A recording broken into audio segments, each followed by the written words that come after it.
Chapter 1570. Little Xian, a 10% chance or 100% chance is the same to this Taoist. Because no matter what the situation is, this Taoist will do his best. This is a matter of life and death, and this Taoist cares about the patient's life more than anyone else. Sun Simiao spoke to Li Zishuan, whose eyes were bloodshot, in a courtyard in Yunshan. Li Zishuan was startled when he heard this. At this moment, he suddenly realized that the person standing in front of him was the medicine king, Sun Simiao. In the great Tang dynasty, if he didn't even trust Sun Simiao, who else could he trust? All right. Taoist son, we'll do as you say. If you need anything from this little one, just let me know. Time was of the essence, and Li Zishuan knew that he couldn't delay any longer. Thus, he decisively made a decision. All right. Sun Simiao nodded in satisfaction, and the two of them walked back into the room. Taoist son, the medicine on the table is for this old man, right? As soon as the two of them entered the room, Li Gang, who was lying on the bed, spoke. Li Zishuan looked over and saw that Li Gang had already sat up on the bed. His complexion was rosy and he looked much better than before. However, Li Zishuan didn't feel happy because of this. Instead, his mood became even heavier because the better Li Gang's complexion was, the more vitality he was burning in his body and the less time he could last. Sun Simiao said expressionlessly, "That's right. That was prepared for you. This Taoist actually called him over to serve you medicine. Let me do it." Li Zishuan stepped forward and said. With that, he picked up the steaming bowl of medicine on the table and walked to the bed. Li Gang smiled gently and said, "Yamacho, there's no need to trouble yourself. This old man feels much better now. I can do it myself." As he spoke, Li Gang stretched out his hands, wanting to take the bowl of medicine from Li Zishuan's hands. Li Zishuan's expression froze. Now that things had come to this, he hesitated.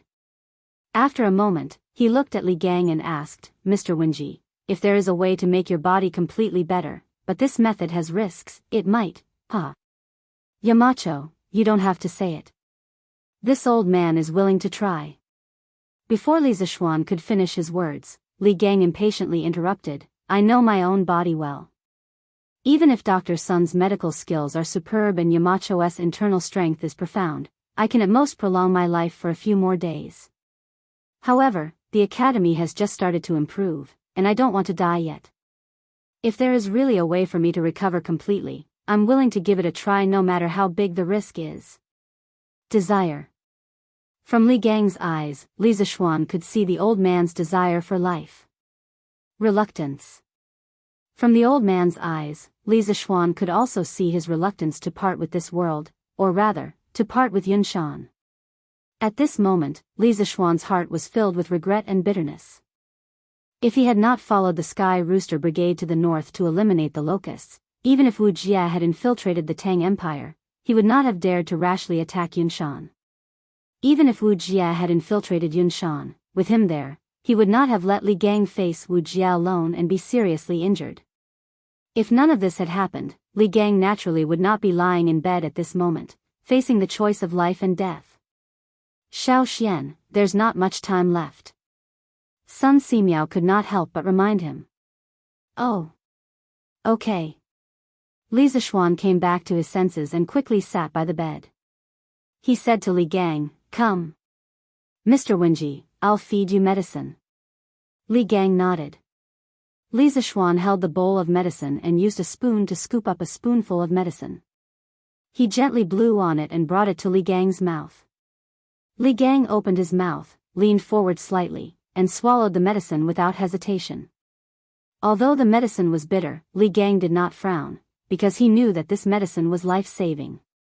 This was the first time Li Zishuan had fed medicine to someone in this life. He fed it very carefully, for fear of spilling a single drop. But at the same time, his heart was also very heavy, because he did not know what would happen to this old man after drinking this bowl of medicine. Would he come back from the dead, or would he fall into a deep sleep? Thinking of this, he felt that the bowl of medicine in his hand had become incomparably heavy, so heavy that he could not lift it. "Thank you for your trouble, Yamacho." After a while, the medicine in the bowl was finished. Li Gang took the handkerchief from Sun Simiao and smiled gently. Not to mention anything else, just being able to see Li Zishuan before his death was enough for Li Gang, and he had no regrets. Mr. Wenji, after taking the medicine, you must lie down as soon as possible, close your eyes, and calm your mind. Do not be agitated and harm your body. Seeing that Li Gang had finished taking the medicine, Sun Simiao quickly went forward and reminded him. Okay. Daoist son, do as you please, there is no need to hold back. Anyway, this old man is a dying man. If I can be saved, it will be my great luck. If I can't be saved, then it is my fate.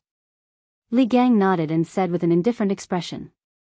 After that, he closed his eyes and lay flat on the bed. His breathing gradually became even. Xiao Xian, let's begin. Sun Simiao saw this and said in a low voice. Li Zishuan's face was serious as he nodded and replied, okay. This guy agreed very straightforwardly, but Sun Simiao's next sentence made him dumbfounded. Then you will do the acupuncture. This poor Taoist will tell you which acupuncture points to use. Son. Priest son, aren't you going to do the acupuncture? Hearing this, Li Zishuan was dumbfounded. Sun Simiao said helplessly, Mr. Wenji's heart pulse is weak. The person who performs the acupuncture must use qi to control the needle. In my current condition, I can't perform the acupuncture for a long time. Only you, Xiao Xian, can do it for me. Li Zishuan said with a bitter face, but... Priest son, I am not good at acupuncture. Sun Simiao heard this and said with a shocked face, how is that possible? When Priest Spirit Void was alive, his acupuncture skills were unparalleled in the world. As his last disciple, how can you not be good at acupuncture? Xiao Xian, are you lying to this poor Taoist? Li Zishuan touched his nose and said embarrassedly, Priest's son, last year when I was in the Zhongnan Mountains, I was accidentally beaten down a cliff by the mountain bandits. There are some things in the past that I can't remember clearly, including the acupuncture skills that my master taught me. This kind of strange thing happened? Sun Simiao said with some disbelief. Li Zishuan was embarrassed, but he couldn't tell Sun Simiao that he was an outsider and that his memory was not completely integrated when his soul crossed over, right? If he really said that, Sun Simiao probably wouldn't believe him. Priest's son, how about this? Li Zishuan saw that the rise and fall of Li Gang's chest was gradually stabilizing. He guessed that Li Gang had fallen asleep. He knew that he couldn't delay any longer. Just at this moment, a thought flashed through his mind. He thought of an idea and said, Daoist son, I will pass my true qi to you. You can perform acupuncture. This way, you won't have to worry about your true qi drying up. Sun Simiao's eyes lit up, but then he frowned and said, Xiao Xian, this method is feasible, but for you, the consumption of your true qi will be very terrifying. It will be faster than you using your true qi to perform acupuncture. Have you thought about it? Li Zishuan gritted his teeth and said, I have thought about it. Don't worry, priest's son, I can definitely hold on. In addition, my martial uncle is also rushing back to Cloud Mountain. With martial uncle around, teacher Wenji will definitely be fine. Sun Simiao thought about it and then nodded. That's good. Let's begin. After saying that, he took a wooden box from the table next to him and took out 2 golden needles from the wooden box. Then, Sun Simiao took a deep breath and suddenly moved his hands at the same time. 1 upward and 2 downward, he stabbed Li Gang's Fengmen and Jian acupoints. Li Zishuan, who was standing at the side, saw Sun Simiao's amazing acupuncture technique and couldn't help but be immersed in it for a moment. Xiao Xian, quickly transfer your true qi to this poor priest. Just as Li Zishuan was immersed in Sun Simiao's extraordinary acupuncture technique, Sun Simiao's words woke him up from his contemplation. Oh. Okay. Li Zishuan hurriedly responded. Then he put his palm on Sun Simiao's back and controlled his true qi to slowly enter Sun Simiao's body. He and Sun Simiao were both Taoists. Although they practiced different qi-nourishing skills, they were essentially of the same origin and there was no mutual rejection of true qi. However, Sun Simiao was right about one thing. That was, by transferring true qi to others and then letting others use qi to control the needles, the consumption of true qi would be even greater. Fortunately, Li Zixuan was now a martial arts master at the late stage of the supreme power realm. The amount of true qi he had was not the same as before. According to Xian Qing's words, Li Zixuan not only had true qi in his body, but also the true essence that only the masters of the supreme power realm had. This was what Li Zixuan was relying on now. With the support of Li Zixuan's true qi, Sun Simiao's movements became faster. In just a few breaths, Li Gang's body was covered with 12 golden needles. When Sun Simiao was inserting the needles were quickly and smoothly pushed in at the right time. Li Zixuan was amazed by Sun Simiao's performance. He thought to himself that Sun Simiao was indeed a miracle-working doctor. With just this acupuncture technique, he could dominate the world for hundreds of years. As time passed slowly, Sun Simiao's movements became faster and faster. Correspondingly, Li Zixuan felt that the consumption of true qi in his body was getting faster and faster. According to the consumption rate of true qi, Li Zixuan felt that the true qi in his body would be exhausted in 2 hours at most. Thinking of this, Li Zixuan could not help but frown. At this moment, he finally felt that it was tricky. Li Gang, who was lying on the bed, had more and more golden needles on his body. The pain caused by the needles piercing his skin did not keep Li Gang awake. Less than half a quarter of an hour after Sun Simiao inserted the needles, Li Gang had fallen asleep. The frequency of his chest rising and falling was slowly decreasing. Although the speed of decrease was very slow, Li Zixuan next to him noticed it. Oh no! Mr. Wenji's breathing rate has changed from 18 times per minute to 14 times per minute. It seems that the bowl of decoction is harming the original vitality in his body while consolidating his corporeity. It can't go on like this. Li Zixuan had been paying attention to Li Gang's breathing rate, so he could notice such a small change as the loss of 4 breaths per minute. A normal person's breathing rate was 16 to 18 times per minute. Now, Li Gang's breathing rate was only 14 times per minute. Li Zixuan thought that it was a bit serious. It meant that Li Gang was probably in a deep coma now, and the vitality in his body was rapidly decreasing. After hesitating for a while, Li Zixuan carefully mobilized the spiritual qi of heaven and earth in his body, which was the Jinqi that Xian Qing mentioned. He did not dare to transfer all of this Jinqi to Sun Simiao. Although Sun Simiao had practiced some Taoist kung fu, he did not practice it for fighting. Therefore, the toughness of Sun Simiao's meridians was far weaker than the warriors in the same realm. For this reason, Li Zixuan separated a very small trace of the Jinqi in his body, pushed it out of his meridians, and then passed it to Sun Simiao through his palm. Sun Simiao's body suddenly trembled because he suddenly felt a very lively and vigorous qi enter his body. Then, this trace of qi was not under his control at all. It directly drifted out of his meridians, followed his palm, and then followed the golden needle in Li Gang's chest and drilled into Li Gang's heart meridian. Humph! Li Gang, who was in a deep sleep, suddenly groaned. His pale face quickly became rosy at a speed visible to the naked eye. Seeing this, Sun Simiao could not help but be overjoyed. He murmured, "It's done. The decoction is finally working. Wenji's body is gradually getting better. Little Xian, work harder. We must buy time for Wenji."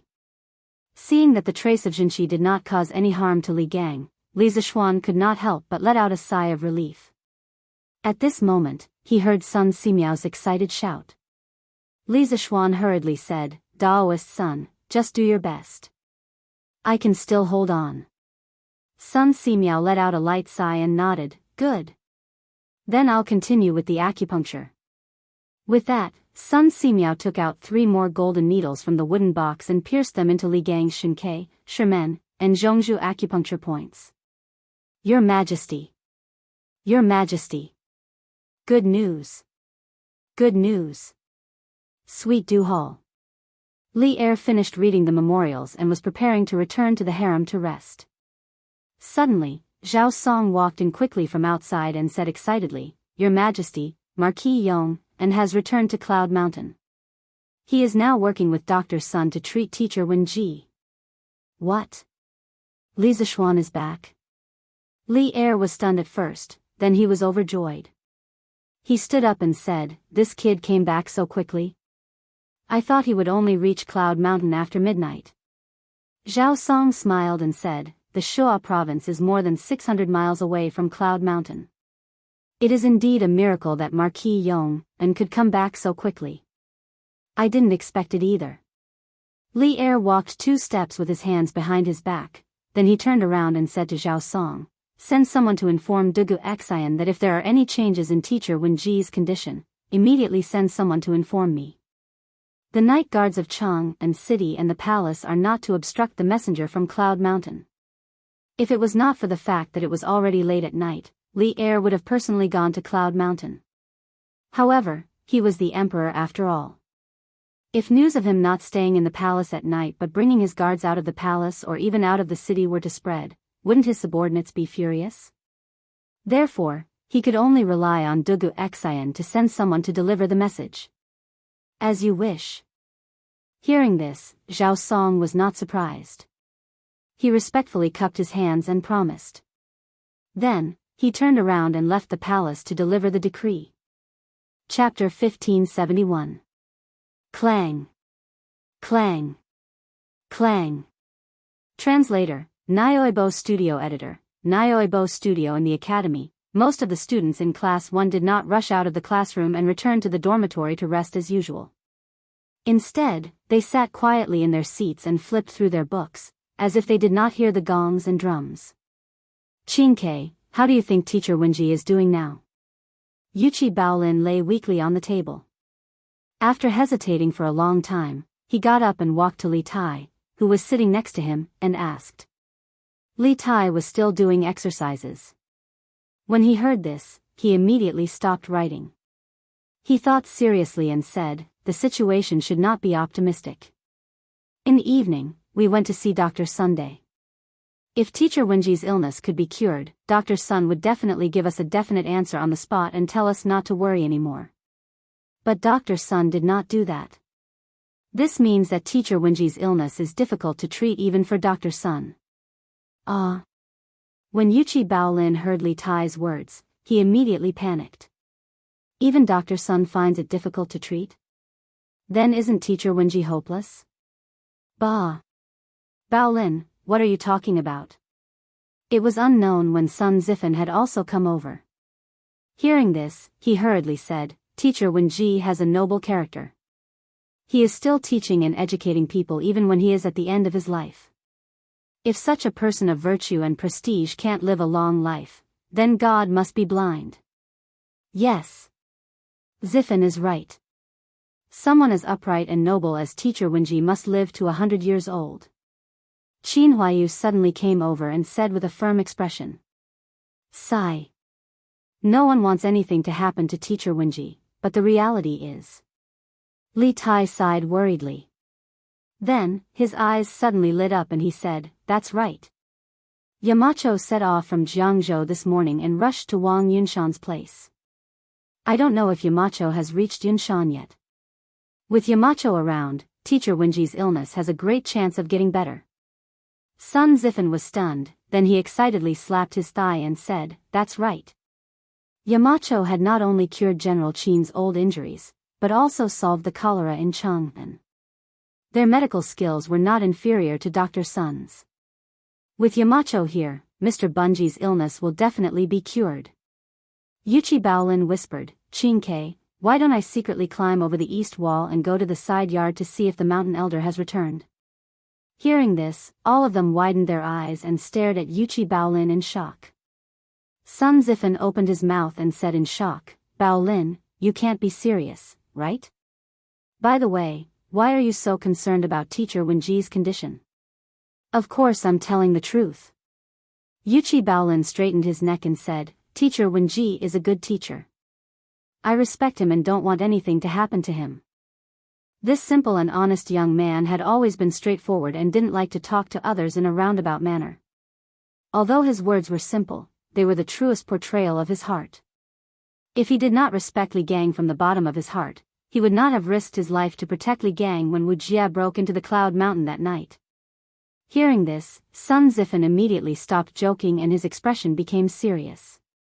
He thought for a moment, then looked Yuchi Baolin up and down and said, "Baolin, I think that with your size, if you secretly climb over the wall, you will definitely be discovered by the academy's guards. Do you think Teacher Kong Gue will hit your palms?" Yuchi Baolin subconsciously hid his hands behind his back and argued, "Zifan, don't look down on me. I'm more skilled than you. I definitely won't be discovered by the academy's guards." "Hey! You're more skilled than me. But you're bigger than me," Sun Zifan retorted. "That's enough. You two don't need to argue." Li Tai rolled his eyes and said, "Baolin, although we all want to know if Yamacho is back, we can't let you take the risk of climbing over the wall. How about this, I'll go to the academy's gate and ask Mo Zhong and Mo Yun. If Yamacho is back, he will definitely pass by the academy's gate. They will definitely know." "That's right. How could I forget about this?" Sun Zifan's eyes lit up and said excitedly, "Qingke, go ask them quickly." "Yes." The constitution strengthening powder has already taken effect in Wenji's body. Wenji's qi and blood are becoming more vigorous, but the medicine has activated his internal organs. He needs to consume more vitality to maintain his body's normal operation. "Little Xian, we can't let our guard down at this time. Otherwise, the poison in the medicine will backfire on Wenji's heart meridians." In the Yunshan courtyard, Li Gang's treatment had reached the most critical stage. Although Sun Simiao had the support of Li Zishuan's true qi, he was the one who applied the needles. In addition, Li Zishuan's true qi was circulating through his body, which also brought a lot of burden to him. Therefore, at this time, Sun Simiao was already tired and sweating profusely. Taking advantage of the time when the golden needles were inserted into the acupuncture points, Sun Simiao wiped his sweat and said with a serious face. Li Zishuan, who was instilling vital energy into Sun Simiao, gritted his teeth and said, "Don't worry, Taoist Sunday. I can still hold on for a long time." In fact, Sun Simiao's current situation was also very bad. Even though he was already a master at the late stage of the Supreme Power Realm, he had consumed more than 30% of his true qi in just half an hour. Especially later, when there were more and more golden needles on Li Gang's body, Sun Simiao had to consume more true qi to control the needles with his qi. At the rate of consumption, it was estimated that an ordinary martial artist at the Supreme Power Realm would have run out of true qi at this time. Half a month ago, there were 3 Zhongshe realm martial artists on Yunshan Mountain. It was reasonable to say that there was no shortage of people who could instill vital energy into Wenji's body. However, the problem was that the other 2 Zhongshe realm martial artists of the academy were seriously injured by Wu Jia that night. Dugu Duxing and Dugu Duxing were still injured. Li Zishuan naturally couldn't be so heartless as to call them over to help instill vital energy into Wenji's body. Good. Next, this poor Taoist will perform a series of needles to completely open up Wenji's heart and lungs. Xiao Xian, you have to be mentally prepared. The amount of vital energy required for the series of needles will be several times more than before. Sun Simiao nodded lightly. He took out 8 golden needles from Li Gang's abdomen and head while instructing Li Zishuan. Li Zishuan took a deep breath and said, "Don't worry, Taoist Sunday. This little one is ready." "Good," Sun Simiao responded. Then, he took out a golden needle and pierced it into the Huagai acupoint above the heart like lightning. Then, his fingers moved slightly, and the golden needle stood on Li Gang's body and began to vibrate spontaneously. Then, Sun Simiao didn't stop. He took out another golden needle and pierced it into the Yutong acupoint. A moment later, this golden needle also began to vibrate spontaneously. After that, Sun Simiao did the same thing and used the golden needles to pierce the Zhongting, Fanwei, Tonggu, Yumen, and Shinfeng acupoints. Li Gang's Yuxiong acupoint suddenly showed a situation of 7 needles. Moreover, these 7 golden needles were all trembling involuntarily under the effect of Sun Simiao's true qi. If one was close enough, they could even hear the trembling of the golden needles. Xiao Xian. Speed up the infusion of vital energy. Only the most crucial step is left. Sun Simiao held the 8th golden needle and took a deep breath as he spoke to Li Zixuan. Okay. Li Zixuan gritted his teeth and replied. Then, he controlled more vital energy and channeled it into Sun Simiao's body through his palm. Humph. Sun Simiao had only practiced some qi nurturing techniques. The toughness of his meridians was far from Li Zixuan's, and even worse than Yuqi Baolin's. Suddenly receiving such a powerful amount of vital energy, his face quickly began to redden. Suppressing the pain from his meridians, Sun Simiao held the 8th golden needle in his hand and quickly pierced it into Li Gang's Lingshu acupoint. Clang! Li Zixuan, who was in the middle of instilling vital energy into Sun Simiao, suddenly heard an extremely clear metallic sound. After the 8th golden needle pierced in, the remaining 7 golden needles on Li Gang's Yuxiong acupoint actually began to vibrate at the same frequency and amplitude as the last golden needle. Chapter 1572. Uncle Master. In the courtyard of Yunshan, Li Zixuan looked at the big hand that was grabbing his wrist and saw Xian Qing standing behind him. Li Zixuan felt a lump in his throat and shouted excitedly as if he had finally found someone to rely on. Xian Qing's hair was still a little messy, and there were many wrinkles on his clothes. He must have ridden too fast on the horse, causing his clothes and hair to become messy. These were some insignificant details, but when it came to Xian Qing, it was incredible. In Li Zixuan's impression, his uncle master not only paid attention to his appearance, but he was also a little bit of a neat freak. Whenever he saw him, he would be elegant and clean. If there was a word to describe Xian Qing, it would be perfect. In terms of appearance, he perfectly fit the ancient definition of a gentleman.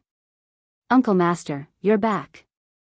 After being stunned for a moment, Li Zixuan finally came back to his senses and turned around excitedly.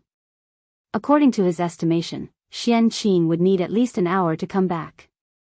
Now that Xian Qing suddenly appeared, it was a complete surprise for Li Zixuan. Because he finally didn't have to be in a dilemma, and Li Gang could finally be saved. Yes. Uncle Master is back. Xian Qing patted Li Zixuan's shoulder and smiled faintly. His smile seemed to have some kind of magical power, which made people unable to help but calm down. Husband, just now someone rushed into the courtyard and directly, at this moment, Han Yushi came to the door and said to Li Zixuan inside. Just now, a black shadow had barged into the courtyard indiscriminately. What was even worse was that after the black shadow entered the courtyard, it didn't go anywhere but rushed straight to Li Gang's room. Han Yushi was worried, so she personally came over to check on the situation. Li Zixuan quickly walked over and said to Han Yushi, "Wife, that person is not anyone else. He's your husband's Uncle Master. Don't worry, go back to the main hall to accompany Xiao Anren and the others." So it is Martial Uncle. Han Yushi heaved a sigh of relief. During the day, she had heard from Li Er that not only was Li Zixuan coming back today, but Li Zixuan's martial uncle from Mount Longhu's celestial master Dao was also coming back. Then, husband, I won't disturb you anymore. After saying that, Han Yushi looked at Li Zixuan reluctantly. Speaking of which, although Li Zixuan had returned to Yunshan for quite some time, this was the first time the couple had met. In addition, Li Zixuan had gone to the north for disaster relief for more than 10 days. How could Han Yushi not miss him? However, this was the critical moment to save people. Han Yushi also understood that Li Zixuan couldn't be delayed, so she decisively took the initiative to leave. After watching Han Yushi leave, Li Zixuan couldn't help but feel a little heartache as he looked at her thin and beautiful back. However, he adjusted his mentality in the blink of an eye. He reached out to close the door and then turned to the bedside. He pointed at Xian Qing and introduced him to Sun Simiao, Daoist son. "This is my martial uncle. What do you think about my martial uncle starting the needle?" Without waiting for Sun Simiao to speak, Xian Qing said, "Daoist son, tell me how to start the needle. Although my medical skills are not as good as senior brothers, I think I should be able to start the needle." Sun Simiao nodded and said, "I've heard that Daoist Xian Qing cultivates both medicine and martial arts. With you starting the needle, I'm naturally relieved." "Good. Let's start over there. Xian Qing didn't hesitate at all. He directly stepped forward and came to the bedside. He took a deep breath and was ready to start the needle for Li Gang. Sun Simiao slowly opened his mouth and said, "Concentrate and calm your qi. Let the qi go to the dantian. Break the blue spirit and Shaohai. Move a part of the genuine qi to the thumb. Start with the genuine qi, break the acupoints with the genuine qi, and then start the needle." Sun Simiao explained the method of starting the needle with the 8 wandering dragon needles. Xian Qing carefully started the needle according to the method taught by Sun Simiao. As the golden needles were removed from the 8 acupoints on Li Gang's upper body one by one, Xian Qing's expression didn't become relaxed. Instead, he frowned more tightly. At this moment, Li Zishuan was concentrating on observing Xian Qing's method of removing the needles. He didn't notice the change in Xian Qing's expression at all. When the last golden needle was removed, Xian Qing's expression finally changed greatly. He couldn't help but say, "Oh no. Mr. Wenji's heart meridian is deteriorating rapidly. I'm still a step late. The genuine qi has hurt his heart meridian. What? How could this be?" Hearing this, Li Zishuan was shocked. He hurried forward to check on Li Gang's condition. Sun Simiao also came over. After checking, his expression changed greatly and he said, "It's true that I'm a step late. What should we do?" In order to protect Li Gang's heart meridian, Sun Simiao used his trump card. But when he was about to succeed, he failed because he was a step late. Even Sun Simiao, who had excellent medical skills, didn't know what to do at this time. "Are there any unused golden needles here?" Just when everyone was in a panic, Xian Qing asked. Li Zishuan was stunned, and then he nodded quickly and said, "Yes, yes, yes. Uncle, please wait a moment. I'll get them now." After that, he turned around and walked directly to the door. Although there were many golden needles in the wooden box beside the bed, they were all used just now. In Xian Qing's opinion, they were contaminated with foul qi and were not suitable to be used again. "Just take 13 golden needles," Xian Qing added. "Yes, uncle," Li Zishuan replied and quickly walked out of the room without looking back. Merely less than 10 breaths of time passed before Li Zishuan returned to the room. He passed the wooden box in his hand to Xian Qing and said, "Martial uncle, for you. 13 gold needles." He went out to ask for them from Hu Meng just now. Xian Qing took them and then turned around to the bed. He took out a golden needle from the wooden box, gathered qi on his fingertip, and pierced it into the Guigong acupoint on Li Gang's face like lightning. Humph. Li Gang, who was in a coma, couldn't help but groan after the golden needle pierced into his body. Obviously, this was not like Sun Simiao's acupuncture that was neither painful nor itchy.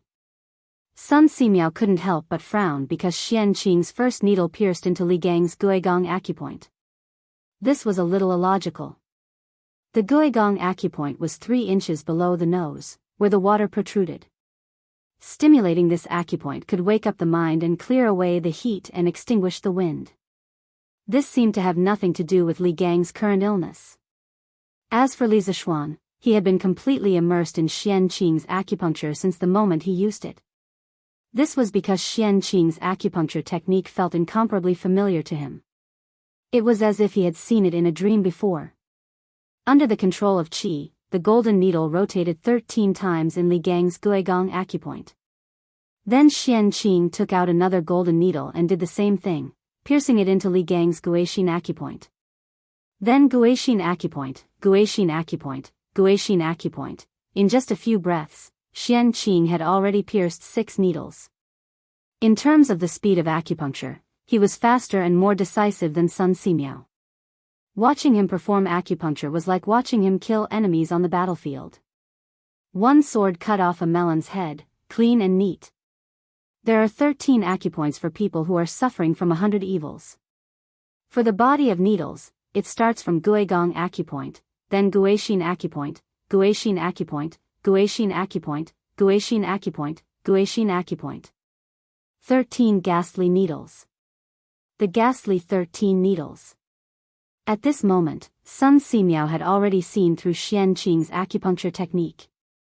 He suddenly came back to his senses and exclaimed in disbelief. The Ghost Gate 13 needles was created by Bien Ke during the Warring States period. The corresponding 13 acupuncture points were Ghost Seal, Ghost Palace, Ghost Cave, Ghost Fortress, Ghost Road, Ghost City, Ghost Hall, Ghost Pillow, Ghost Heart, Ghost Leg, Ghost Faith, Ghost Camp, Ghost Song, and Ghost Minister. Those with weak heart meridians and insufficient vitality would never relapse after being cured by the ghastly 13 needles. It could be said to be a medical miracle. Other than protecting the heart and replenishing vitality, the Ghost 13 needles could also be used to treat insomnia, depression, and rage. It was said to be able to drive away all kinds of evil. It was a special treatment method of acupuncture and was also the most magical part of acupuncture and moxibustion. The first needle stops in the Ghost Palace. The left needle goes down and the right needle goes out. Under the big fingernail of the second hand, the famous Ghost Xian stabbed 3 centimeters deep. The 3 needles under the big fingernails were called Ghost Piling Tu Fun. 4 needles were inserted into the Daling acupoint behind the palm. 5 needles were inserted into the ghost's heart. 5 needles of the Shenmai meridian is the ghost path. The fire needle is 3 times and 7 times shiny. The 6th needle goes down the spine, 1 inch into the hair and is called Ghost Pillow.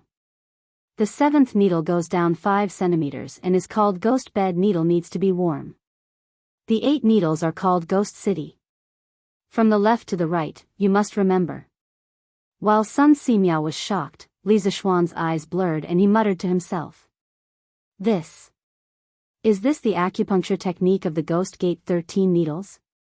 Sun Simiao's heart was in turmoil. He stared at Li Zixuan as if he had seen a ghost. Because just half an hour ago, Li Zixuan told him that he didn't know how to use acupuncture. But now, how could he explain these words that came out of Li Zixuan's mouth? Was he pretending to be stupid before? Or did he have an epiphany at this moment? Sun Simiao was puzzled, but he was more inclined to the latter guess. Li Zixuan had an epiphany at this moment. That's right, Li Zixuan did have an epiphany at this moment. To be precise, he finally found the memory of the previous owner of his body using acupuncture to save people. In his memory, spiritual master Lingshu's best acupuncture technique was the Ghost Gate 13 needles. Under his influence, the previous owner of this body had already memorized the acupuncture technique of the Ghost Gate 13 needles. He also had a lot of acupuncture experience. But for some reason, when Li Zixuan transmigrated, he was unable to integrate the memories of the previous owner of this body. Maybe it was because his realm was not high enough, or maybe it was because he didn't have enough opportunities.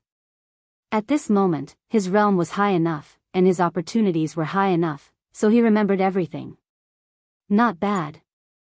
It seems that you haven't forgotten the Ghost Gate 13 needles that eldest senior brother taught you. Come and give Marshal Uncle a hand.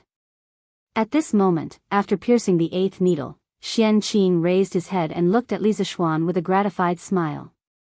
The reason why he could come back so quickly was that when he was still 30 miles away from Cloud Mountain, he abandoned his horse and used Qing Gong to hurry back. Even though Xian Qing was a top expert of half a step to the Great Grandmaster realm, he couldn't bear such a huge consumption of energy. At this moment, after piercing the 8th needle, the vital qi in his dantian was almost empty. Coincidentally, he saw that Li Zixuan still remembered the Ghost Gate 13 needles clearly, so he said this. Chapter 1573. Yamacho is back? That's great. At Yanhuang College, Li Tai personally went to the entrance of the college to ask Imo Zhong and Imo Huai. After that, he hurriedly returned to the dormitory to inform Yuqi Baolin, Sun Zifan, and the others of the good news. After hearing the news, Yuqi Baolin couldn't help but shout excitedly. This idiot's voice was loud to begin with. With this shout, all the students in the classroom who hadn't returned to their dormitory could hear him. Baolin, what did you say? Yamacho is back? Where is he? What? Yamacho is back? How is that possible? As soon as Yuqi Baolin finished speaking, 6 or 7 students immediately surrounded him and asked all at once. Li Tai rolled his eyes at Yuchi Baolin. Yuchi Baolin scratched his head awkwardly and then explained to the surrounding students, "Ah. Qingke just went to the entrance of the college to ask Brother Mo Zhong. I heard that Yamacho has returned to Yunshan and is currently treating teacher Wenji's illness at the side courtyard." After receiving confirmation from Yuchi Baolin, Class 1's dormitory instantly boiled over with excitement. Yamacho is really back. Doesn't that mean that teacher Wenji can be saved? I remember that Yamacho's medical skills are very good. Yamacho also knows medical skills? Why wouldn't they? Duki's old injury was cured by Yamacho. If you don't believe me, you can ask Huayu. Also, the cholera in Chang'an was solved by Yamacho. In that case, Yamacho can really cure teacher Wenji? That's great. There's finally hope for teacher Wenji's recovery. Many students hugged each other excitedly. Although no one in the college had purposely announced the severity of Li Gang's illness, Li Gang had not appeared in the college for several days. This was very telling, especially this evening, when they were led by Li Tai to visit Li Gang at the side courtyard of Yunshan.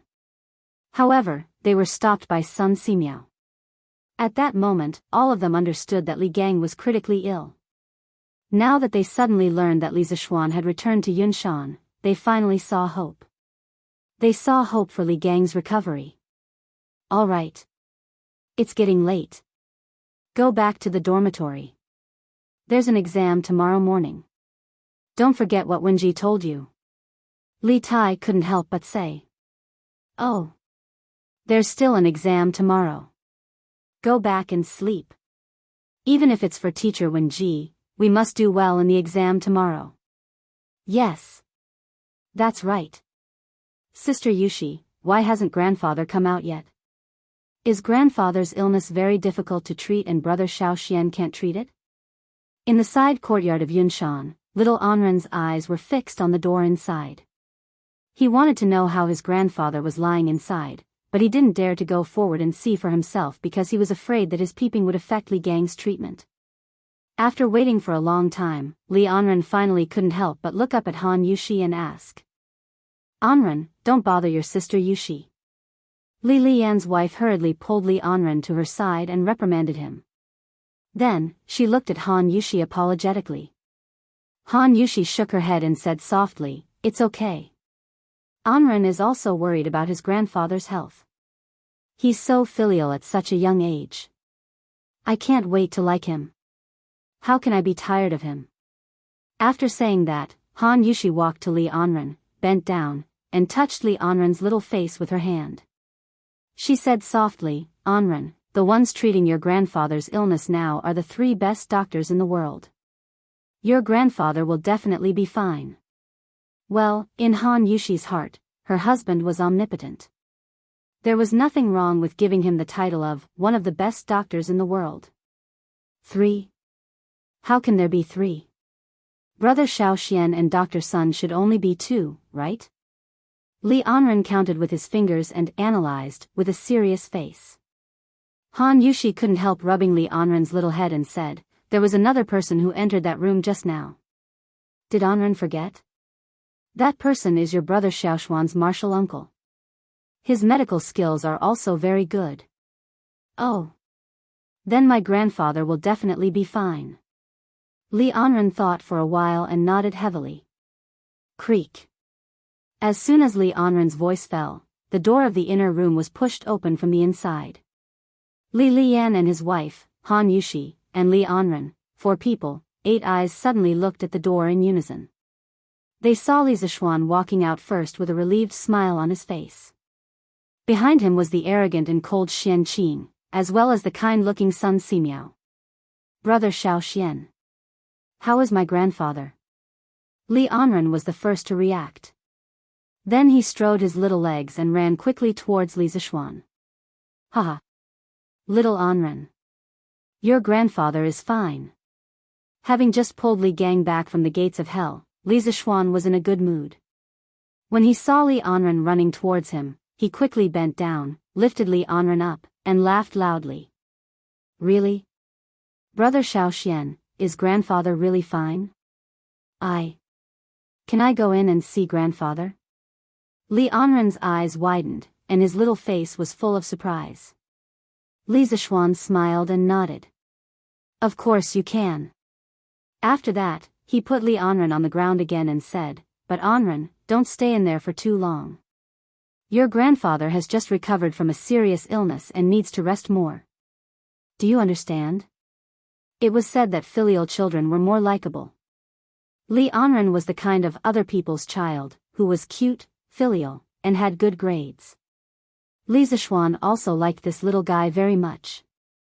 He had thought more than once in his heart that it would be great if he could have such a sensible son in the future. Yes, yes. Anren will just watch for a while and leave in a while. Li Anren nodded solemnly and then quickly ran into the inner room. Li Lian and his wife already knew that their father-in-law, had been saved. Both of them were excited and went forward to bow to Li Zishuan. My father is seriously ill and bedridden. Fortunately, Dr. Sun, Priest Xian Qing, and Marquis Yong, and tried their best to save him. Li Yan will remember your kindness in saving my father. If the three of you have any requests in the future, even if it means going through fire and water, Li Lian, will do my best to repay you. After that, the couple bowed to Li Zishuan, Sun Simiao, and Xian Qing solemnly. Brother Lian, sister-in-law, please get up. When Li Zishuan saw this, he quickly went forward to help Li Lian up and used his eyes to signal Han Yushi to help Li Lian's wife, Lu Shi, up. Chapter 1574. With Yamacho's words, the guards of the Mo family can die without regrets. In front of the gate of Yanhuang College, Mo Huai's eyes were red as he solemnly bowed to Li Zishuan. Can they really die with no regrets? Li Zishuan raised his head with a heavy heart and looked at the dark sky in the distance. He sighed softly and said, Who would want to die if they could live? Even ants drag out their lives, let alone humans. We are not them, so how can we know that they can die without regrets? They all died because of Yanhuang College, and because of me. I can't absolve myself from the blame. Li Zishuan was not a sentimental and weak young master who could not bear to see blood. Since he inexplicably transmigrated to the Tang Empire last March, he had personally beheaded many villains in the past year. It was reasonable to say that he was indifferent to the life and death of others, but that was only for the lives of outsiders. The guards of Yanhuang College had accompanied Li Zishuan for a long time. Now that they had suddenly left, Li Zishuan could not help but fall into deep self-blame. He felt that these people had died because of him. If he had not tricked Mo Huai would not have gathered all the remaining disciples of the Mo family to Yanhuang College. Naturally, those disciples of the Mo family would not have been killed by Wu Jie, who had sneaked into Yunshan. This was the cause of the past, and today's karma was planted. Yamacho. Seeing Li Zishuan's dejected face, Mo Huai took a step forward and wanted to comfort him. But as soon as he spoke, he was interrupted by Li Zishuan. Mr. Mo, you don't have to comfort me. I'm fine. After saying that, Li Zishuan forced himself to calm down. Then he looked at the teachers of the academy and said in a deep voice, From tomorrow on, Yanhuang College will set up a Hall of Heroes. The memorial tablets of all the guards who died in the attack on the academy will be displayed in the Hall of Heroes of the academy. They will be respected by the teachers and students of the academy forever. The academy will take care of the families of these heroes. I, Li Zishuan, swear to God that as long as I am alive, I will never let the families of these heroes suffer any grievances. If I violate this oath, I shall be punished by heaven and earth. Yamacho, no. As soon as Li Zishuan's voice fell, everyone's expression changed. One had to know that the ancients revered the heavens and earth and attached great importance to oaths. Under normal circumstances, no one would make such a heavy oath like Li Zishuan. Li Zishuan shook his head. He did not care about these things. Anyway, he would definitely do what he said. Naturally, he did not have to worry about breaking his oath and being punished by the heavens. Enough. It was getting late. The academy has an exam tomorrow. Gentlemen, please go back and rest. After a short pause, Li Zishuan cupped his hands and said to the crowd.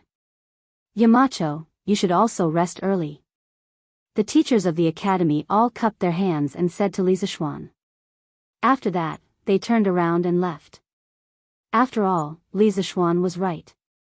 The academy had a final exam tomorrow. Not only did the students need to rest well, but the teachers also needed to rest. Otherwise, it would definitely affect the invigilation of the exam. Yamacho, you, don't blame yourself too much. The dead are gone. You have done enough. Yen Silu followed behind them and hesitated for a while. In the end, he still walked in front of Li Zishuan and said in a serious tone. Yes. Li Zishuan faintly nodded his head. As for whether or not he took it to heart, only the heavens knew. Yen Silu sighed and turned around to leave. At this time, the bearded man also walked over and said his first sentence of the night. Yamacho, you have become stronger again. In fact, Li Zishuan had already learned to restrain his aura, but he still didn't expect the bearded man to see through his realm. He was slightly surprised at first, but then he smiled bitterly and said, so what if I become stronger? I still can't save the academy's guards. The bearded man frowned. He didn't expect Li Zishuan to be depressed to this point because of a few guards. After thinking about it, the bearded man advised in a deep voice, Yamacho, life and death are predestined. It's a pity that the academy's guards were sacrificed, but this is their fate. Even if they don't stay in Yanhuang College, even if Wu Jie doesn't attack at night, they are likely to encounter other dangers. In addition, if Yanhuang College wants to stand tall in the world, it will certainly encounter a lot of troubles and accidents in the future. Yamacho, you are a person who does great things. Don't be depressed because of a few lives. Yes. I got it. Li Zishuan narrowed his eyes and replied. The bearded man knew that Li Zishuan wasn't someone who could be persuaded with just a few words. Thus, he gave up and said indifferently, 2 days later, after my injuries have healed, I will be going out to sea. This time, I will really leave. Yamacho, take care. Li Zishuan was stunned and said with slight surprise, so soon? The bearded man replied, it's already the middle of July. If I don't leave now, I won't be able to leave. I won't say anymore, I will go back to rest. Yamacho, you should also rest early. N. Chapter 1575. Husband, it's time to get up. Oh. Wife, it's not dawn yet. Sleep a little longer. Husband. You have to attend the morning court today. Get up quickly. Oh, I'm not getting up. There are so many civil and military officials in the court. It doesn't make a difference whether I'm there or not. If I don't go, His Majesty may not find out. Wife, don't be noisy. Let me sleep a little longer. Husband, are you getting up or not? I'm not getting up. Husband, are you getting up or not? Pfft. Ha ha ha ha. I'll get up, okay? Wife, stop scratching me. After a tough struggle, Li Zishuan finally got up from the bed reluctantly. It turned out that even a martial arts master at the late stage of the Grand Master realm was afraid of being scratched. In addition, Li Zishuan couldn't help but sigh. His wife seemed to have been led astray. Before Han Yushi got married, due to her family background, not only did she have to take care of her father, but she also had to take care of her younger brother. She could be considered half of the Han family's pillar. Therefore, at that time, she had to be hardworking and strong to support half of the family. In fact, she also had the lively nature of those girls her age, however, due to various reasons. She suppressed these natures. Now that she was married and did not have to work for the family's livelihood, those suppressed natures were gradually released. After all, she was only 15 years old. In modern times, oh. By the way, wife, did you feed Whitey last night? It's all thanks to Whitey that I was able to come back so quickly from Jianghu this time. In fact, before Han Yushi woke Li Zishuan up, she had already prepared breakfast, Yangchun noodles.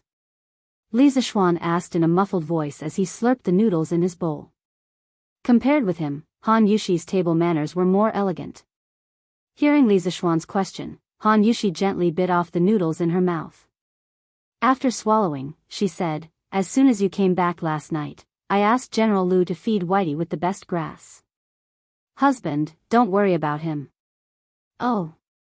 My wife is so thoughtful." Li Zixuan was slightly relieved. Suddenly, he felt that something was wrong. He thought for a moment, then stared and asked, "Aya." "Oh, right. Wife, after I go to the morning court, prepare some breakfast for Junior Marshal Uncle. When your husband returns from the morning court, we'll go back to Lantian County together in the afternoon. Junior Marshal Uncle is the closest person to me on Mount Longhu other than Master. I must bring him to see father and mother." "Husband, Junior Marshal Uncle, he woke up long ago." Han Yushi hesitated for a moment before she spoke. "Ah. Little Marshal Uncle is already up? Where is it?" Li Zixuan was stunned. He quickly put down his bowl and chopsticks and looked around. Han Yushi was speechless. "Husband, don't look for him. Little Uncle Master went out early in the morning to practice his swordplay. He said that Cloud Mountain was beautiful and full of spiritual energy. It was a treasure land for cultivation, and it was a pity not to practice his swordplay early in the morning. Then, he went out with his sword. He even said that we don't have to wait for him to eat." "Oh. Junior Marshal Uncle is really diligent." Li Zixuan murmured with emotion when he heard that. This guy didn't feel ashamed at all. Instead, he continued to shamelessly pick up his bowl and slurp it down. This was because his ambition had never been to cultivate martial arts. The reason why he was able to reach his current realm was basically all due to luck and luck. It was just that his inadvertent cultivation had reached a martial arts realm that ordinary martial artists would never be able to reach in their lifetime. If this were to spread out, it was estimated that a bunch of envious and jealous people would come knocking on his door and chop him to death. "Oh. I'm done eating. Wife, your culinary skills are really getting better and better. A bowl of Yangchun noodles is even better than delicacies from the mountains and seas." After a moment, Li Zixuan put down his bowl and chopsticks, stood up, and rubbed his stomach as he spoke with satisfaction. Although it wasn't appropriate to eat too much for breakfast, Han Yushi's Yangchun noodles were really too delicious. Li Zixuan couldn't help but finish a big bowl. "Husband, you're talking nonsense again." Han Yushi rolled her eyes and said angrily. However, although she said this, her heart was quite sweet. Before she got married, she was already very good at cooking. However, after marrying into the Li family, she realized that there was always someone better than her. Li Zixuan's culinary skills were completely incomparable to hers. However, she didn't retreat because of this. Instead, she began to study cooking diligently. In just a short year, Han Yushi's culinary skills were already unparalleled in the Li family. Logically speaking, as the wife of Marquis, she didn't need to cook personally. However, she really enjoyed the satisfied expression on Li Zixuan's face when he ate the food she cooked, just like just now. "Hey. Your husband isn't talking nonsense," Li Zixuan said with a smile. "Fortunately, I married you back. Otherwise, with your culinary skills, if you opened a restaurant, then our family's drunken immortal restaurant would completely have no customers." "All right. Husband, quickly change into your court attire. It's getting late." "Don't be late." Han Yushi got up and grabbed Li Zixuan's arm and urged him. "All right. Then I'll have to trouble you, my wife." Since he couldn't avoid the morning court, Li Zixuan simply accepted his fate. Under Han Yushi's service, Li Zixuan quickly changed into his court attire. "My wife, then I'll leave." Li Zixuan waved his hand and said goodbye to Han Yushi. He was ready to go out. "Xiao Xian, Marshal Uncle will go with you." At this moment, a person suddenly appeared at the door. It was a handsome and cold man in white. It was Xian Qing. "What? Little Marshal Uncle, you want to enter the palace with me?" Li Zixuan was stunned. Although Xian Qing had already told him about the celestial master Taoism's intention to enter the secular world at Longmen Pass, now that Li Er hadn't summoned him, Xian Qing directly wanted to enter the palace to meet the emperor. Was he so impatient? Yes. In the face of Li Zishuan's shock, Xian Qing didn't have much of a reaction. He just faintly said, yes, and didn't want to explain more about it. Little martial uncle, this. His Majesty hasn't summoned you yet, so you can't enter the palace. I know that you want the celestial master Taoism to appear as soon as possible, but now is not a good time for you to enter the palace to meet the emperor. After hesitating for a moment, Li Zishuan said to Xian Qing. Xian Qing frowned and said, Xiao Xian, aren't you the founding marquis? Is there no way for His Majesty to summon you? He just wanted to complete the task given by Feng Lingzi as soon as possible and then return to Mount Longhu to cultivate. In his eyes, there was only the sword. In his opinion, Li Zishuan was now favored by the emperor, so there must be a way for Li Er to summon him. Martial uncle, do you really want to see His Majesty today? Li Zishuan's face became serious and he asked seriously. Yes. Sooner rather than later. Xian Qing also nodded seriously. That's good. Martial uncle, come with me to Chang'an. You can wait outside the palace for a moment. After I enter the palace, I'll find a chance to ask His Majesty to summon you. Li Zishuan thought for a moment and decided. Okay. Wait for a moment, I'll go and get something. Xian Qing nodded and then his face became a little unnatural. After he finished speaking, he walked to the guest room on the first floor where he slept last night. The 4 people and 4 horses, plus the guards Lu Feng and Lu Yun, went down the cloud mountain before dawn. Then, they followed the cement road and rushed toward Chang'an City. After more than half an hour, the 4 of them finally arrived at the imperial city. Li Zishuan dismounted and handed Whitey to Lu Feng. He turned to Xian Qing and said, Little martial uncle, wait here for a moment. After I enter the palace, I'll find a chance to ask His Majesty to summon you. Okay. Go. Xian Qing waved his hand indifferently and said. Li Zishuan then entered the palace. In front of the Taiji Palace, there were already many ministers waiting for the morning assembly. When they saw Li Zishuan, many of them could not help but be shocked. Little Xian, you're back?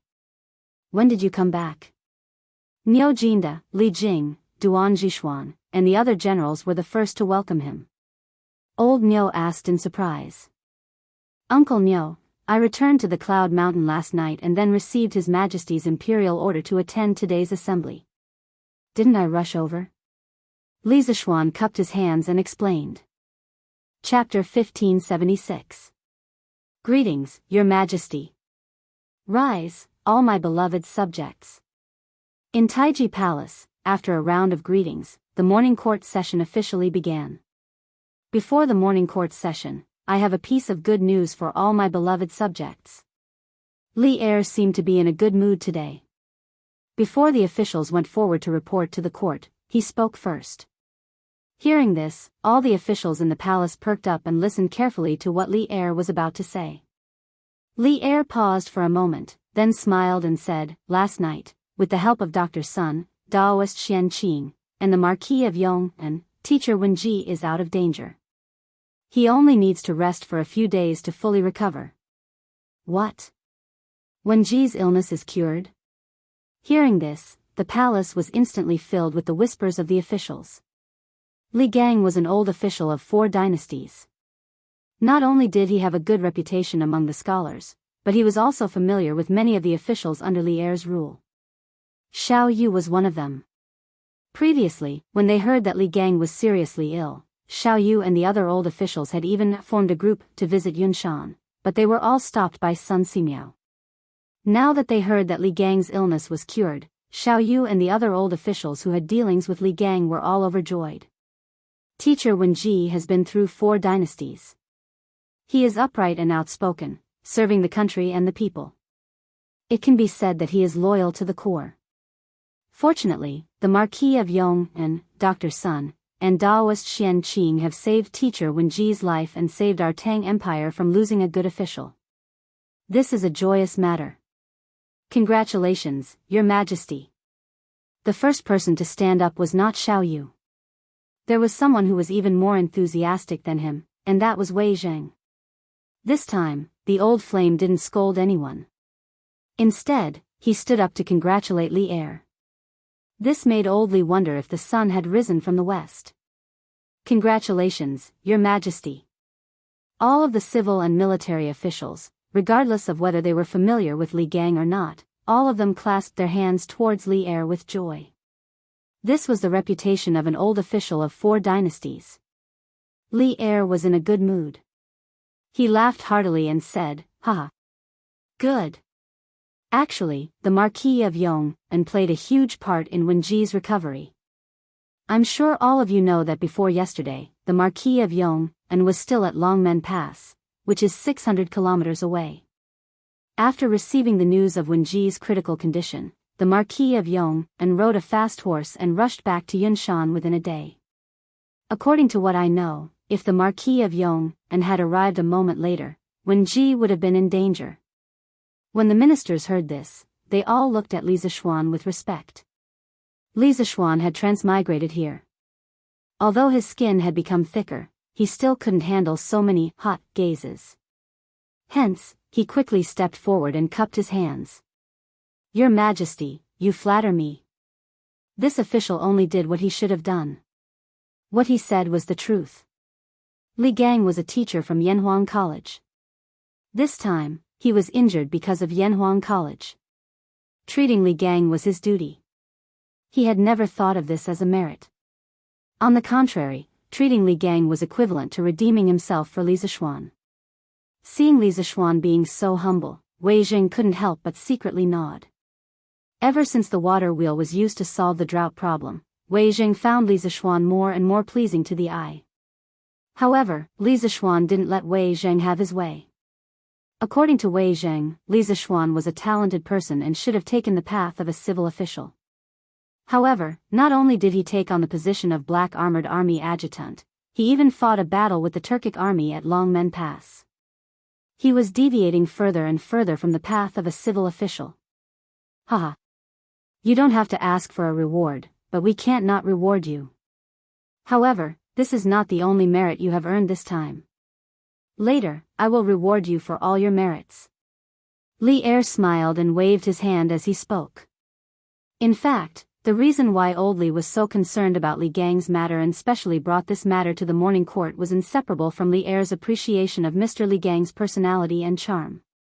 According to the official history, Li Er invited Li Gang to be Li Gang's teacher the second year after he ascended the throne.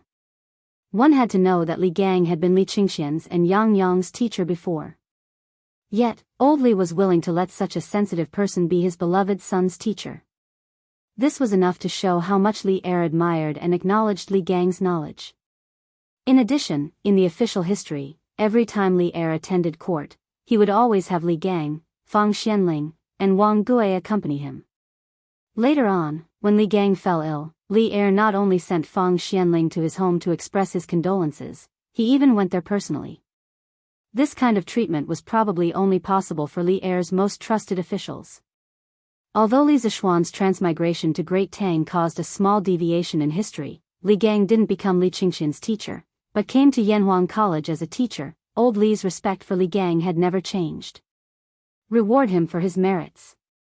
Hearing Li Er say these 4 words, the civil and military officials in the hall all looked at Li Zixuan with a complicated and surprised expression. One had to know that Li Zixuan was only 15 years old this year, but he was already a Marquis of Great Tang. If he was rewarded again, then, it would be too frightening. Niu Jinda, Li Jing, and the other generals who were close to Li Zixuan didn't show any surprise on their faces. They were only happy for Li Zixuan's achievements.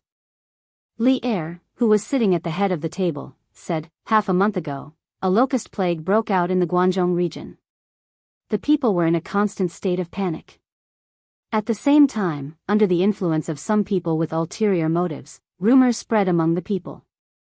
At this time, the Marquis of Yong and led a sky pheasant brigade made up of more than 100,000 chickens and set off from Lantian County. In just half a month, the sky pheasant brigade destroyed the locust plague in more than 70 counties, benefiting millions of villagers. Not only did it stabilize the people's livelihood, it also stabilized the people's hearts. Since ancient times, every time there was a locust plague, there would be countless people who would leave their homes and become homeless. The tragedies of selling children and children would be endless. But now, our great Tang is facing a locust plague. The scale and severity of the locust plague far exceeded the past, but with the help of the Marquis of Yong and Sky Pheasant Brigade, not only did Great Tang not have a large number of refugees, the locust plague was also stabilized and controlled in the shortest time possible. The Marquis of Yong and has contributed greatly to all of this. It had been nearly half a month since the locust plague began, and the Sky Pheasant Brigade's disaster relief work was nearing its end. In the Great Tang, more than 100 provinces and counties had been affected by the locust plague. In this half a month, the Sky Pheasant Brigade had saved more than 70 provinces and counties. There was no time to save the remaining 20 to 30 provinces and counties. This was because half a month was enough for the locust plague to finish eating all the crops. The people of these provinces and counties could only rely on the imperial court to provide relief food. But speaking of which, it was much easier for the imperial court to provide food for 30-some provinces and counties than for 100-some provinces and counties. Given the Great Tang's current grain reserves, there was no problem in providing relief food to 30-some provinces and counties at the same time. Thus, Li Zishuan's Sky Pheasant Brigade had done Li Er a great favor this time. Otherwise, the Great Tang would have suffered a great loss. At the very least, once the disaster relief was over, the imperial court would not have the energy to organize an army to attack the steppe. Li Zishuan's Sky Pheasant Brigade had greatly reduced the losses caused by the locust plague. It was precisely because of this that Old Li had the confidence to issue a war mobilization order to the officials of the 6 bureaus. Within 3 months, the officials of the imperial court would organize an army of 300,000 and set out for the steppe. Your Majesty, the Marquis of Yong, and first built the water wheel to alleviate the drought and feed the people. Now, he is using the Sky Pheasant Brigade to eradicate locusts and stabilize the people. This old subject believes that the Marquis of Yong and has rendered great service to the country and should be rewarded. As soon as Li Er finished speaking, Wei Zheng stepped forward and said. Although Wei Zheng was unwilling to see Li Zishuan promoted too quickly, Old Wei was wholeheartedly convinced by Li Zishuan's great contribution in eliminating the locust plague. In the words of the modern people, Li Zishuan did not deserve to be slandered this time. Fang Xianling frowned and wanted to object. However, after thinking about it carefully, he felt that it would be unreasonable if he did not reward the Marquis of Yong and's great contribution. This was a contribution that would make people wholeheartedly convinced and unable to have any thoughts of objecting. Thus, he stepped forward and clasped his hands. Your Majesty, the Marquis of Yong, and has put an end to the locust plague and prevented the Great Tang from starving. He has rendered great service to the country and the people. He should be rewarded. Zhang Sun Wuji's eyes flashed and stepped forward. Your Majesty, Prime Minister Fang is right. This old official agrees. The old cunning fox's thoughts were actually quite complicated. Li Zishuan became the Marquis of the Great Tang Empire at such a young age. To be honest, even he was shocked by the speed of his promotion. Now that Li Zishuan had made another great contribution, Zhang Sun Wuji was no longer as fearless as his name suggested. To be honest, he was starting to feel some fear towards Li Zishuan. He was afraid that in a few years, Li Zishuan would directly replace the positions of these old fellows. As for these old fellows, they could only retire early. However, even though he had fear in his heart, Zhang Sun Wuji could not directly object at this moment. This was because Li Zishuan was also a staunch official of the Crown Prince's faction. If he were to object at this moment, wouldn't he be leading an internal strife? The influence would be very bad. Your Majesty agrees. Fang Xianling and Zhang Sun Wuji expressed their opinions one after another. Very quickly, the position of the civil officials appeared to be one-sided. Your Majesty agrees. The military camp led by Niu Jinda and Li Jing also bowed and seconded at this moment. This was Li Zishuan. If it was someone else, they might not be able to get the support of both the civil and military camps at the same time. As the person involved, Li Zishuan could be said to be extremely conflicted at this moment. Firstly, he really did not want to be promoted. This was definitely not a lie. He really did not want to be promoted. His current official position was enough for him to live a carefree life for the rest of his life. The higher the official position, the greater the responsibility. If old Li were to arrange another important position for him, wouldn't he be busy to death every day? But on the other hand, if he were to reject the reward under such circumstances, wouldn't he hurt the hearts of people like Niu Jinda and Li Jing who were sincerely thinking for him? Would he be labeled as someone who did not know what was good for him? After weighing the pros and cons in his heart, Li Zishuan gritted his teeth and finally took a step forward. He bowed and said, "Your Majesty, the matter of the Sky Pheasant Brigade going up north to exterminate the locusts was not done by me alone. That was done by His Highness King of Shu, Qing Chumo, and hundreds of children from the Han family village and Plum village who worked tirelessly for thousands of miles. Until today, they are still exterminating the locusts in the north. Compared to them, this little bit of merit that I have is not worth mentioning. If your Majesty wants to reward me, I implore your Majesty to reward me along with these children. If not, I will not be able to accept this reward." Chapter 1577. Translator, Henyi Translations Editor, Henyi Translations. Actually, Li Zishuan didn't have any other intentions when he wanted to help Li Zishuan keep the Academy's confidential files. It wasn't because he coveted Li Zishuan's knowledge and wanted to take it for himself. The scrolls themselves were of no use to him, as only the people of the Yanhuang Academy could understand them. The reason why Li Er wanted to personally take over the safekeeping of the Academy's scrolls was mainly to prevent the scrolls from being stolen by people from other countries. Overall, it was a form of protection for the Academy.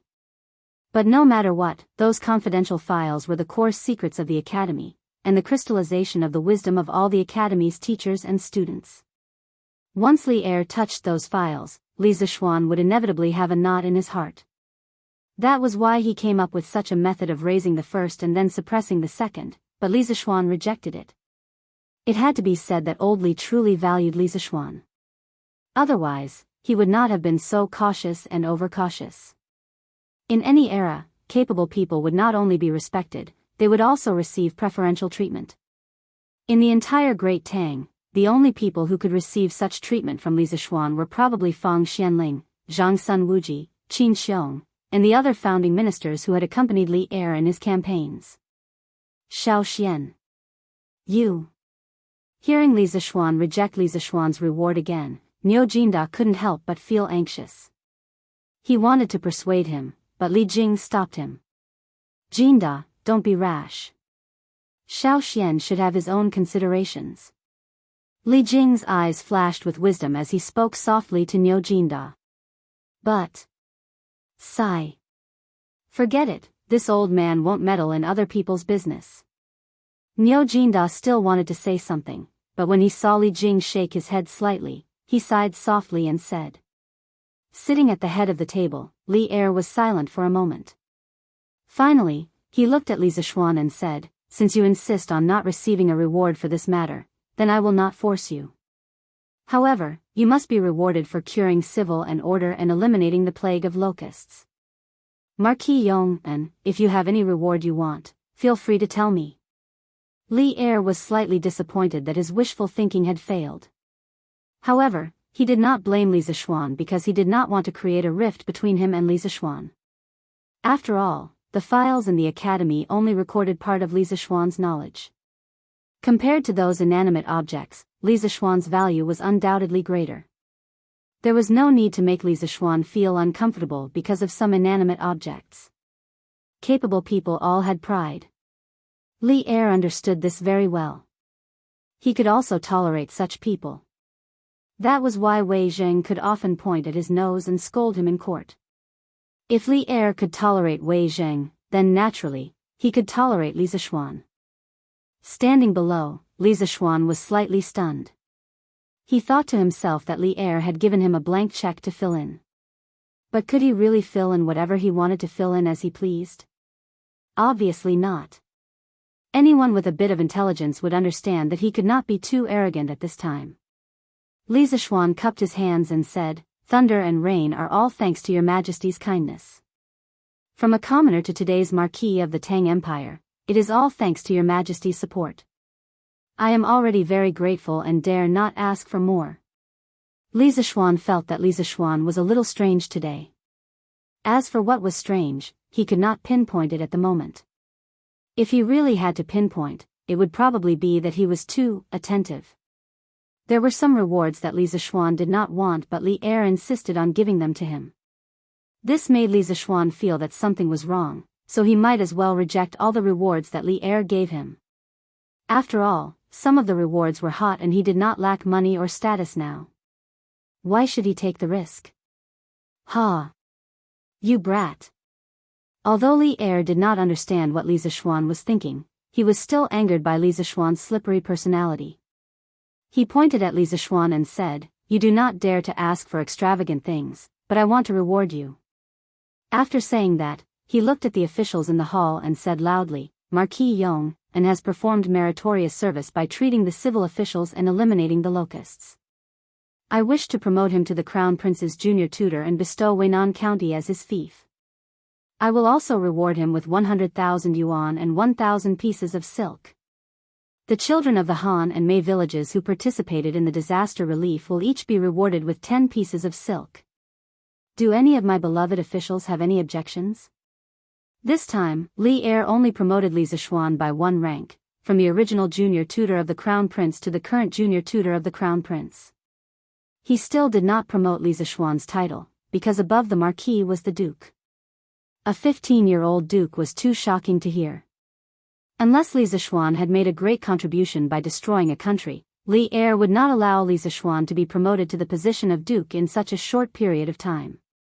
However, among these rewards, the most important one for Li Zishuan was his fief. Li Er directly bestowed the entire Weinan County to him as his fief. This was not a small amount. One had to know that Weinan County was under the jurisdiction of Chang, and like Lantian County.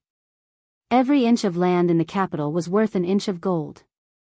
This was not only the case in modern times, but also in ancient times.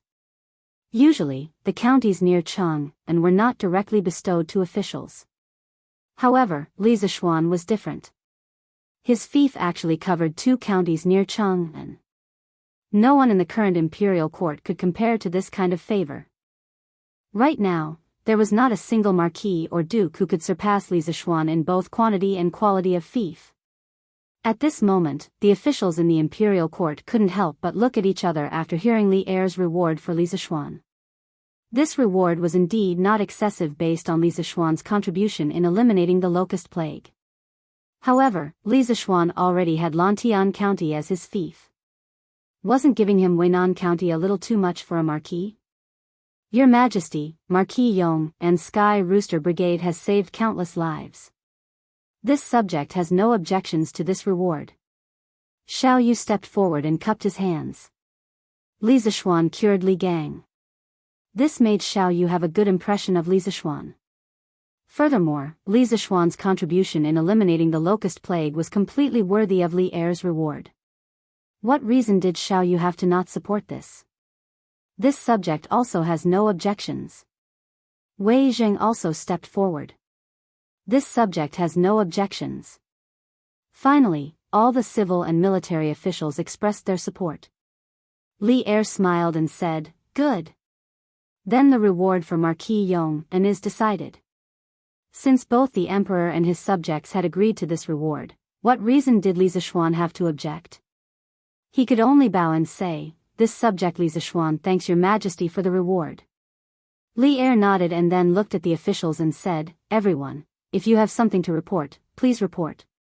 If not, the court is dismissed." This meant that today's morning court had officially begun. After a moment of silence, Wei Zheng stepped forward and said, "Your Majesty, this subject has a report." Seeing that it was Wei Zheng, Li Er couldn't help but rub his eyebrows and said, "Dear subject Wei, please speak." Wei Zheng didn't hesitate and said in a deep voice, "Your Majesty, this time, Yanhuang College's secret files were stolen. Although Marquis Yong and eventually took them back from Wuxia, everyone knows how dangerous it was. If this happened again, who can guarantee that those secret files would be recovered? And if those files that recorded the key technologies of Yanhuang College fell into the hands of outsiders, it would be a huge threat to our great Tang. Thus, this old subject pleads Your Majesty to allow the imperial court to safeguard these secret files for Yanhuang College. The moment the old troll said this, the officials immediately broke out into discussion. This was because they had also thought of this problem before. Li Er raised his eyebrows. Although he had this idea from the beginning, he definitely did not collude with Wei Zheng beforehand. Wei Zheng, who had always opposed him in the past, was secretly helping him today for the first time. This made Li Er feel a little uncomfortable for a moment. Your Majesty, Left Minister Wei's words are reasonable.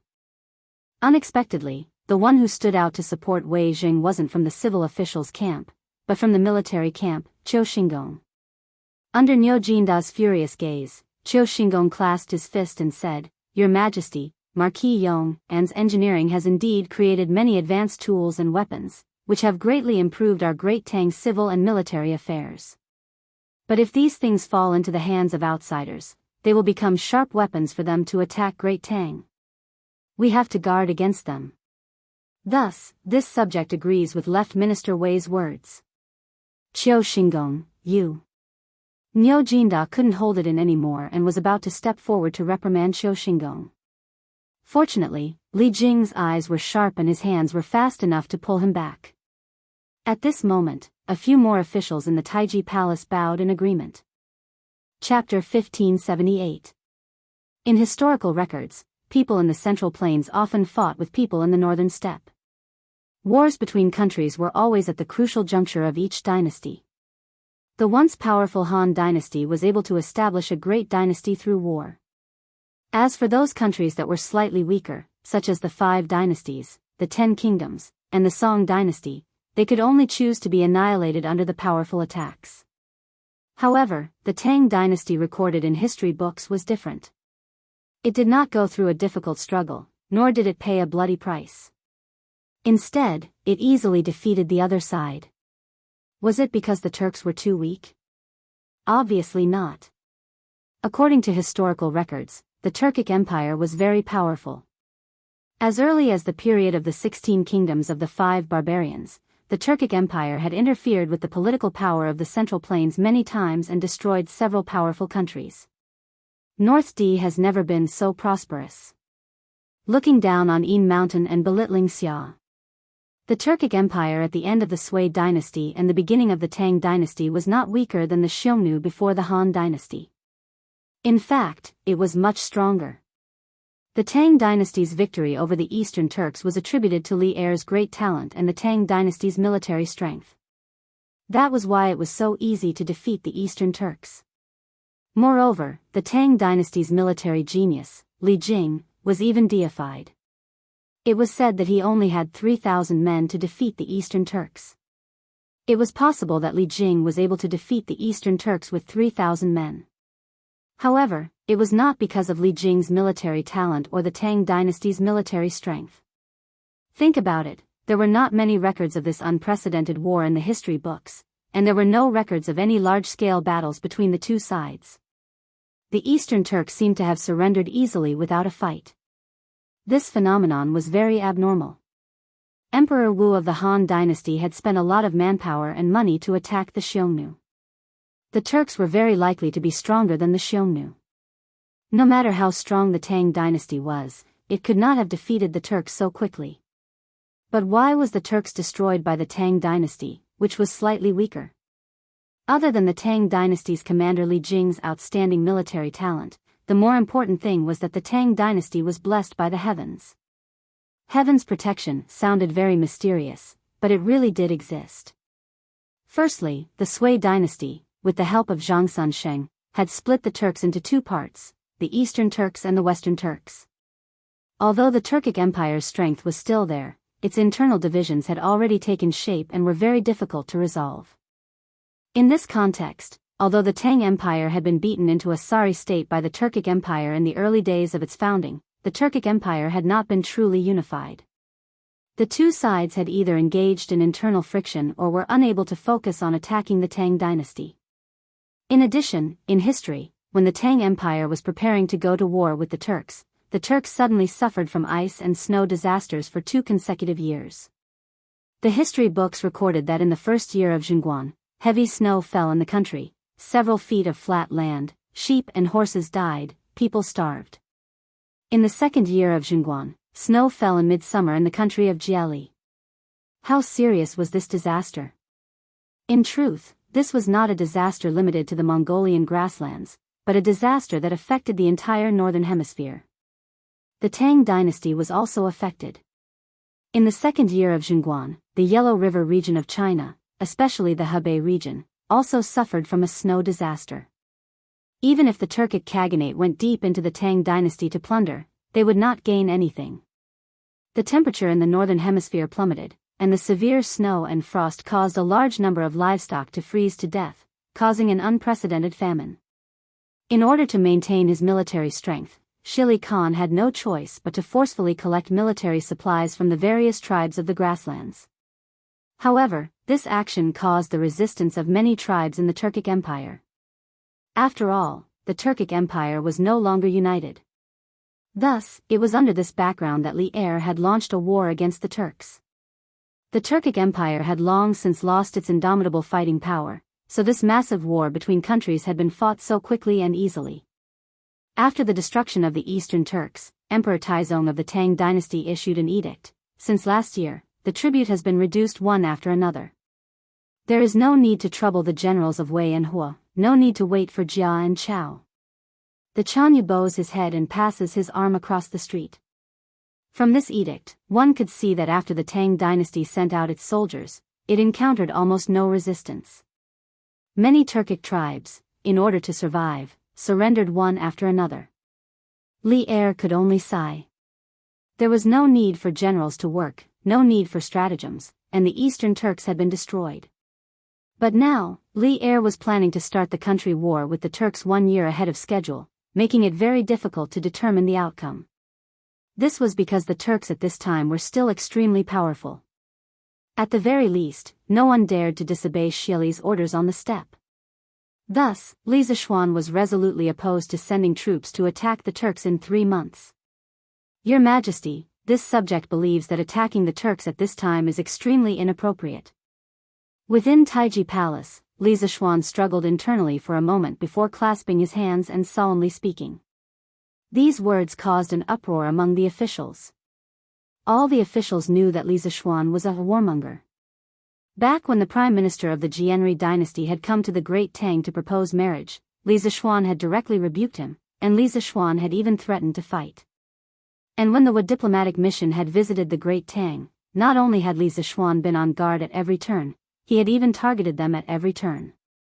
It was clear that he was not afraid of stirring up trouble. This sort of a warmonger, who was tough on foreign affairs, upon hearing that the Great Tang was about to attack the Turks, his first reaction was not to raise both hands in approval, but to oppose. All the officials felt that the sun had risen from the west today. Seated at the head of the table, Li Er frowned and sternly asked, "What's inappropriate about it?" Shili disregarded the Great Tang, disregarded us, and dared to send soldiers to Yanmen Pass. As the ruler of the Great Tang, why can't we return the favor? Those familiar with Li Er knew that Li Er was somewhat angry at this time. This was because Li Zishuan had always been a junior that Li Er valued greatly. But today, Li Zishuan's stance on the war between the Great Tang and the Turks had greatly disappointed Li Er. To think that the talent that he had painstakingly nurtured was a cowardly scoundrel, how could Li Er not be angry? How could he not be pained? Your Majesty. Since the Sui dynasty, when the Turks were divided into the Eastern and Western Turks, the Turks had already been in chaos internally. In addition, there was a snowstorm last year, causing the Turks to lose a lot of food. These are all signs that the Turks' national strength is gradually declining. Meeting Li Er's disappointed gaze, Li Zishuan calmly cupped his hands and said. Li Er indifferently said, "Since that is the case, shouldn't we send troops to destroy Shili now?" Li Zishuan quickly shook his head and said, "That is not the case. Your Majesty, although the Turks have encountered internal strife and natural disasters, Shili's strength has been preserved well, and the national strength is still stronger than our great Tang. In this official's opinion, since the Eastern Turks' national strength is already declining, why shouldn't our great Tang wait a little longer?" "Ha! Wait? Then how long do you think we should wait?" Li Er coldly laughed and said in an unfriendly tone. At this moment, the officials in the hall also looked at Li Zishuan. Li Zishuan almost cursed in his heart. Wait until when? Of course, wait until next year. But once he said that, Li Er would definitely get to the bottom of it and ask him why he should wait until next year. Then, would he have to tell old Li that at the end of this month, there would be seasonal abnormalities on the grasslands and snow in midsummer? No one would believe him even if he said that. "Your Majesty, this official thinks that it would be best to wait until next year." Under the pressure of everyone's eyes, Li Zishuan finally opened his mouth and replied. At the same time, Li Zishuan's mind was spinning, and he began to think about how to answer Li Er's next question. Next year? Why wait until next year? As expected, after hearing Li Zishuan's answer, Li Er directly asked. Li Zishuan straightened his clothes and cupped his hands with a solemn expression. "Your Majesty, the Turks met with a snowstorm last winter, and many cows and sheep froze to death. If another snowstorm occurs on the grasslands this year, the Turks will definitely suffer another heavy blow. At that time, if Shili wants to maintain his current military strength, he will have to ask for food from the other tribes of the grasslands. This will increase the dissatisfaction of the tribes of the grasslands towards Shili, and the internal friction of the Eastern Turks will definitely worsen. At that time, when your Majesty sends troops to attack the grasslands, you will easily defeat Shili." After Li Zishuan finished speaking, the officials all opened their mouths in shock. They did not expect that Li Zishuan's reason to persuade Li Er to stop fighting would be so childish. Yes, childish. Below the hall, Qiu Xingong coldly laughed and said, "Humph. Marquis Yong, and the premise of all your assumptions is that there will be another snowstorm in the grasslands this year, but who can guarantee that it will snow this year? War is not a game. How can you make the emperor postpone the country war plan based on your guess?" What a joke. Qiu Xingong did not take Li Zishuan's words seriously, but Li Er, Zhang Sun Wuji, and Fang Xuanling's expressions all changed at this moment. Others might not know, but they knew that Li Zishuan had predicted a locust plague last year, and in the 6th month of this year, the locust plague came as scheduled, completely proving how accurate Li Zishuan's prediction was. Now that Li Zishuan said, if another snowstorm occurs on the grasslands this year, it instantly alarmed the sensitive nerves of Li Er, Fang Xianling, and Zhang Sun Wuji. Was this a casual remark, or a prediction of the situation of the grasslands this winter? Li Er, Zhang Sun Wuji, and Fang Xianling all had this question in their hearts at the same time. After Qiu Xingong finished speaking, he thought that Li Er would quickly praise his point of view, but he stood there and waited for a long time, and did not hear Li Er's voice, which made his heart sink gradually. The civil and military officials in the imperial court also felt that the atmosphere in the hall was not right, so they all lowered their heads and did not say a word. After keeping silent for a long time, Li Er finally opened his mouth and said, "This matter can be discussed later. I am not feeling well and am a little tired. Today's morning court will end for now." Court dismissed. Li Zishuan, stay behind. After saying that, Li Er did not give the officials a chance to greet him, and directly stood up and walked towards the back of the hall. "Xiao Xian, you must be careful, in front of His Majesty, you must think thrice before you speak." Seeing that Li Er had left, the officials all left the court. Before Li Jing left, he looked at Li Zishuan and reminded him softly. "Yes. Uncle Li." Feeling Li Jing's goodwill, Li Zishuan nodded slightly and responded, then he walked towards the direction of the Sweet Dew Hall alone. Chapter 1579. Your Majesty, it is an indisputable fact that the Turks are at their peak. There is no need for the Great Tang to choose to knock against the hard rock that is the Turks. Only by preserving its strength and eliminating the Turks with minimal losses can the Great Tang become truly invincible. In Ganlu Palace, Li Er was frowning in thought. Li Zishuan had been waiting for a long time, but seeing no response from Li Er, he finally couldn't help but break the silence. Li Er finally raised his head, his unfocused eyes focused.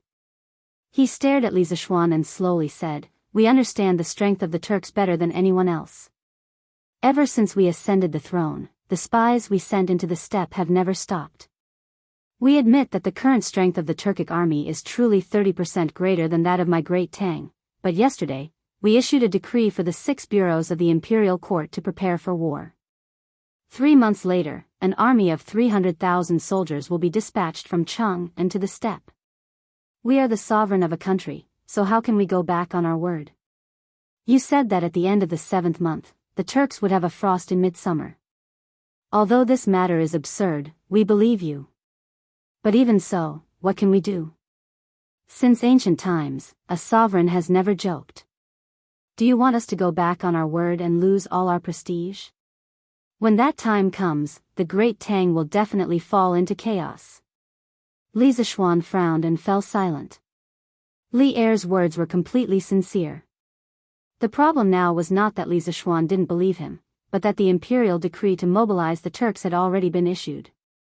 No matter how reasonable Li Zishuan's words were, Li Er couldn't possibly change his mind, right? If all the officials in the court believed that the Turks would have a frost in the 7th month, then things would be much easier. At that time, even if Li Er wasn't willing to withdraw the imperial decree, the officials would still force him to do so. But the problem was that the officials couldn't just rely on Li Zishuan's one-sided words to believe in something as absurd as midsummer frost. Thus, Li Er was truly caught between a rock and a hard place. "Your Majesty, this subject believes that the lives of the great Tang's sons are the most important. If we can delay the attack on the Turks for a year, not only will our chances of victory be greater, our casualties will also be much lower. In comparison, this subject believes that the sovereign's words can also be taken lightly." After a long while, Li Zishuan once more spoke. "Humph. At this stage, do you still think that we are a tyrannical and fatuous sovereign who would rather push countless great Tang into the abyss of death for the sake of face?" Li Zishuan understood the hidden meaning in Li Zishuan's words. He slammed the table and stood up, his face full of anger. "There is no turning back for an arrow that has been shot. The sacred decree of war has already been issued, and the 6 branches of the imperial court are making intensive preparations for this war. If we were to suddenly issue a decree at this time ordering the officials to stop preparing for war, the officials of the imperial court would definitely think that we are afraid of the Turks. There is no wall in this world that does not have a crack. If the officials were to spread this news to the common people of the world would definitely panic. Even if the Turks were to encounter a great snowstorm this year, even if Shili's strength would be greatly damaged as a result, would the great Tang at that time be able to organize another attack against the Turks? As the saying goes, the first drum builds the spirit, the second will weaken, and the third will be exhausted. Rather than the morale of the army falling apart in the future, it would be better to gather the army now and attack the steppe in one go. Although the Turks are strong, our great Tang does not necessarily have no chance of victory. We have wise and resourceful civil officials, valiant and brave generals, as well as the celestial lamp, telegraph, telescope, gunpowder, peerless divine weapons, and invincible armor. Why can't we fight the Turks fair and square? Only by defeating the Turks when they are at their strongest will the great Tang have the capital to be unrivaled in the world, and only then will the surrounding small countries not dare to provoke the great Tang. Back then, you were still full of mettle, declaring that you would make the great Tang unrivaled in the world. Now that you have gone to the north, why have you become so fearful? Could it be that your backbone and courage have been beaten up by the Turk state preceptor?" Li Er's voice was like thunder, and his words were like a storm, hitting Li Zishuan's face. The entire Sweet Dew Hall reverberated with his angry roar. Zhao Song, who was standing in the corner of the hall, could not help but feel anxious. This was the first time he had seen Li Er so furious in front of an official. Although Li Er had often been angered by his officials in the past, old Li would not directly vent his anger in front of his officials. He would only smash his cup after the officials had left. Thus, Zhao Song was somewhat worried about Li Zishuan's current situation. This official did not. Li Zishuan was not frightened by Li Er's thunderous anger. He looked straight at Li Er, his eyes red, and his voice hoarse as he retorted, "This official does not fear the Turks. This official's blood is still hot, and my heart is still red. This official loves the land beneath my feet, and even more so, I love the simple and brave people of the Great Tang. If the Great Tang were to send troops to the Turks now, this official would be willing to immediately join the army and be the vanguard, charging and breaking through enemy lines, killing the enemy and serving the country. But this subject does not wish to see countless good men of the Great Tang die under the iron hooves of the Turks. This subject does not wish to experience the pain of separation between life and death, where one could be talking and laughing with his fellow soldiers one moment, and then be buried in the ground the next. Each of them represented a warm family behind them. They could be sons, husbands, or even fathers. When they were buried on the battlefield, their parents would lose their sons, their wives would lose their husbands, and their children would lose their fathers. Their warm family would instantly be shattered. In the Battle of Yonghe Pass, our Great Tang lost tens of thousands of soldiers. This means that tens of thousands of families were shattered because of this battle. This official was the one who brought them out of Bing province, but this official did not bring them back. This official has let down their families. Their bones are already on the dry sand, and their families are still in cold clothes. Based on Jun Mo's words, a general success is built on the bones of 10,000. This official does not wish to stand on these piles of bones to make a great contribution. Such a contribution is stained with blood, and this official will feel uneasy. If there is a battle, this official is willing to fight. However, this official does not wish to see more meaningless sacrifices. Your Majesty, please reconsider. Li Zishuan's eyes couldn't help but turn moist. He thought back to Su Tingda and the other Bing province soldiers who had accompanied him out of Bing province. Just how high-spirited had they been when they had first left Bing province?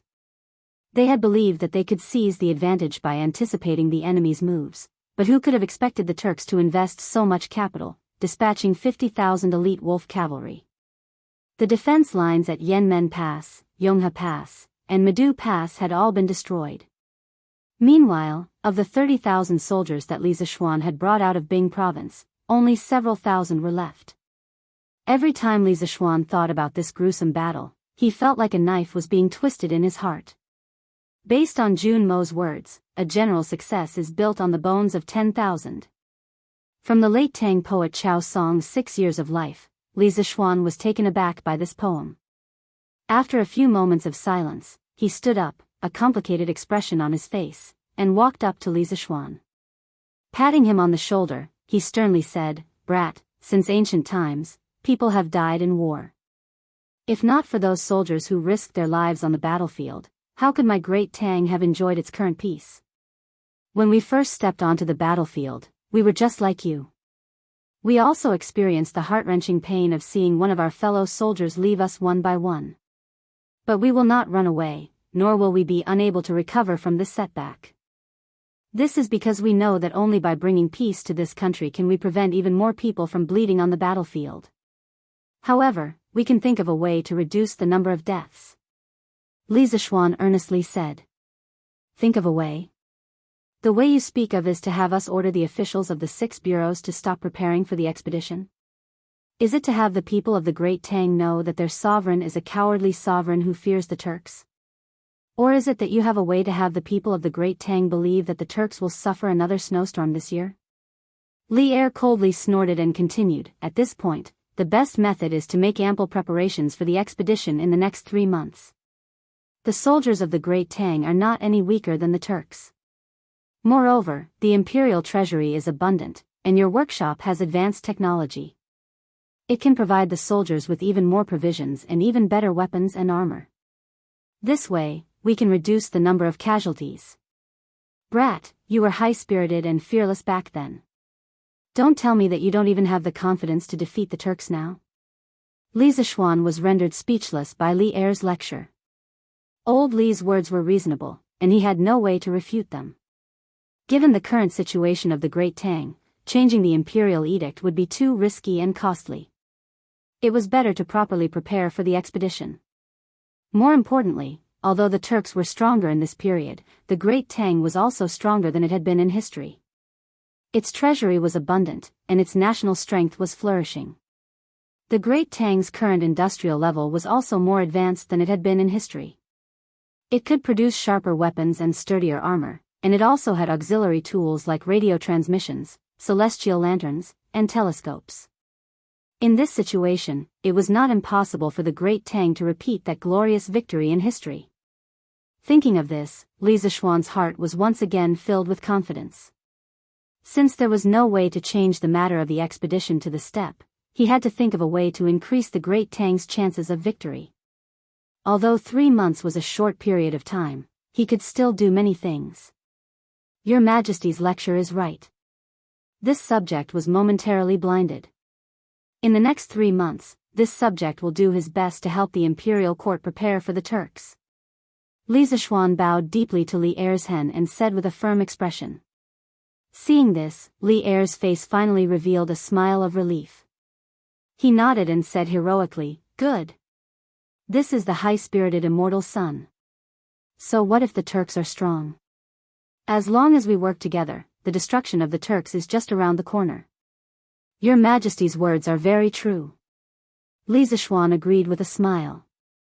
After saying that, he suddenly remembered that he came to the imperial court today with a mission, so he hurriedly cupped his hands towards Li Er and said, "Your Majesty, this subject's martial uncle from Mount Long who wishes to have an audience with Your Majesty. He is currently waiting outside the palace, Your Majesty." Hearing this, Li Er's eyes lit up. He said in surprise, "Oh? You mean Daoist Xian Qing is also in Chang'an? Quick! Men! Quickly invite Daoist Xian Qing over." Then, Li Er impatiently shouted to the eunuchs outside the hall. "Yes." One of the eunuchs bowed and replied, then turned and left quickly. In the Ganlo hall, Li Er looked at Li Zishuan and asked thoughtfully, "Tell me honestly. Why did Daoist Xian Qing come to the palace to see me this time?" Longhu Mountain had always been a secluded sect and had never been enthusiastic about the secular imperial power. Therefore, when Daoist Xian Qing took the initiative to come to the palace, Li Er immediately felt that something was wrong after the initial excitement. Therefore, he asked Li Zishuan. In addition, this time when Li Zishuan was seriously injured at Longmen Pass and his life was hanging by a thread, Daoist Xian Qing, who had been cultivating in Longhu Mountain, actually arrived in time.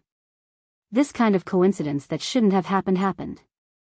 Old Li had been suspicious for a long time. Hearing this, Li Zishuan thought for a moment and replied, "Your Majesty, Martial Uncle came down the mountain this time to carry out a mission given by sect leader. Unexpectedly, when he passed by Lantian County, he found out that I was already at Longmen Pass, so he rushed to Longmen County on a horse and happened to see Longmen Pass being besieged by the Turkic army. Your Majesty should have heard about what happened after that." Li Er nodded and then asked, "You just said that Daoist Xian Qing came down the mountain on the orders of sect leader Feng Lingzi. Can you tell me what the mission is?" After the heart-to-heart conversation just now, the emperor and his minister were much closer to each other, so Li Zishuan didn't have much scruples about what he said. When Li Zishuan answered, he also didn't deliberately hide it. "Your Majesty, to be honest, sect leader Feng Lingzi wants the disciples of Celestial Master Taoism to enter the secular world to cultivate. Most of those disciples are proficient in medicine. Sect leader also heard that I have set up a medical school in Yunshan and set up many joint medical centers all over the Tang Empire. Therefore, he wants those disciples of Celestial Master Taoism with excellent medical skills to enter the medical centers and take the pulse of the people. For the people of Taoism, saving the dying and healing the injured, and curing the diseases of the people, is also a kind of cultivation." "I see." Li Er's eyes lit up. After a pause, he nodded and said, "Good. Good. Good. With the help of the people of Celestial Master Taoism, this joint medical center of the Tang Empire will definitely become bigger and bigger. The people of the Tang Empire will definitely have less illness and more happiness. This is a great thing." The Tang Empire respected Laozi as their ancestor and regarded Taoism as their national religion. They took measures to promote Taoism and raise the status of Taoist priests. Emperor Gaozu of the Tang Empire, Li Yuan, stipulated that Taoism is great and Buddha is small, age first and then release later. After Li Er ascended the throne, he immediately reiterated that, my origin is from the pillar, and collected the hidden and secret Taoist books of the Jin and Wei dynasties to spread the Taoism. As Taoism was beneficial to the orthodoxy and sanctity of the imperial power of the Tang Empire, Li Er had a very good impression of Taoism. When he heard Li Zishuan say that the people of Celestial Master Taoism of Longhu Mountain were planning to enter the secular world to cultivate, old Li was naturally overjoyed. Your Majesty, Taoist Master Xian Qing is outside the hall. At this moment, a little eunuch ran in and bowed. Quickly invite Taoist Master Xian Qing in. Li Er was shocked and said excitedly. Your Majesty, but Taoist Master Xian Qing is unwilling to remove the sword case. The eunuch had a difficult expression. Li Zishuan quickly went forward and explained, Your Majesty, please forgive me. Little martial uncle is obsessed with swordsmanship and views swords as his life. He has never left his sword. Please forgive him, Your Majesty. I am willing to guarantee with my life that little martial uncle definitely has no ill intentions towards Your Majesty. Li Er smiled indifferently and said, Heh. It's fine. I believe you. Then, he looked at the eunuch and said, What are you waiting for? Quickly invite Taoist Master Xian Qing in. Yes, sir. Chapter 1580. Li Er had followed Li Yuan to rebel against the Sui dynasty when he was young. He had been fighting on the battlefield for nearly 10 years. Old Li was used to seeing life and death and those martial arts masters. Although Xian Qing's strength was very high, Li Er was not afraid that he would suddenly attack in the Sweet Dew Hall. Firstly, his own martial arts were quite good. Secondly, Zhao Song and Li Zishuan were in the hall. Thirdly, he did not believe that Xian Qing would suddenly attack and assassinate him in the Sweet Dew Hall. Since ancient times, only tyrants would be easily assassinated. Li Er had always been kind to the people ever since he ascended the throne. He had never done any evil deeds that angered the heavens and the people. As a member of Dao, there was no reason for Xian Qing to assassinate him. Thus, Li Er did not mind that Xian Qing carried the sword case in. Back then, he often met some generals who wore armor and carried weapons here. Why would he care about Xian Qing bringing weapons into the hall? Li Er still had this little bit of tolerance.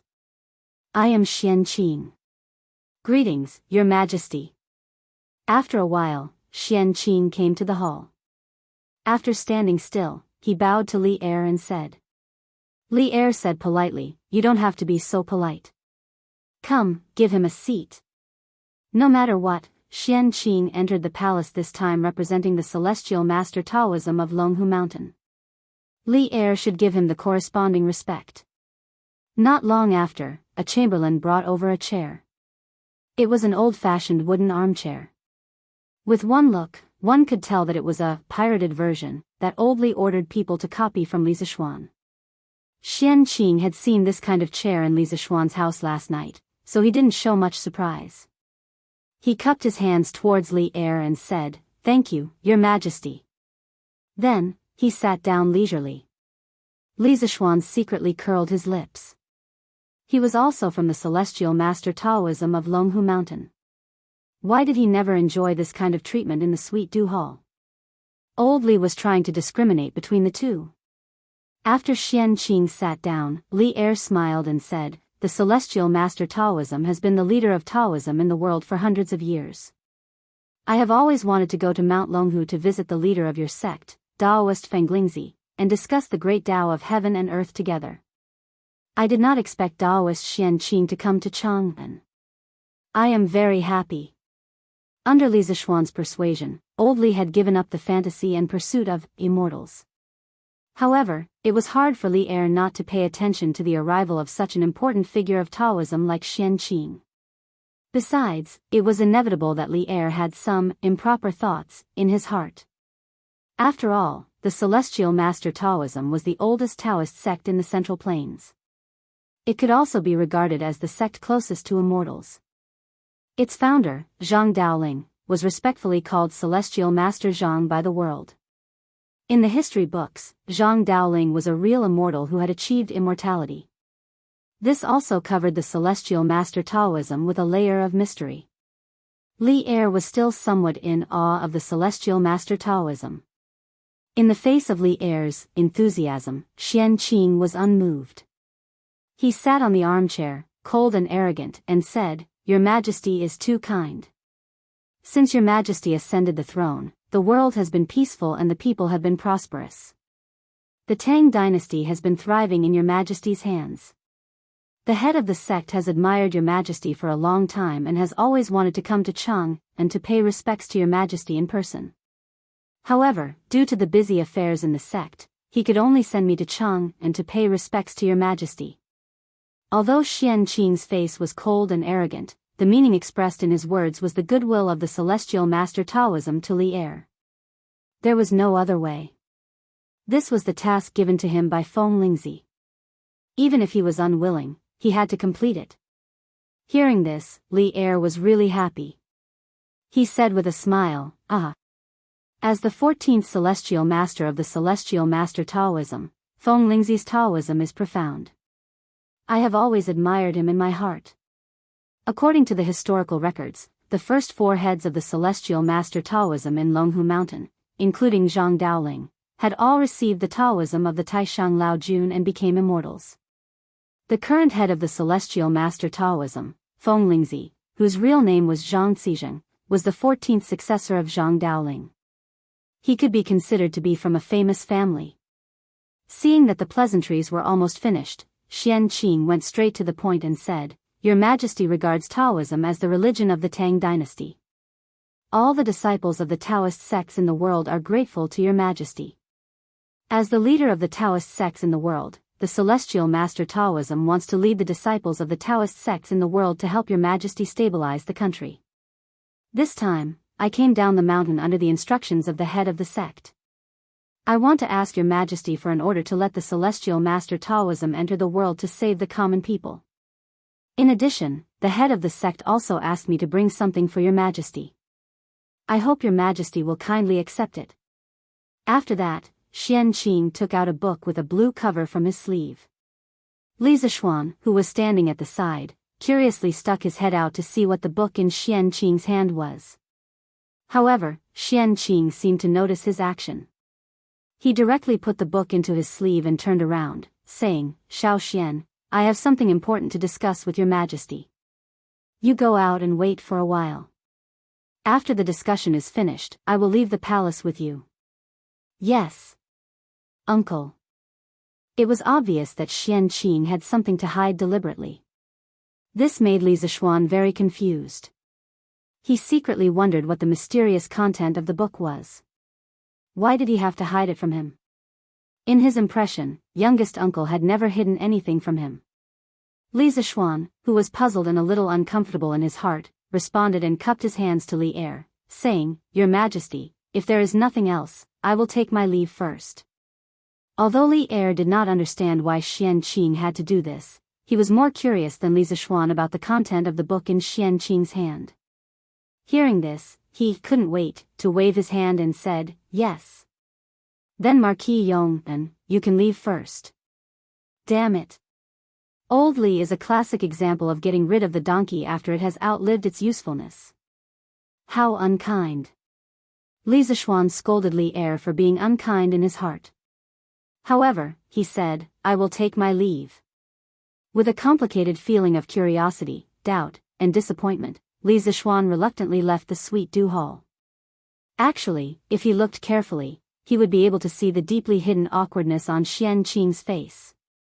Outside the hall, Li Zishuan, who was angry, wanted to leave the imperial palace and return to Yun Mountain. However, he remembered that this was Xian Qing's first time in the imperial palace. If there was no one to lead the way, it would be easy for him to get lost. Li Zishuan could only wait patiently outside Tai Chi Palace. It was almost 10:00 in the morning. Li Zishuan thought to himself, the academy should be having their final exam right now, right? I hope that group of children can do their best and live up to old teacher Wen Ji's expectations. After returning to Yun Mountain, Li Zishuan knew more and more about the attack on the academy that night. This included Li Gang's passionate and righteous words when he faced Wu Jie. This old man was originally a scholar. I know the 4 books and 5 classics. I am familiar with the records of the Grand Historian and the Book of Han. I only have a few plain clothes and no money. I only have a few hundred students. This is this old man's greatest asset. This old man respects the heavens and the earth, respects morality, and fears the people. You are just a barbarian. How can I be threatened by you? This old man knows that your martial arts are strong and invincible, but I want to see what you can do to me today. Thinking about these words now, Li Zishuan could not restrain his entire body from trembling, his blood vessels pulsing. His chest was filled with literary knowledge, his mind was as deep as a valley, his belly was filled with poetic and scholarly spirit. Li Gang's heart was filled with awe-inspiring righteousness, therefore, he was not afraid of ghosts and serpents, much less the Tuju's imperial preceptor, who was highly skilled in martial arts. Li Zishuan admired Li Gang even more for his courage and magnanimity. Fortunately, Li Zishuan successfully pulled Li Gang back from the gates of hell. Otherwise, Li Zishuan would still be in deep self-reproach. Little Xian, let's go. Back to Lantian. At some point in time, Xian Qing walked out from the Taiji Palace and stood behind Li Zishuan. Little martial uncle? Li Zishuan raised his eyebrows in surprise and asked in surprise, Junior martial uncle, you finished your discussion with His Majesty so quickly? Yes. Xian Qing faintly replied with a and did not say anything more. Li Zishuan didn't want to let go of Xian Qing. He asked, Little martial uncle, the book you gave His Majesty, what's the content in it? Xian Qing paused and didn't say anything. Li Zishuan suddenly thought of something and said in surprise, could it be that the book recorded the martial arts secret of the Celestial Master Sect? Little martial uncle, did you give His Majesty the secret of Taishan Sutra? Facing Li Zishuan's wild guess, Xian Qing's face turned red. He finally couldn't help but say angrily, it's not a secret martial arts secret, and it's not Taishan Sutra. Little Xian, stop guessing. Go back to Lantian County quickly. Little martial uncle has something to discuss with priest's son. Oh. Seeing that Xian Qing was unwilling to tell him the content of the small book, Li Zishuan gave up and had to agree. Suddenly, he thought of something and asked, Little martial uncle, how was your discussion with His Majesty just now? Did His Majesty agree to the request of our sect? Hearing this, Xian Qing's face immediately returned to normal. He nodded and said, His Majesty agrees that the Celestial Master Sect and your medical school will jointly set up joint medical centers in all the counties of the Tang Empire. The cost will be borne by the imperial court. That's great. Hearing this, Li Zishuan immediately forgot some of the previous unpleasantness and said happily, with the help of our sect, the joint medical centers of the Tang Empire can be set up in all the counties of the Tang Empire in the shortest time. By then, the people will have no disease that is difficult to treat. The biggest obstacle to the implementation of the joint medical centers of the Tang Empire was not the problem of money, but the lack of talent. The Tang Empire had a vast territory, with a total of more than 360 counties. If the joint medical centers of the Tang Empire wanted to cover the whole Tang Empire, how many medical talents would they need? Now that Old Li had specially allowed the people of the Celestial Master Sect of Longhu Mountain to join the joint medical centers, this was undoubtedly good news. Because the people of the Celestial Master Sect had taken the lead to set an example, in the future, there would be more and more Taoist priests from other Taoist sects who wanted to join the joint medical centers of the Tang Empire. This was a snowball effect. Taoism had developed for nearly 1,000 years, and there were more than tens of thousands of disciples. Most of the people in Taoism were good at medical skills. If more than 30% of these people could join the joint medical centers, the problem of the medical centers being short of people in the early stage would be solved easily. Chapter 1581. Brother Crown Prince. Are you saying that Brother Xiao Xian has returned from the north? Chang'an City, West City. A gorgeous carriage slowly moved forward with the flow of people. In the carriage, a young lady with bright eyes and white teeth raised her head to look at the young man in embroidered clothes. There was no need to guess. This young lady and young man were Chang'e and Li Qingxian. After the morning court session, Chang'e sent someone to invite Li Qingxian. Yesterday, the two siblings had agreed to leave the palace together today. Yes. That's right. Xiao Xian even attended the morning court session today. I heard that he returned to Cloud Mountain last night. Li Qingxian lightly nodded as he replied. Ah. Brother Crown Prince, why didn't you say so earlier? If I had known earlier, I would have waited for Brother Xiao Xian in the palace to come out together. Chang'e wrinkled her nose and said regretfully. Li Qingxian's eyes flashed as he asked with deep meaning, Chang'e, father kept Xiao Xian alone after the morning court session.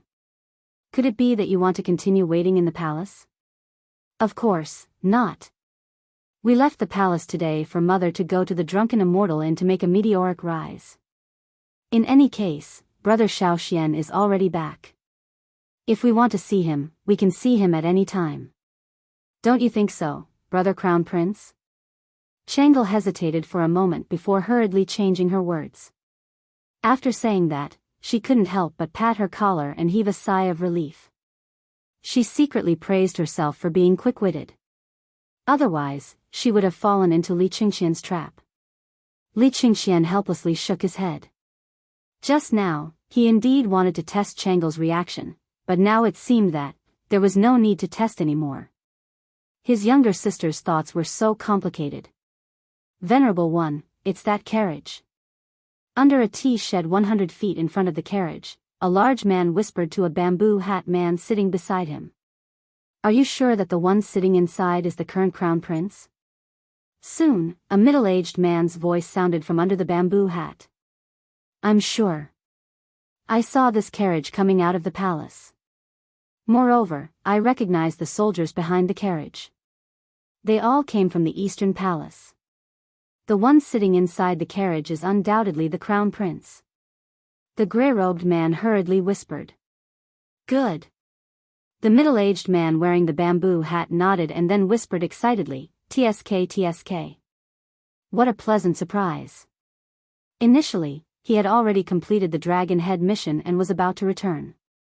However, he didn't expect to encounter such a heaven-sent opportunity.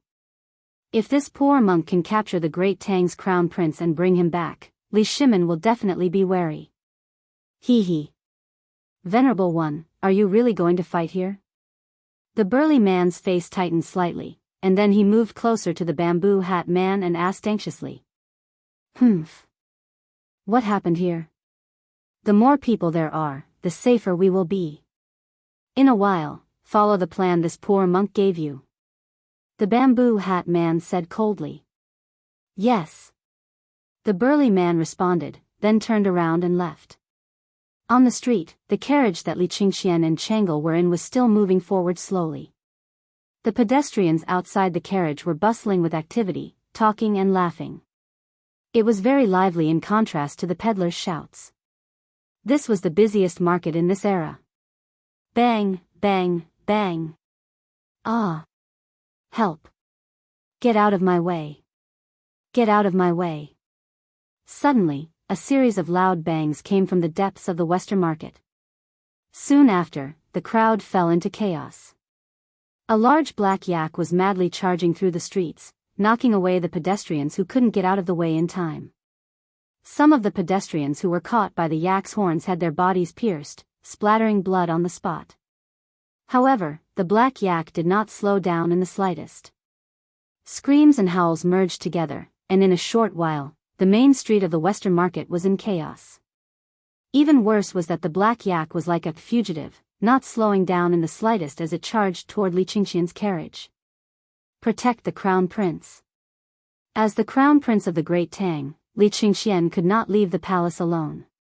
The Eastern Palace guards following Li Qingxian out of the palace quickly noticed the commotion in the Western market. Seeing that the black yak was about to reach them, the leader of the guards, Wu San, hurriedly pulled out his saber and shouted. Yes, sir. 10 some Eastern Palace guards answered in unison, and then they rushed to the carriage and stood in a row with sabers in their hands. Big brother Crown Prince. What's going on outside? As the carriage came to a sudden stop, screams and howls came from outside. Changle's face paled in fright as she grabbed Li Qingxian's arm and asked. Assassination. There was a high chance that this was an assassination. Li Qingxian's face was as cold as water. As someone who had lived in the depths of the palace for many years, he instantly sensed that something was amiss. He patted Changle's small hand and sternly said, Changle, you stay here. This solitude will go out and take a look. Even though Li Qingxian already had a bad premonition, he had to step out at this time. If there really was an assassin, the assassin was probably coming for him. If he stayed in the carriage, he would only drag Changle down with him. As her elder brother, Li Qingxian felt that he had the responsibility to protect his little sister. Wu San. What's going on? Jumping out of the carriage, Li Qingxian frowned and sternly called out. Your Highness. Quickly enter the carriage. There's a mad yak coming from the front. Li Qingxian's carriage was a thick steel carriage specially made by the Odd Interest Pavilion. Ordinary arrows would not be able to penetrate it. At this critical moment, Wu San placed his hopes on this heavy carriage. He then loudly shouted, Stop it. With that, Wu San wielded his saber and led the charge towards the black yak. At this time, the black yak was only 4 to 5 zhang away from the carriage. The rest of the soldiers hurriedly controlled the carriage to stop at the side, while the rest charged with Wu San. The distance between them and the black yak was getting closer and closer. Wu San was able to become an Eastern Palace guard, and his martial arts were also quite good. When he was about to reach the black yak, he directly soared into the air and flew above the black yak. Then, he raised his saber and viciously chopped at the yak's neck. Clearly, Wu San also understood that if he directly used the saber to chop at the yak's head, he would not be able to cut through it. Therefore, he chose to chop at the black yak's relatively weak spot. Pooh! This was the sound of a sharp blade piercing flesh. The middle of the saber in Wu San's hand had almost completely sunk into the black yak's neck. Although the saber had cut through, it did not cut through the black yak's neck. In fact, to be able to cut through the black yak's thick neck in such a situation, one would have to be at least at the peak of the Qi transformation realm or the Grandmaster realm to be able to do so. Moo! Wu San's saber did not cut through the black yak's neck. Instead, it aroused the black yak's ferocity.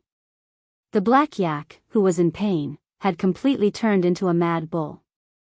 Its 4 big hooves desperately stomped on the limestone floor, and then it carried Wu San and charged towards the 4 or 5 Eastern Palace guards. Evil beast! You dare! Seeing this, Wu San was both shocked and angry. He pressed one hand on the saber's hilt and used the momentum to fly up, directly riding on the black yak's back. Then, he pulled out the saber from the black yak's neck and ruthlessly stabbed at the black yak's neck from the side. Although the laws of the Great Tang clearly stated that no one was allowed to kill a farm cow, in this situation, not only did the black yak threaten the lives of the common people in the West City, it was also threatening Li Qingxian's safety. Wu San almost did not hesitate. In an instant, he made a decision: directly kill the black yak. Chi! This time, because Wu San was riding on the yak's back, it was easier for his wrist to exert force. Therefore, the saber directly pierced the black yak's neck from top to bottom. Blood spurted out from the black yak's neck and sprayed onto Wu San's face. Moo! The black yak let out a sorrowful cry. Finally, it could no longer run and died on the spot. And at this time, the black yak was less than 1 zhang away from the carriage. Wu San, who was on the yak's back, jumped to the ground before the black yak fell to the ground. Then, he finally let out a big sigh of relief. But before he could finish his sigh of relief, he caught a glimpse of a burning bamboo tube tied to the black yak's tail. Wu San's heart instantly rose to his throat because he knew that the black yak on the ground had not gone crazy. Instead, someone was using the black yak to create a disturbance. Quick! Quickly protect His Highness and the princess. Wu San, who had reacted, quickly pulled out the Mo saber from the black yak's neck and shouted loudly. But his warning was too late. Just as Wu San's voice fell, a tall and sturdy man wearing a bamboo hat was flying in Li Qingxian's direction. His speed was so fast that Wu San had no time to react.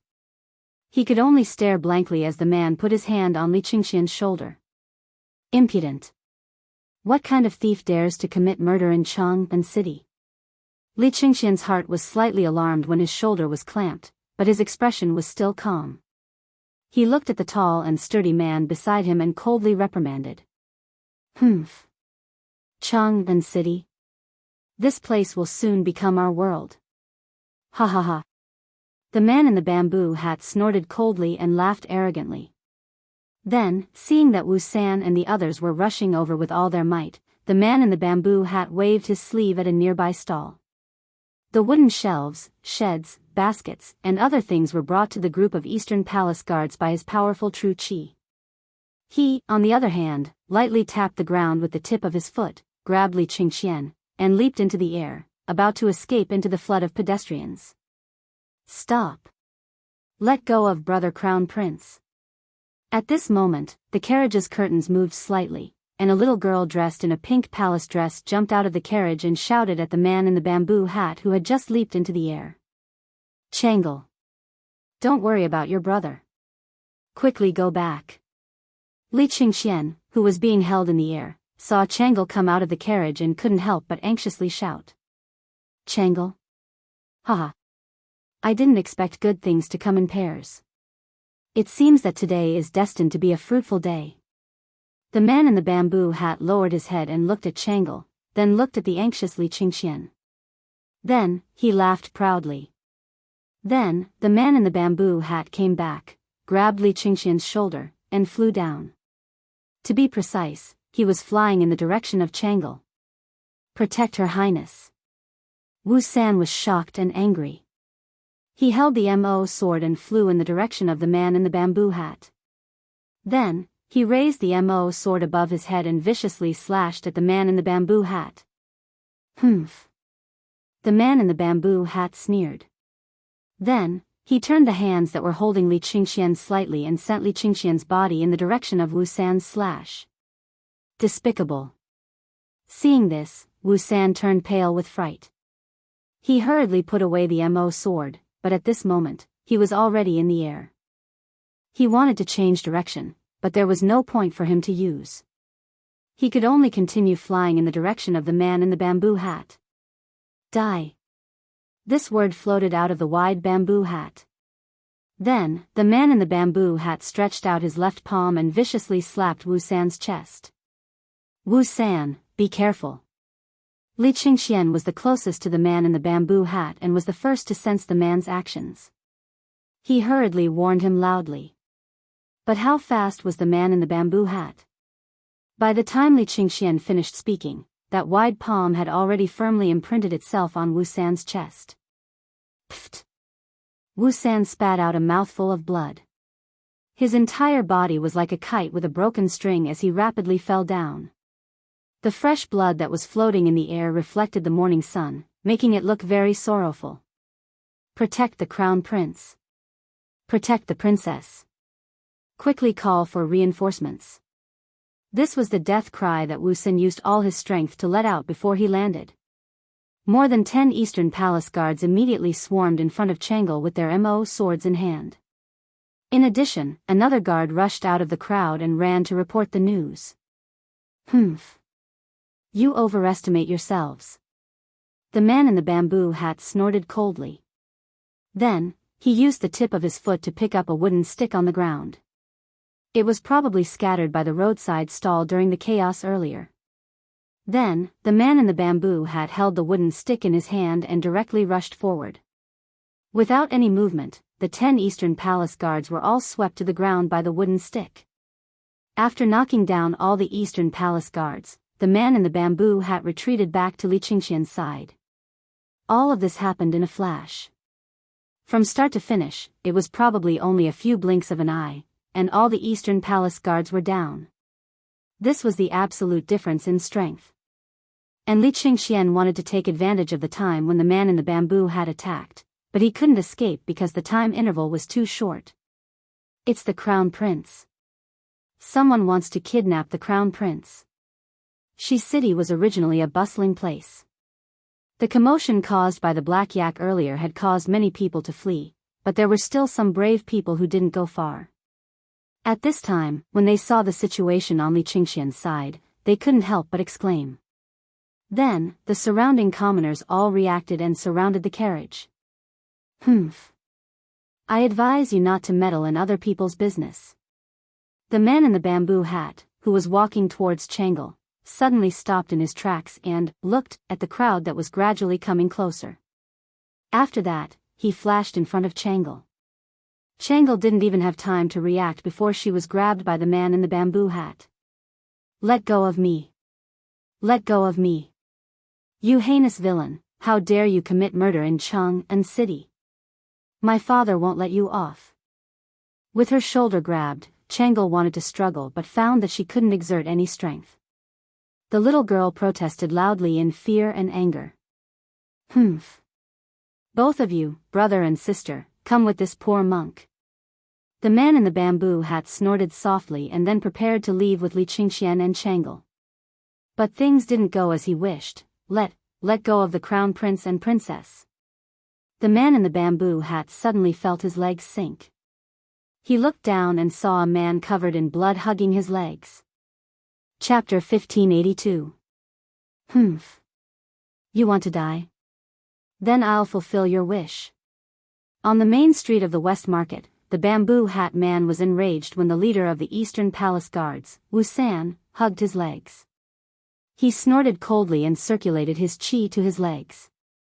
A powerful surge of jinqi suddenly erupted, causing Wuxian to spit out a mouthful of blood. Pfft! Help me! Quick, help me! Wuxian felt a surge in his chest. At this moment, he felt as if his internal organs were about to shift. However, his powerful will allowed Wuxian to hold on tightly to the bamboo hat man's legs. He used all of his strength to shout to the other soldiers around him. Go! Protect His Highness! The dozen or so Eastern Palace guards who had fallen to the ground stood up again and ran toward the man in the bamboo hat with all their might. Seeing this, the man in the bamboo hat panicked. He channeled true qi into his legs again and released it, trying to shake Wuxian off completely. Pfft! Pfft! This time, Wuxian spat out 2 mouthfuls of blood. The joints in his arms were completely broken, and he was sent flying far away. It was not that he did not want to continue holding on to the man in the bamboo hat, but his arms were completely powerless now. Wuxian! Commander Wu! Li Qingxian and the group of Eastern Palace guards were all shocked. Wuxian was clearly heavily injured and looked like he was about to die. Who knew that the man in the bamboo hat would not give up? He took 2 steps forward like lightning and kicked Wuxian in the abdomen. Wuxian was instantly kicked into the air and smashed into the Eastern Palace guards who were rushing over. Humph. You overestimate yourself. After breaking free of Wuxian's restraints, the man in the bamboo hat snorted coldly. Then, like an eagle catching chicks, he picked up Li Qingxian and Chang'e and prepared to leave. But, bam! Protect His Highness! Protect Her Highness! Just as the man in the bamboo hat was about to leave and the Eastern Palace guards were smashed to the ground, a burly man in coarse clothes suddenly slid toward the man in the bamboo hat. When he slid to the feet of the man in the bamboo hat, the burly man did not hesitate to imitate Wuxian and hugged the man in the bamboo hat's legs tightly. After witnessing that brief exchange with the burly man on the ground as a demonstration, the surrounding commoners all followed suit and swarmed toward the man in the bamboo hat. Even if they knew that they were no match for the man in martial arts, what could they do? This was the capital, under the emperor's feet. Kidnapping the crown prince and princess right under the emperor's nose, how was that just lawless? This was simply treason. The Tangs worshipped martial arts, especially the people of Chang'e. Their customs were more valiant than those of other places. Someone wanted to kidnap the crown prince and the princess right under the emperor's nose.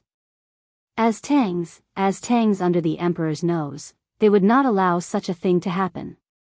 His Highness! His Highness.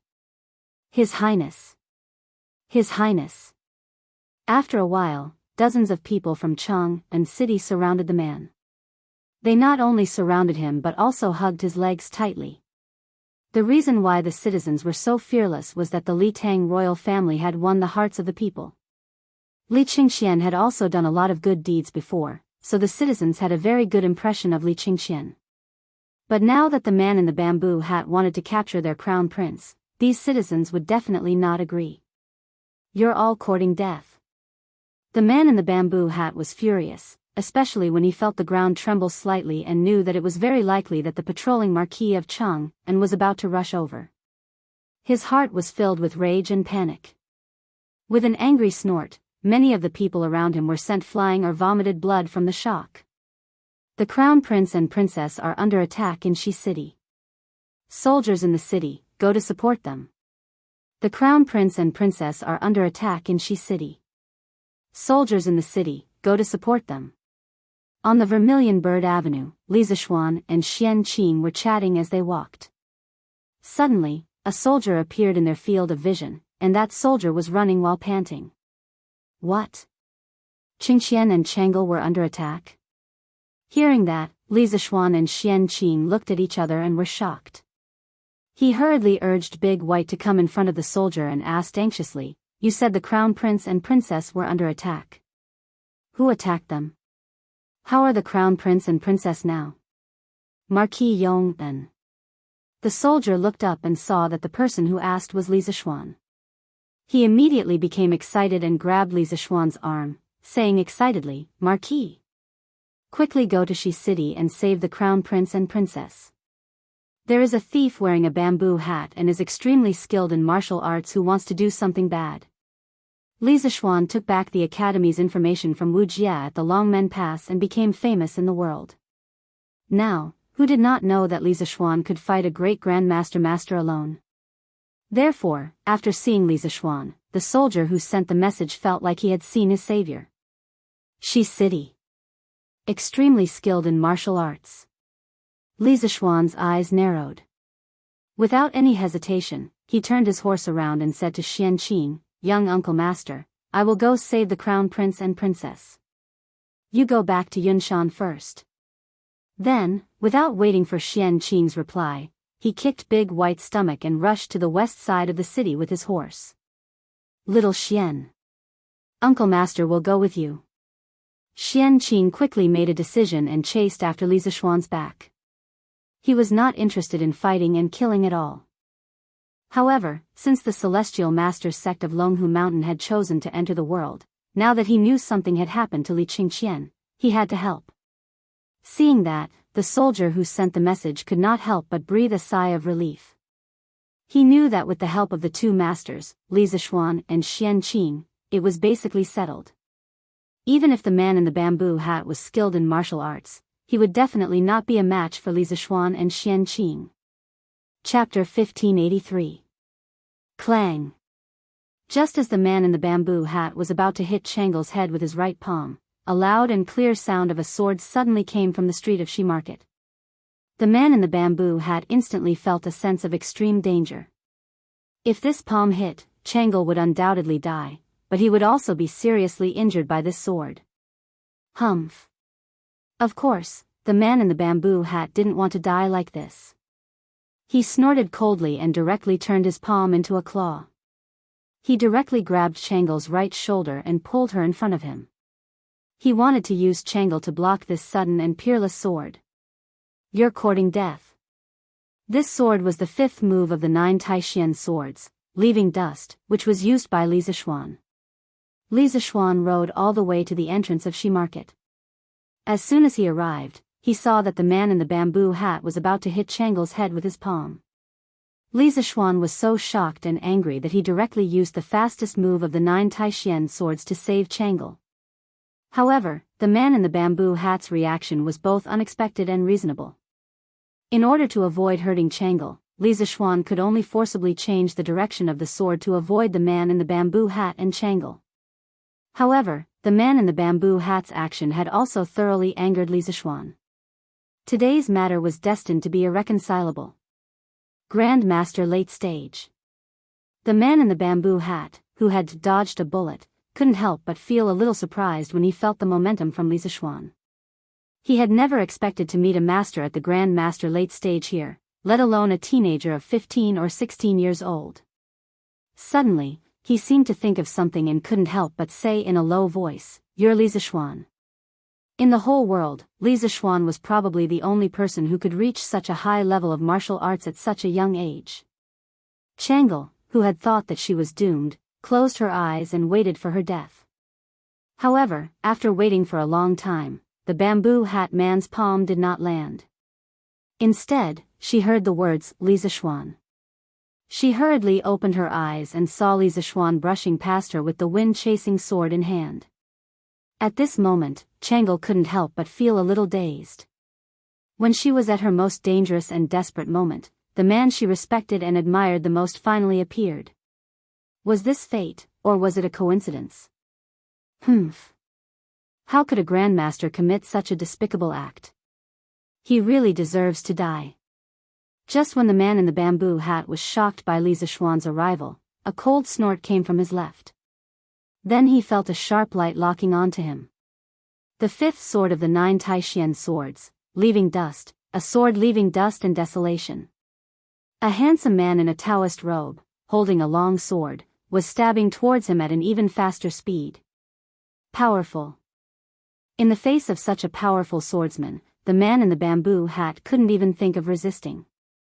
He knew that he couldn't hide or resist, so he could only run. As for using the same trick again and pulling Chang'e to his left as a shield, there was no time at all. Because this swordsman's speed was more than 30% faster than Li Zishuan's. When did so many demons appear in Chang'an City? And each one was more powerful than the other? This was the most depressing thing for the man in the bamboo hat at this moment. Venerable. Be careful. The burly man who had been standing beside the bamboo hat man flew over at this critical moment. With a "chi" sound, the long sword pierced his body in the next moment. The bamboo hat man took the opportunity to retreat quickly, and directly retreated more than 5 feet away. Venerable, leave quickly. The big man spat out blood, but before he died, he still worriedly said these 4 words. The man in the bamboo hat didn't stop. He directly jumped up and flew away over the heads of the onlookers. There were 2 guru masters, and one of them was a super sword master who was about to break through the great grandmaster realm. In the face of such a lineup, he didn't even have the courage to stay for a moment, let alone care about the 2 hostages, Li Qingqian and Chang'e. Xiao Xian. You stay here, I'll chase after him. The last sword master who was wearing a Taoist robe was Xian Qing. Seeing the man in the bamboo hat jump away, Xian Qing moved his feet slightly and used all his strength to perform the cloud-piercing steps. In a flash, he had already disappeared, leaving only these 4 words in the air. Uncle, be careful. Li Zishuan also wanted to chase after him, but he was worried that there would be an ambush here, so he had to stay and shouted in the direction where Xian Qing disappeared. Chang'e. Chang'e. Are you all right? The exchange of blows just now seemed to take a long time to describe, but to an ordinary person, it was only a matter of an instant. It was absolutely not more than 10 breaths of time from beginning to end. Only now did Li Qingqian finally return to his senses. He hurriedly rushed to Chang Li's side, and asked with an anxious and concerned expression. At this time, Chang'e's face was already wet, and her mouth was full of blood. It was the blood flowing from the arm of the man in the bamboo hat. The blood coupled with her weeping face not only didn't make people feel fear, but also made people feel a kind of affection and pity for her. Because just now, if this weak little girl hadn't stood out bravely and bit the arm of the man in the bamboo hat, Li Qingqian would probably be a cold corpse now. In order to protect her brother, even if the enemy was a powerful and invincible guru master, Chang'e stood out fearlessly. Thinking of this, Li Qingqian's heart was filled with sorrow, pity, and self-blame. He hurriedly wiped the blood from Chang'e's mouth with his sleeve and kept murmuring, "Chang'e. It's all my fault. I didn't protect you well. I shouldn't have brought you out." Chang'e shook her head. Although there were still tears in her eyes, she smiled and said, "Brother Crown Prince, don't say that. It's fine as long as you're all right. Changle is also fine. This is the blood of that thief, not Changle's. It's good that you're all right. It's good that you're all right." Hearing Changle say that she was all right, Li Qingxian couldn't help but heave a sigh of relief. A smile of relief appeared on his face. "Quickly call the imperial physician.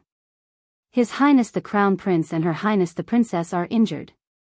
At this time, the surrounding marquises had already surrounded them, and the Marquis in the lead loudly ordered. Li Qingxian stood up, and his gentle face became dignified again. He said in a deep voice, "I and the princess are all right. Quickly send these injured commoners and guards to the Imperial Physician Department. The rest of you, quickly track down the assassin's whereabouts." "Yes." The Marquis in the lead loudly accepted the order. At this time, Li Qingxian walked towards Li Zishuan. He very solemnly cupped his hands towards Li Zishuan and said, "Little Xian, thank goodness you arrived in time. Otherwise, I'm afraid that the two of us would have met with misfortune." Li Qingxian was very clear in his heart that the bamboo hat man's goal was nothing more than to hold the two of them hostage to achieve an unspeakable goal. However, in order to escape the encirclement, the bamboo hat man could only choose to kill one of the two of them as a deterrent. The person who should have died was him, but because of Changle's excessive actions, the bamboo hat man changed his target. If Li Zishuan had arrived a moment later, Changle would have died, and he, Li Qingxian, would have become the bamboo hat man's hostage. In order to prevent Li Er from being threatened by the bamboo hat man, he could only sacrifice himself. Finished speaking, Li Qingxian sincerely bowed towards Li Zishuan. Li Zishuan jumped in fright. He quickly moved to the side and helped Li Qingxian up, saying, "Qingxian, what are you doing? Aren't you torturing me like this? You said before that we are all good brothers. When a brother is in trouble, I, Li Zishuan, should come to help. Isn't that what I should do? If you continue to be like this, next time I won't save you." In the end, Li Zishuan couldn't help but crack a joke. Hearing this, Li Qingxian couldn't help but smile, saying, "That's good. I won't say any polite words. This friendship, I will always remember it in my heart. The friendship between men was like this. Perhaps I'm not good with words, but as long as you need help, I will appear. I won't ask too much, and I won't be embarrassed." Some seemingly careless details and small matters are all moments of true feelings between men. As long as you can understand it, there's no need to say anything more. Chapter 1584. Bastard. In the land of Chang'an, at the foot of the imperial city, there are assassins who dare harm our crown prince and princess. In the future, will there be people who will break into the imperial palace and chop at our head? In the sweet dew hall of the imperial palace, Li Er's furious roar resounded through the entire hall. The palace maids and eunuchs outside the hall could hear the roar from far away. Thus, everyone in the imperial palace fell silent. No one dared to make the slightest mistake at a time like this. And in the hall, Lu Dui of the Court of Judicial Review and Hua Wenjia of the governor's office were in charge of the trials of the Great Tang's prisons, while the other was in charge of the security of the capital. Now that assassins had appeared in Chang and to openly kidnap Li Qingxian and Changle, it was reasonable to say that the two of them should be held accountable. Thus, when they learned of what had happened in Shi City, Lu Dui and Hua Wenjia sent people to deal with it while personally coming to the imperial palace to ask for forgiveness. This old subject is terrified. This old subject is guilty. At this moment, hearing Li Er's harsh words, the two old subjects hurriedly stepped forward and bowed. Terrified? Did we say something wrong?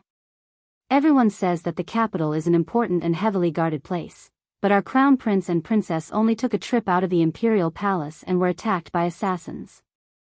When did the security of Chang'an fall into such chaos? Li Er slapped the table, his face ashen. Your Majesty, please calm your anger. Your Majesty, please calm your anger. The two old subjects looked at each other and could only say this. At this time, Li Qingxian and Changle's life and death were unknown. Whatever the two of them said was superfluous. If something happened to Li Qingxian and Chang'e, the two of them would definitely lose their positions. Only if Li Qingxian and Chang'e were lucky enough to be safe would they be able to make up for their mistakes. Your Majesty. Good news. The Marquis of Yong and Taoist Master Xian Qing came to the rescue in time. His Highness the Crown Prince and Her Highness the Princess are both safe. At this moment, a young eunuch ran in from outside the hall and happily bowed to Li Er. Hearing this, Li Er, Lu Dui, and Hua Wenjia's gazes all gathered on the little eunuch. What? Qingxian and Chang'e are both fine? What about the assassin? Did Li Zishuan catch the assassin? Li Er leaned forward, unable to conceal the excitement in his voice. At this moment, old Li was extremely glad that he had left Li Zishuan behind for questioning after morning court. Otherwise, Li Zishuan would have already returned to Cloud Mountain. How would he have the time to save Li Qingxian and Chang'e? Reporting to Your Majesty, when head steward Zhao brought people to Shi City, Marquis Yong and Taoist Xian Qing had already rescued His Highness the Crown Prince and Her Highness the Princess from the hands of the assassin. However, that assassin took advantage of the chaos to escape under the cover of his accomplices. Now, all the city gates of Chang'an have been sealed. Taoist Master Xian Qing and Manager Zhao are searching for the assassin's whereabouts. The young eunuch hurriedly bowed and answered. Li Er's expression turned cold as he said, "Immediately summon Qingxian and Chang'e back to the palace. Order Niu Jinda to lead 5,000 right guard soldiers to assist Zhao Song in searching for Zhao Song's whereabouts in the west of Chang'an. Official Lu, Official Hua, the two of you will lead your men to track down the assassin. Before tomorrow's morning court, you must give me an explanation. I want to see who is so bold as to openly assassinate the princess and crown prince of the Tang Empire in Chang'an. Your servant obeys the decree." The young eunuch bowed and accepted the order. Then, he quickly left the hall to deliver the decree. Lu Dui and Hua Wenjia's expressions turned solemn. They cupped their hands and said to Li Er, "Your servant obeys the decree." Speaking of which, the task that Li Er gave them could not be said to be light. One had to know that Chang'an was vast and had a large population.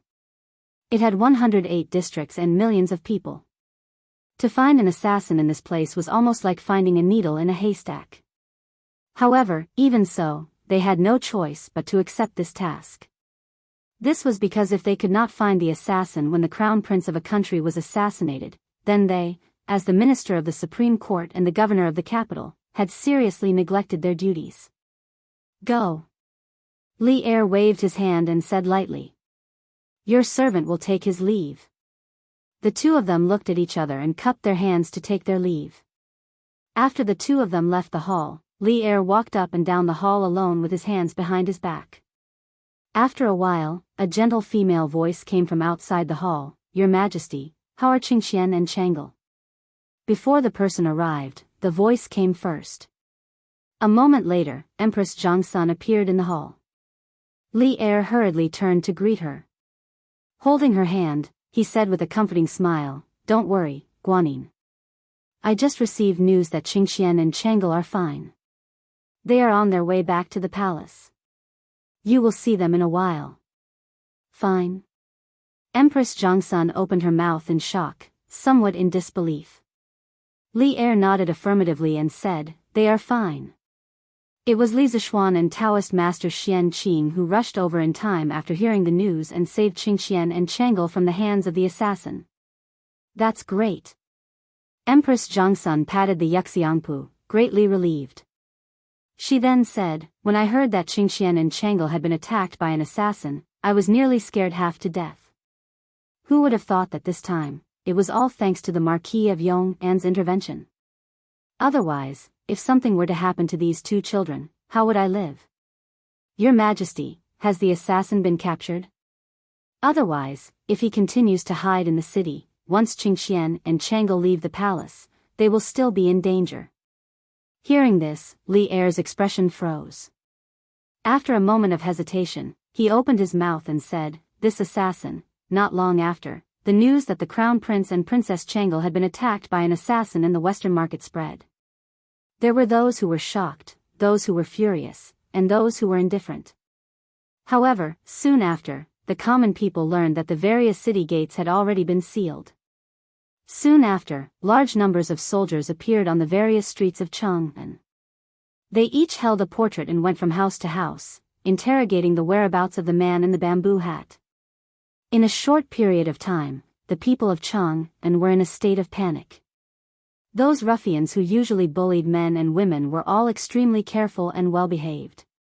None of them wanted to be captured at such a crucial time. This was because this was a major case involving the assassination of the crown prince and princess. If they were caught at such a critical juncture, even if they didn't die, they would lose a layer of skin. Therefore, regardless of whether this large-scale manhunt in the city could catch the assassin or not, the public security in Chang'an city had improved by several levels because of this large-scale manhunt. Many hooligans were arrested and sent to the Supreme Court's prison.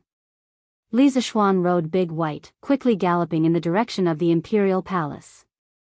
Suddenly, a delicate and pretty young girl wearing a shabby white dress appeared in the middle of the road. Li Zishuan promptly reined in Big White. "Stop!" Big White finally stopped the horse's hooves when it was a foot away from the young girl. However, there was no fear on the young girl's face. It was as if she was completely confident that Li Zishuan could control the horse. "Hey! Young girl, you!" Li Zishuan was just about to ask the young girl why she was standing alone in the middle of the road. Unexpectedly, before he could finish speaking, the young girl opposite him interrupted, "You must be the Marquis of Yong'an?" Li Zishuan was instantly puzzled. "Young girl, how do you know my identity?" Although Li Zishuan often appeared in Chang'an city and there were many citizens who knew him, the young girl in front of him didn't sound like a local from Chang'an. Yes, that's right. Not only did dialects exist in modern society, they also existed in ancient times. This young girl's accent was a bit like that of the Jiangnan region. Therefore, how could Li Zishuan not be surprised that such an outsider actually knew his identity? The young girl smiled slightly, a glint flashing across her eyes. She said, "Just now, when the Marquis of Yong'an rescued the Crown Prince and Her Royal Highness in Shi City, I was also present. Naturally, I knew of Marquis's identity." Li Zishuan was slightly taken aback. Realization dawned on him. "I see. Then what's your name? Why are you blocking my path?" Hearing this, the little girl hurriedly and carefully took out a folded piece of paper from her waist pouch and said, "Marquis, this little girl's name is not worth mentioning. Someone asked me to pass something to you." "Oh? What is it?" Li Zishuan's gaze froze. He hurriedly jumped down from Big White's back. In 3 steps, he arrived in front of the young girl and took the folded piece of paper from her hands. Without waiting for him to unfold the paper, the young girl smiled sweetly and said, "Since Marquis has received the letter, then I will take my leave." "Marquis, don't worry, I have never opened this letter." "Oh, right, I found this on the tail of the mad cow in Shi City. It should be useful for you, Marquis."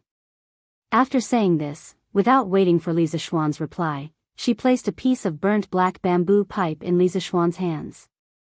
Then, she turned around and left. Very quickly, she disappeared into the crowd.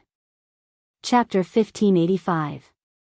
Li Qingxian and Chang'e, who had almost been kidnapped by the assassin, quickly returned to the palace under the escort of a group of imperial guards. Empress Jianghu, who had been worried for a long time, looked up and down at her son and daughter to see if they were missing any parts. After seeing the bruise on Li Qingxian's neck, Empress Jianghu was naturally very distressed. She, who had always been gentle, couldn't help but be angry. That was the anger of a female eagle protecting her young. "Your Majesty, no matter what, you must find out the whereabouts of this assassin. No matter where he comes from, no matter what his intentions are, you must capture him. Otherwise, Qingxian, Chang'e, and even Qingke may encounter danger at any time in the future." Empress Jianghu's tone was murderous, which was very rare for her, who had always been generous and benevolent. Li Er didn't feel strange about this. On the contrary, he understood Empress Jianghu's feelings because he wanted to capture the assassin more than anyone else and then cut him into pieces. "Maid Guanyin, don't worry. That assassin dared to harm my children. No matter where he hides, I will find him. At this time, all the gates of Chang and city have been sealed. That assassin can't escape. After we capture him, we will cut him into 1,000 pieces. Li Er's eyes were cold as he said in a low voice. Father, Chang'an has a population of 1 million. If the city gates are closed for a long time, it will have a great impact on the people's livelihood. Moreover, many people in Chang'an city are merchants or farmers outside the city. If father can't catch the assassin, will the city gates be closed for a day? Then if the merchants and farmers outside the city can't leave the city, won't they be unable to return home and cut off their livelihood? I think that the assassin should be caught, but I still hope that father won't affect the livelihood of the ordinary people just to catch the assassin. Otherwise, Wei Zhuqing will impeach imperial father and make him angry again. When Li Er was full of anger, Chang'e took a step forward and looked at Li Er seriously. She was kind-hearted and always thought more than others. Moreover, what she said was indeed the truth. The city gates of Chang'an city were closed around 9 o'clock in the morning. At this time, many merchants and farmers outside the city had just entered the city. However, when the city gates of Chang'an city were suddenly closed, they couldn't go back even if they wanted to. Li Er was first stunned, then immediately smiled knowingly and said, "Haha. Chang'e knows how to care for me. But Chang'e, you don't have to worry. If we really can't find the assassin today, we won't keep the city gates locked. At the latest, I will have people open the gates of Chang'an city again before noon tomorrow. I will not let Wei Xuanqing find an excuse to remonstrate. As for that assassin, even if we can't find him today, we don't believe that we can't find him in a month, or even a year. Father is wise." Chang'e nodded happily. "Your Majesty, the Marquis of Yong requests an audience." Just as old Li's family was enjoying themselves, a young eunuch quickly walked in and bowed to Li Er. Li Er's expression turned solemn and he said in a solemn voice, "Let him come in." "Here." The eunuch accepted the order and left. At this moment, Empress Jiangsun stood up and said, "Your Majesty, the Marquis of Yong must have something important to discuss with you. I, Qingxian, and Chang'e will take our leave first." But this time, Qingxian and Chang'e were in danger, and it was thanks to the Marquis of Yong that they saved us. "Your Majesty, don't forget to reward me." Empress Jiangsun was grateful to Li Zixuan from the bottom of her heart. Without Li Zixuan, Li Qingxian and Li Tai might have fallen out because of fighting for favor.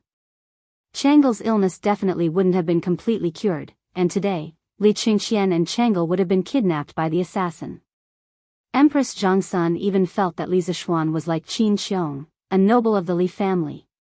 Back then, Qin Xiong had saved the lives of Li Yuan's family many times.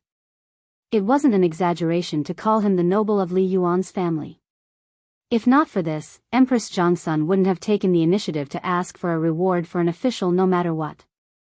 This was because she understood better than anyone the principle that the harem could not interfere in politics. "He. We know what to do." Li Er nodded. Empress Jiangsun left with Li Qingxian and Chang'e from the back of the hall. "Official Li Zixuan pays his respects to your Majesty." After the three left, Li Zixuan stepped into the hall and bowed to Li Er. Speaking of which, he had just left an hour ago. Who would have thought that he would return at this time? "Rise." Li Er waved his hand. After Li Zixuan stood still, he said, "Qingxian and Chang'e were attacked by an assassin in Shi City. It was thanks to you and Daoist Xian Qing that you arrived in time and saved them. What reward do you want? If it's reasonable, we will definitely grant it to you." In the morning court more than 2 hours ago, Li Zixuan had just received a reward, directly increasing his fief by a county. However, just over 2 hours later, Li Er wanted to reward Li Zixuan again. It had to be said that Li Zixuan's imperial favor was probably something that few people could match. However, when Li Zixuan heard this, he did not show any joy on his face. Instead, he said with a serious expression, "Your Majesty, I am not here to ask for a reward. I have an extremely urgent matter to report to your majesty. Li Er asked curiously, what is it? From his point of view, Li Zishuan was a little strange today. In the court, he had hinted in every possible way, but this guy just wanted to decline the reward. Now, he did not even care about what the reward was. Was this still the same person who would not act until he saw a rabbit? Li Zishuan took out a small piece of paper from the pouch at his waist and raised it above his head with both hands. Then, he said, I accidentally received a secret letter. Please take a look, Your Majesty. Secret letter? All of you, leave. Li Er was slightly shocked. He first dismissed his attendants, then looked at Li Zishuan and said, show it to me. As Zhao Song was currently outside the palace with the imperial guards, looking for the assassin's whereabouts, he naturally could not be in the main hall. Li Zishuan had also dismissed the rest of the people in the main hall, so the task of presenting the secret letter naturally fell on Li Zishuan's shoulders. Guards. Quickly summon Zhang Sun Wuji, Fang Xianling, and Li Jing into the palace for a discussion. Li Er expressionlessly took the secret letter from Li Zishuan's hands. When he opened it, his expression changed with a schwa. After a moment, Li Er first shouted out of the hall, then looked at Li Zishuan and said with a pale face, where did you get this secret letter? Yes, Your Majesty. A series of replies came from outside the hall, and then someone went to deliver the decree. When Li Zishuan heard Li Er's question, he clasped his hands and asked, Your Majesty, is the handwriting on this letter from General Li Junxian? Li Er lowered his head to take another look before nodding. It is indeed Junxian's handwriting. Li Zishuan asked again, Your Majesty, may I ask where General Li is now? Li Er replied, several days ago, in order to investigate the origins of the Dragon King sect, Junxian specially infiltrated the Dragon King sect. Right now, wherever the Dragon King sect is, he should be there as well. Li Zishuan's heart trembled. He had guessed correctly. Li Junxian had really infiltrated the enemy camp, or else he would not have so much information on the Dragon King sect. If that's the case, the matter is very clear. Li Zishuan stepped forward and clasped his hands. The people of the Dragon King sect are currently hiding in the Serpent Spirit Mountain. They are preparing to attack Chang'an tomorrow. The words attack Chang'an immediately caused the atmosphere in the hall to turn somber. Li Er's face was grim. After a long silence, he couldn't help but sneer. Humph. A mere Dragon King sect dares to dream of attacking Chang'an. They came at the right time. We wanted to find them, but they delivered themselves to our doorstep. Your Majesty, you must not underestimate the enemy. Li Zishuan hurriedly clasped his hands. Your Majesty, the enemy is in the dark while we are in the light. If they want to know how many soldiers Chang'an has and how many provisions we have, they will definitely be able to find out. On the other hand, the imperial court knows nothing about their situation. Since the Dragon King sect dares to attack Chang'an, their leader must be very confident. If we underestimate the enemy, the consequences will be unimaginable. Your Majesty, Duke Xiao, Prime Minister Fang, and Duke Wei request an audience. At this moment, a eunuch ran in and bowed. Li Er hurriedly said, summon. Yes. After a while, Zhang Sun Wuji, Fang Xianling, and Li Jing, who had just finished the morning court, walked into Taiji Palace once again. Your subjects greet Your Majesty. After Zhang Sun Wuji, Fang Xianling, and Li Jing entered the hall, they hurriedly clasped their hands and bowed to Li Er. Li Er waved his hand. My three beloved subjects, there is no need to be so courteous. Without waiting for Li Er to explain why he summoned them here, Zhang Sun Wuji hurriedly stepped forward and clasped his hands. Your Majesty, I heard that the Crown Prince and Chang'an were attacked by an assassin in Shi City. I wonder if the assassin, Zhang Sun Wuji, was a staunch member of the Crown Prince party.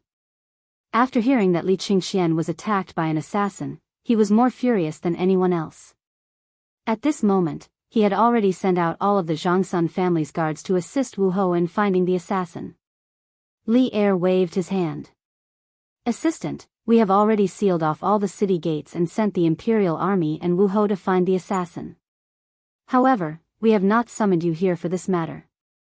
Marquis Yong and show this secret letter to the 3 beloved subjects. Yes, Your Majesty. Li Zishuan clasped his hands and bowed.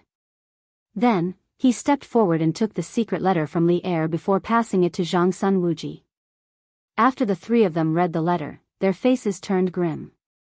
As you can see, Jun Xian mentioned in the secret letter that the dragon sect plans to attack Chang'an City tomorrow. The Marquis of Yong An's opinion that the imperial court cannot underestimate the enemy under the cover of the enemy. I agree with him.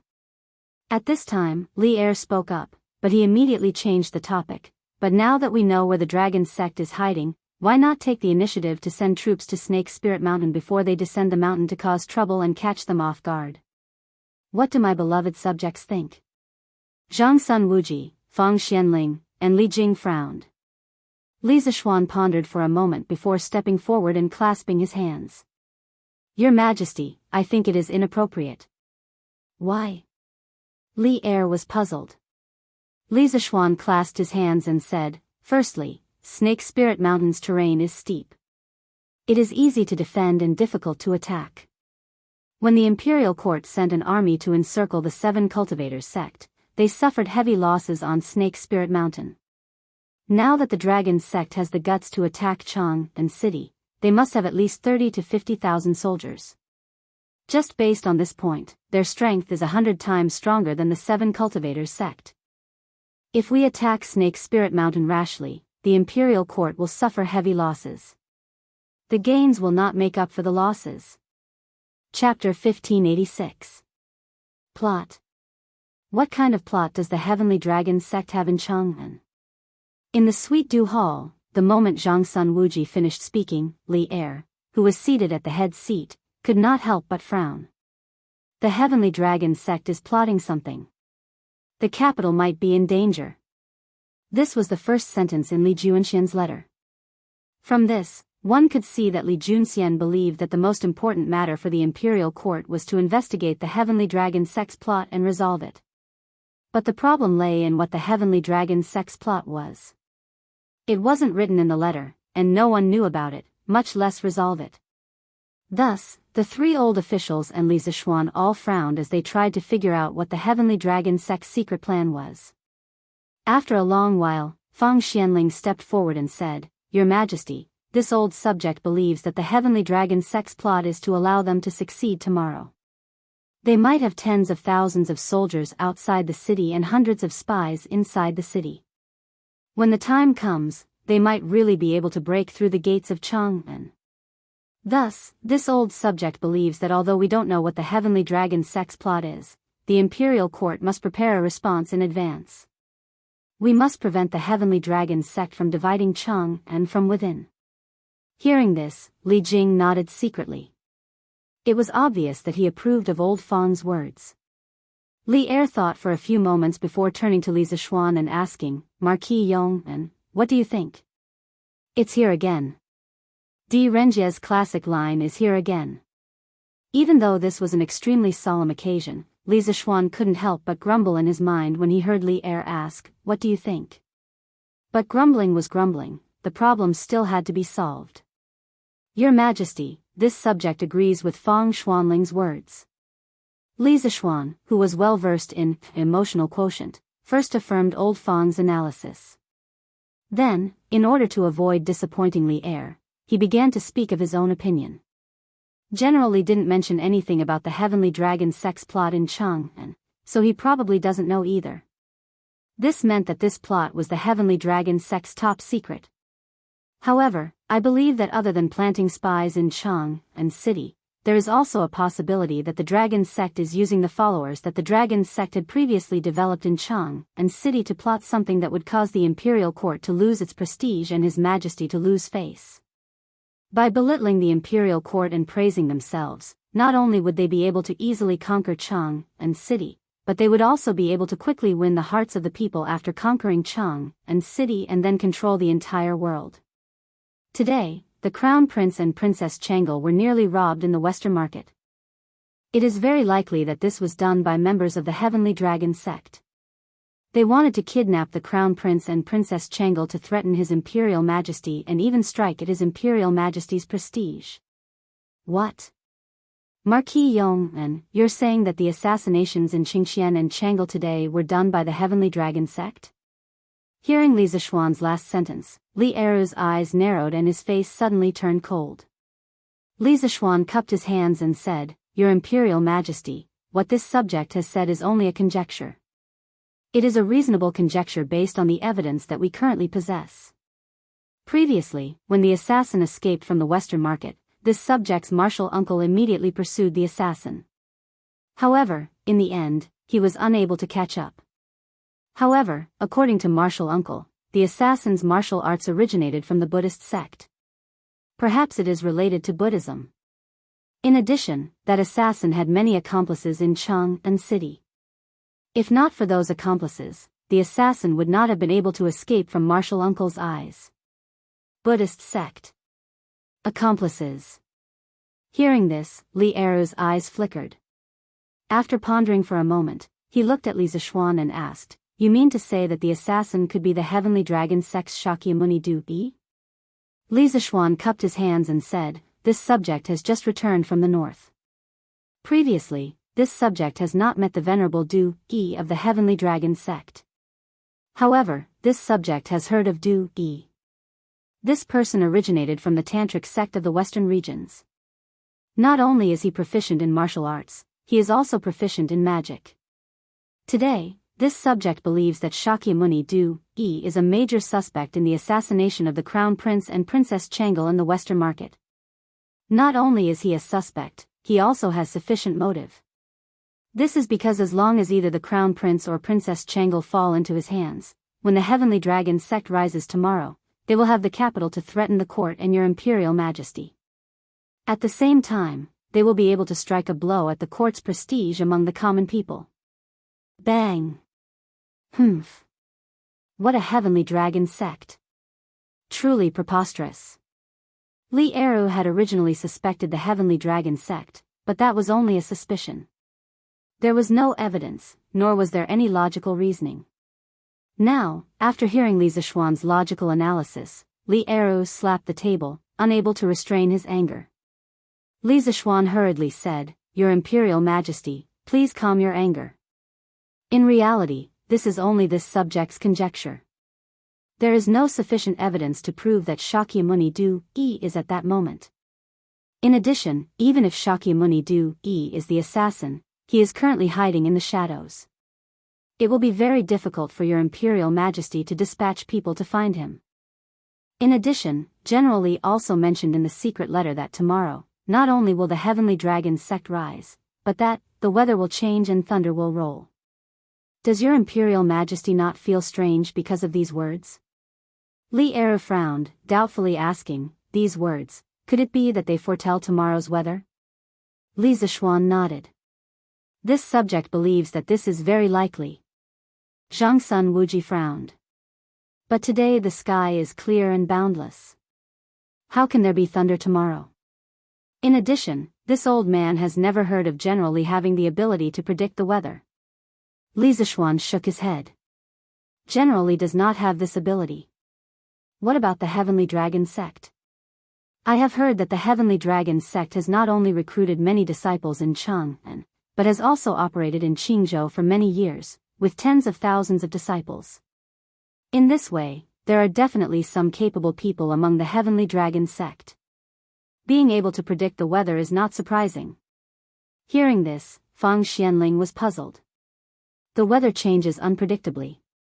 How can mortals accurately predict it? Li Zishuan explained, everything in the world is fated. Even the weather has its own rules to follow.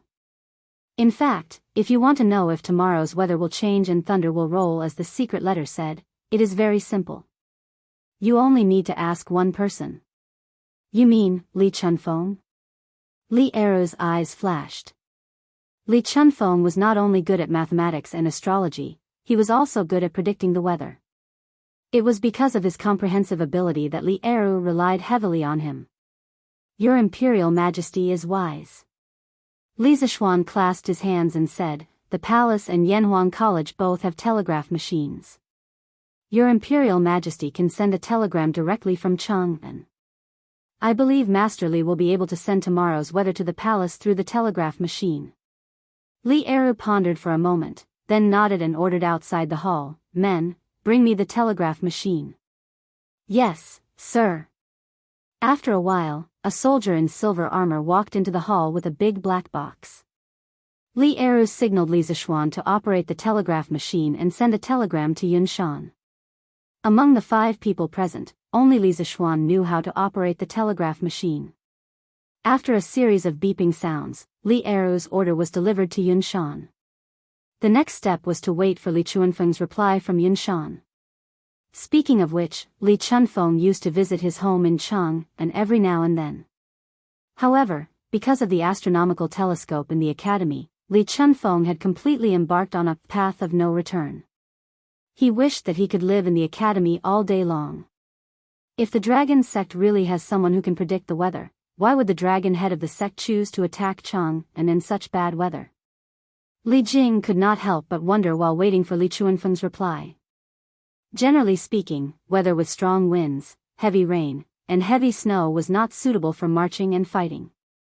However, there was nothing that could be done about it if they were forced to fight in bad weather. However, when they knew that the weather was bad, they still planned to launch a military attack on that day. This was very puzzling. It was obviously not in line with military logic. Li Zishuan thought for a moment and said, "Firstly, the dragon head of the dragon sect thinks that attacking in such weather can catch the enemy off guard. Secondly, he might think that such weather is more conducive for the dragon sect members in the city to carry out their secret plans." Li Jing shook his head. It's true that attacking a city in thunderstorm weather can take the enemy by surprise, but the impact of the heavy rain on the attacking side is obviously greater than the defending side. Dragon sect choosing to attack in such weather is definitely not worth the loss. So, comparatively speaking, the second reason you spoke of is extremely likely. Li Jing was known as the Tang Empire's god of war. He was very experienced in marching and fighting. If even he said so, Li Zishuan had no reason to refute. Beep beep beep. At this moment, the unique DDD sound of the telegraph rang in the Sweet Nectar Hall. Li Zishuan quickly walked to the telegraph and listened attentively. Well, the way he used the telegraph was different from everyone else. With his super memory, not only did he not need to record the code manually, he also did not need to hold a password book to translate the code one by one. His brain was like a humanoid computer, able to record and translate the code in real time. Mo Huai was the one controlling the telegraph at Yunshan. At this moment, the academy was in the middle of the final examination. Li Tai did not have time to send a telegram, so Mo Huai, as the leader of the physics department, had to do it himself. Not long after, the DDD sound gradually stopped.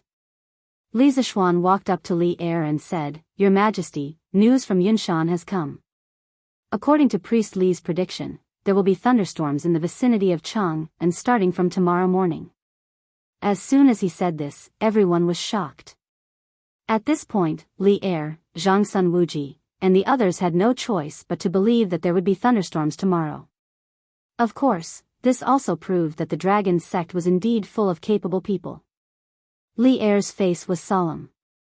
After a moment of silence, he said, "No matter what, the dragon sect's plot in Chang'an must be thoroughly investigated by tomorrow.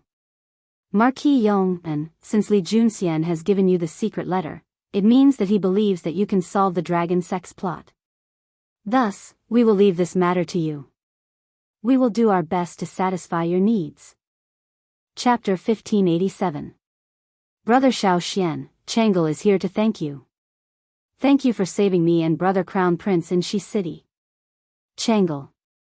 Chang'e has been learning needlework from Li and the others recently. I've embroidered a pair of mandarin duck pouches for Brother Xiao Xian and Sister Yushi. Don't think that Chang'e's embroidery isn't pretty. There's mint, cloves, mugwort leaves, and patchouli in it. It can get rid of dampness and heat, and it can also refresh the mind and benefit the brain. Outside Taiji Palace, beside the arch bridge near the Gate of Heaven influence, Changle hesitated for a moment after seeing Li Jing leave. Then, she took out 2 white pouches embroidered with patterns from her waist and handed them to Li Zishuan. She said with some embarrassment. Changle, I saved you and Qingxian out of friendship. Why do you need to spend so much effort to embroider these things? Li Zishuan felt that he couldn't accept these 2 pouches. They were too ambiguous and could easily be misunderstood by others. It was fine to misunderstand him, but if it involved Changle, this matter would be serious. After all, Changle was a princess of the Tang Empire. If she was misunderstood to have an unclear relationship with an official, Li Zishuan was sure that old Li would definitely take a sword and chase him all over Cheng and to kill him. Changle said with a determined expression, "That's right. It's because Brother Xiao Xian treats Changle and Brother Crown Prince as friends that Changle has to take out my heart to thank you after being saved by you. Also, these 2 pouches weren't sewn by me on the spot. They were already sewn a few days ago. Brother Xiao Xian, quickly accept them. Also, let Sister Yushi help me see if there's anything wrong with my embroidery." Sigh. When will Changle's embroidery be half as good as Sister Yushi's? After saying that, the little girl sighed regretfully. Her face didn't reveal any strange expression. This made Li Zishuan wonder if he had been thinking too much. It was just 2 pouches. How could the pure Changle have those groundless feelings between a man and a woman? He was thinking too much. He was definitely thinking too much. Since that's the case, I'll accept it. Li Zishuan convinced himself in his heart. Seeing that Changle had been holding out her hands for a long time, he hurriedly stepped forward and took the pouch from Changle's hands. He put it in front of his eyes and glanced at it. Although the mandarin ducks on the pouch couldn't be said to be lifelike, at least they looked like real ones. This was quite difficult for an 8 or 9-year-old girl. Therefore, he couldn't help but say, "Haha. Changle, you are still young. You don't have to compete with others. When you grow up, no one can compare with your embroidery skills." When Changle heard that, he immediately lit up with joy and said, "Really? Brother Xiao Xian, could it be that Changle's embroidery is ugly, so you deliberately said nice things to comfort Changle?" Li Zishuan said with a straight face, "How is that possible? Changle, it's rare for you to have such excellent embroidery at such a young age. At your age, Yushi is probably not as good as you in embroidery. But then again, Changle, you are the princess of the Tang Empire and the pearl in His Majesty's palm. You don't have to study embroidery too deeply." Changle was happy at first, but then she couldn't help but secretly say in her heart, the princess of the Tang Empire is also a woman. She also has to take care of her husband and children. She only dared to say these words in her heart. In reality, even if she had twice the courage, she wouldn't dare to say it to Li Zishuan face to face. "All right. I've accepted the gift. I have to go do my work. Just now, His Majesty gave me a task. If I don't do it well, your brother Xiao Xian will be punished." Looking at the position of the sun in the sky, Li Zishuan estimated that it was almost noon. He hurriedly put away the 2 pouches and said. Changle's eyes flashed with reluctance, then she nodded and said, "Yes." "Then Brother Xiao Xian, you go do your work." "Well, how about I send Brother Xiao Xian out of the palace?" Li Zishuan waved his hand and said, "No need, no need. It's not the first time I've come to the palace. I'm very familiar with it. I won't get lost." "Changle, go back quickly." What a joke. If the beloved daughter of Li Er was to be his guide, how bad would it be if it reached old Li's ears? Changle pouted slightly and said with some reluctance, "Brother Xiao Xian, let Changle send you off again. If it weren't for you today, at least one of us would have died. If I don't do something for you, Changle won't be at peace." Seeing Changle's pleading face, Li Zishuan couldn't bear to say, all right. Then Brother Xiao Xian will have the honor of letting Changle be your tour guide today and tour the palace." "Brother Xiao Xian, what's a tour guide?" Tour guide. The so-called tour guide is someone who guides tourists to enjoy the beautiful scenery." "Oh. Okay. Then Chang'e will be Brother Xiaoshuan's tour guide today. Brother Xiaoxian, look, when we leave the Gate of Heaven influence, on the left are the Menxia Outer Province, the Jianzhong Province, and the Zuqiania Guard. On the right are the Zhongshu Outer Province, the Square Building, and the Zuqiania Guard. The imperial city in the middle of Chang'an, which was most of the southwest area within the walls of the Ming dynasty, with the Gate of Heaven influence as the boundary, could be divided into the inner imperial city and the outer imperial city. The inner imperial city was where Li Er worked and lived. In layman's terms, the inner imperial city was what people often referred to as the palace. The outer imperial city housed the core administrative organization of the Li Tang dynasty. It included the 9 temples, which had evolved from the 3 ministers and 9 ministers during the Northern Qi dynasty: Grand Secretary, Guanglu Sun, Wei Wei, Grand Servant, Minister of Justice, De Honglu, Zhongzheng, Minister of Agriculture, and Minister of Finance. There were also the 3 provinces, Zhongshu Inner Province, Menxia Inner Province, and Shangshu Inner Province. There were also the 6 ministries: Ministry of Appointments, Ministry of Revenue, Ministry of Appointments, Ministry of War, Ministry of Justice, and Ministry of Works. In addition to these, there were also the offices of the 12 guards of the capital. Of course, these 12 guards would slowly develop into the 16 guards. Speaking of which, if Chang'e hadn't introduced all the offices here today, Li Zishuan wouldn't have been able to recognize many of them. The main reason was that this fellow rarely interacted with the various departments of the imperial court, so naturally, he wasn't familiar with the specific locations of these offices. Isn't this the imperial ancestral temple? What are they moving inside? If one went right from the Gate of Heaven influence and then went south, they would be able to leave the imperial city through the Gate of Peace. At this time, Li Zishuan happened to see a group of eunuchs carrying sacks of something into the imperial ancestral temple. He couldn't help but ask. Brother Xiaoxian, you don't know? Previously, Imperial Father ordered the 6 ministries of the imperial court to prepare to attack the Turks. Imperial Father plans to offer sacrifices to the imperial ancestral temple the day before the army departs, praying for the ancestors to bless the army's triumphant return. The eunuchs in the palace will buy incense and sacrificial offerings in advance to prepare for later needs. Chang'e looked in the direction of the voice. A moment later, she turned to Li Zishuan and replied. Chapter 1588. How are the preparations on Venerable Du Yi's side? In a secret chamber on Snake Spirit Mountain, the dragon head of the dragon sect stood with his hands behind his back. He was still wearing his iron mask. Reporting to Dragon Head, the Venerable sent a message through a pigeon saying that the deployment in Chang'an City has been completed. Once the auspicious hour arrives tomorrow, the Venerable will give Li Shimin a big surprise. At that time, our sect members in Chang'an City will lead the rioting Chang'an citizens to attack together. Chang'an City will fall in the blink of an eye. Standing behind the dragon head was Zhang Liang, the fingered judge of the Heavenly Dragon sect. Hearing the iron-masked man's question, Zhang Liang hurriedly cupped his hands respectfully. Good. The iron-masked man laughed, then turned to look at Zhang Liang and asked, how are the preparations on General Luo's side? Zhang Liang bowed slightly and replied, Dragon Chief, General Luo has already transferred 30,000 people who are loyal to the Dragon sect into the Heavenly Dragon army. When we attack the city tomorrow, these 30,000 people will be the vanguard while the 20,000 main force of the Dragon sect will support them from the side. Once the city gates of Chang'an City are opened from the inside, the 20,000 elites will immediately charge into the city and lead the followers into the imperial city. Good. Good. Good.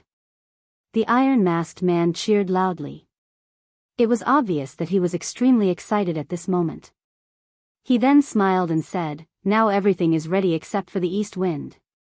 Tomorrow, when the weather changes and thunder rolls, it will be the day when the dragon sect ascends to the top of this world. Zhang Liang congratulates the dragon head on obtaining the dragon throne.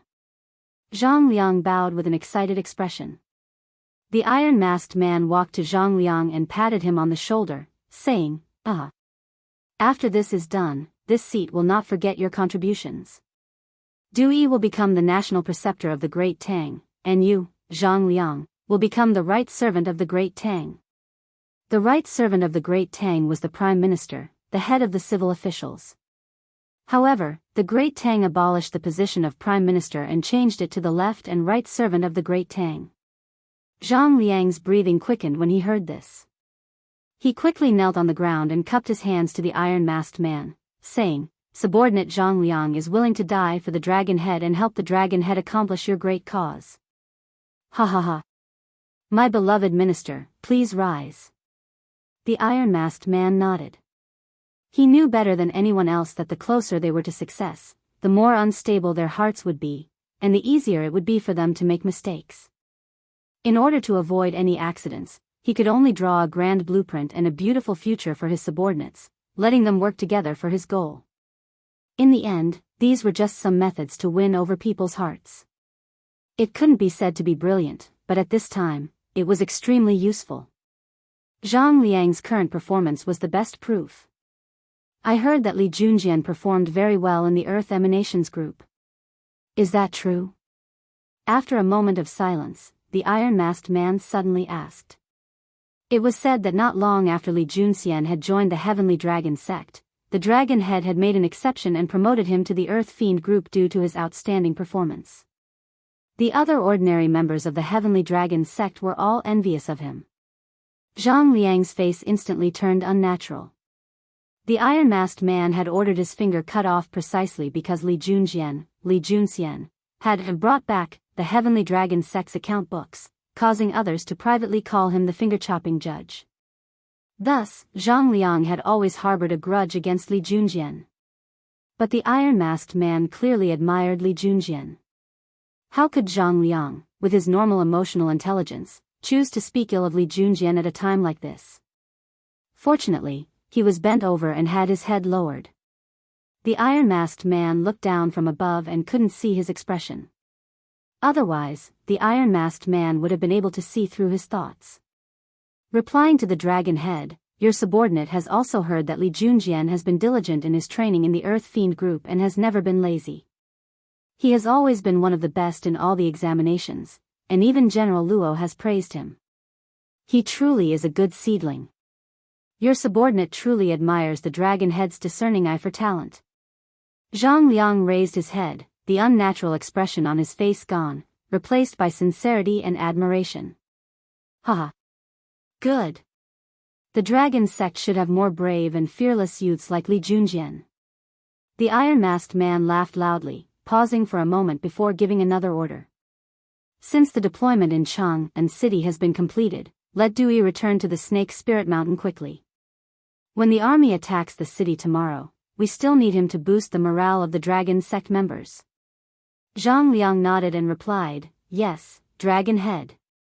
Zhang Liang turned and left, while the iron-masked man turned and sat on the tiger skin couch, fantasizing that after tomorrow, he would rule the world, and Li Shimin would become his prisoner. The iron-masked man could not help but let out a burst of wild laughter. He, Li Shimin, tomorrow, I will make you pay for this blood debt with blood. He. For a moment, the room was filled with the iron-masked man's sinister laughter. He. In the valley to the north of the Snake Spirit Mountain, countless burly men in black held Modeo and hacked at the wooden stakes in front of them again and again. Sweat rolled down their foreheads, but no one dared to wipe it off. Their clothes were already drenched in sweat. This was an elite force of disciplined soldiers. Li Junxian was among them, and at his level of martial arts, this sort of training was naturally easy and casual for him. But he was a member of the Heavenly Dragon sect, and his public identity was that of a hunter. He naturally didn't dare to reveal all his martial arts, so he could only act like the others, using all his strength to wield the Mo saber. I finally heard that the Marquis of Yong had returned to Chang'an, but I'm now in prison. I wonder if that little girl delivered my letter to the Marquis of Yong, and I wonder if the Marquis of Yong will be able to investigate the dragon sex scheme in Chang'an.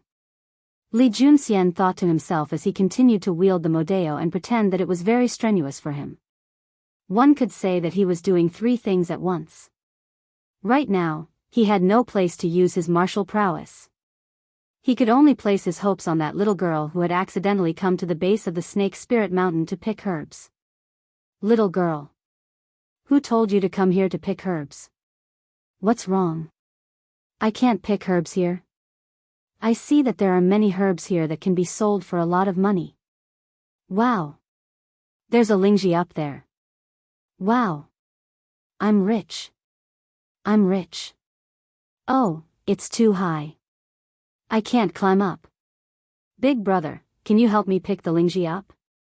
Little girl, there are many bandits on this mountain. If you still want to live, you should leave as soon as possible. Oh. But this Lingji can be sold for a lot of money. With this money, I can buy my little sister a portion of the chicken from the Drunken Immortal restaurant. Little girl, I'm afraid that you won't have the life to spend some money. I don't care. Isn't it because the bandits didn't notice me? Big brother, I beg of you, please help me pick that stalk. Little girl, you really want money more than your life. I can help you, but you have to help me deliver a letter to Chang'an. Okay. I've come to Chang'an to participate in the Yanhuang College's entrance examination. I'm very familiar with this place, so I'll definitely be able to deliver the letter. Li Junxian couldn't help but bitterly smile as he recalled the scene from this morning. How could he have so easily trusted a little girl that he had never met? If he didn't deliver the letter, he would have to die 10,000 times. Marquis, what do you think, should we just forget about it? These incense sticks were all transported from the Great Xingshan Temple, so there shouldn't be any problems. After all, we were there with them. Outer Imperial City, Imperial Ancestral Temple.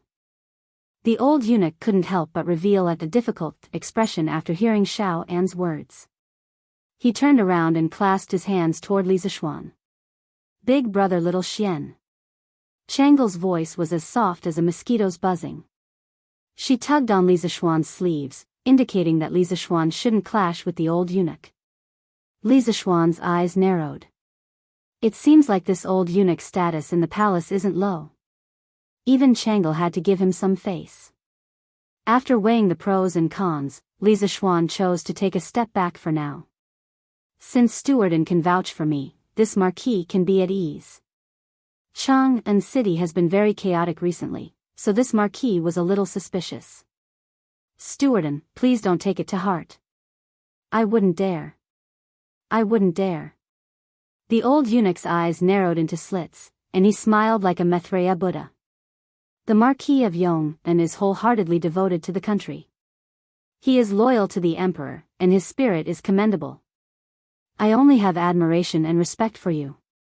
I will never, nor will I dare to, blame you for anything. Fine.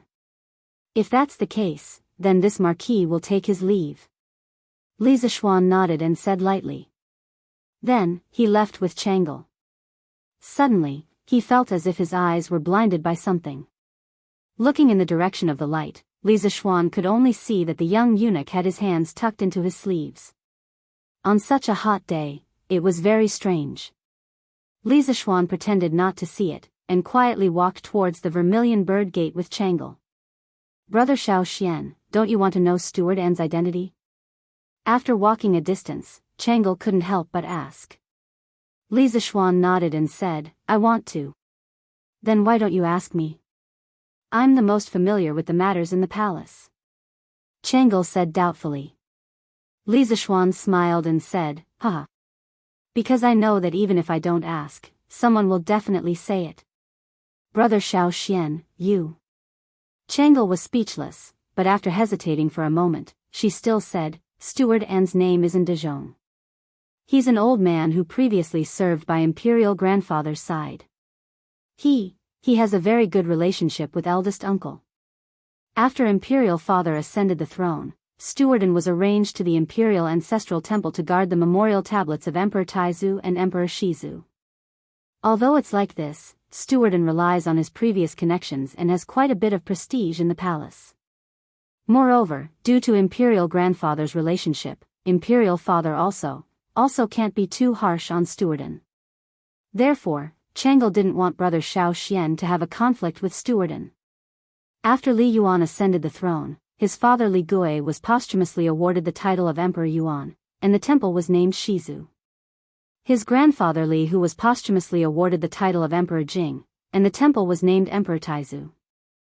Both memorial tablets were enshrined in the imperial ancestral temple to receive the incense of future generations.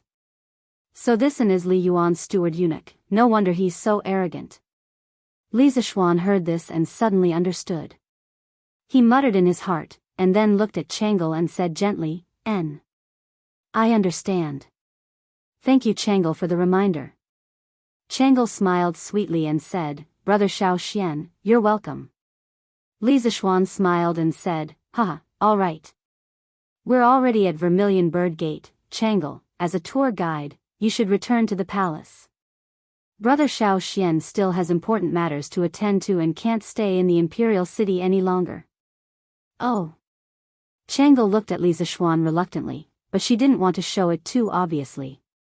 The reluctance in her eyes only flashed for a moment.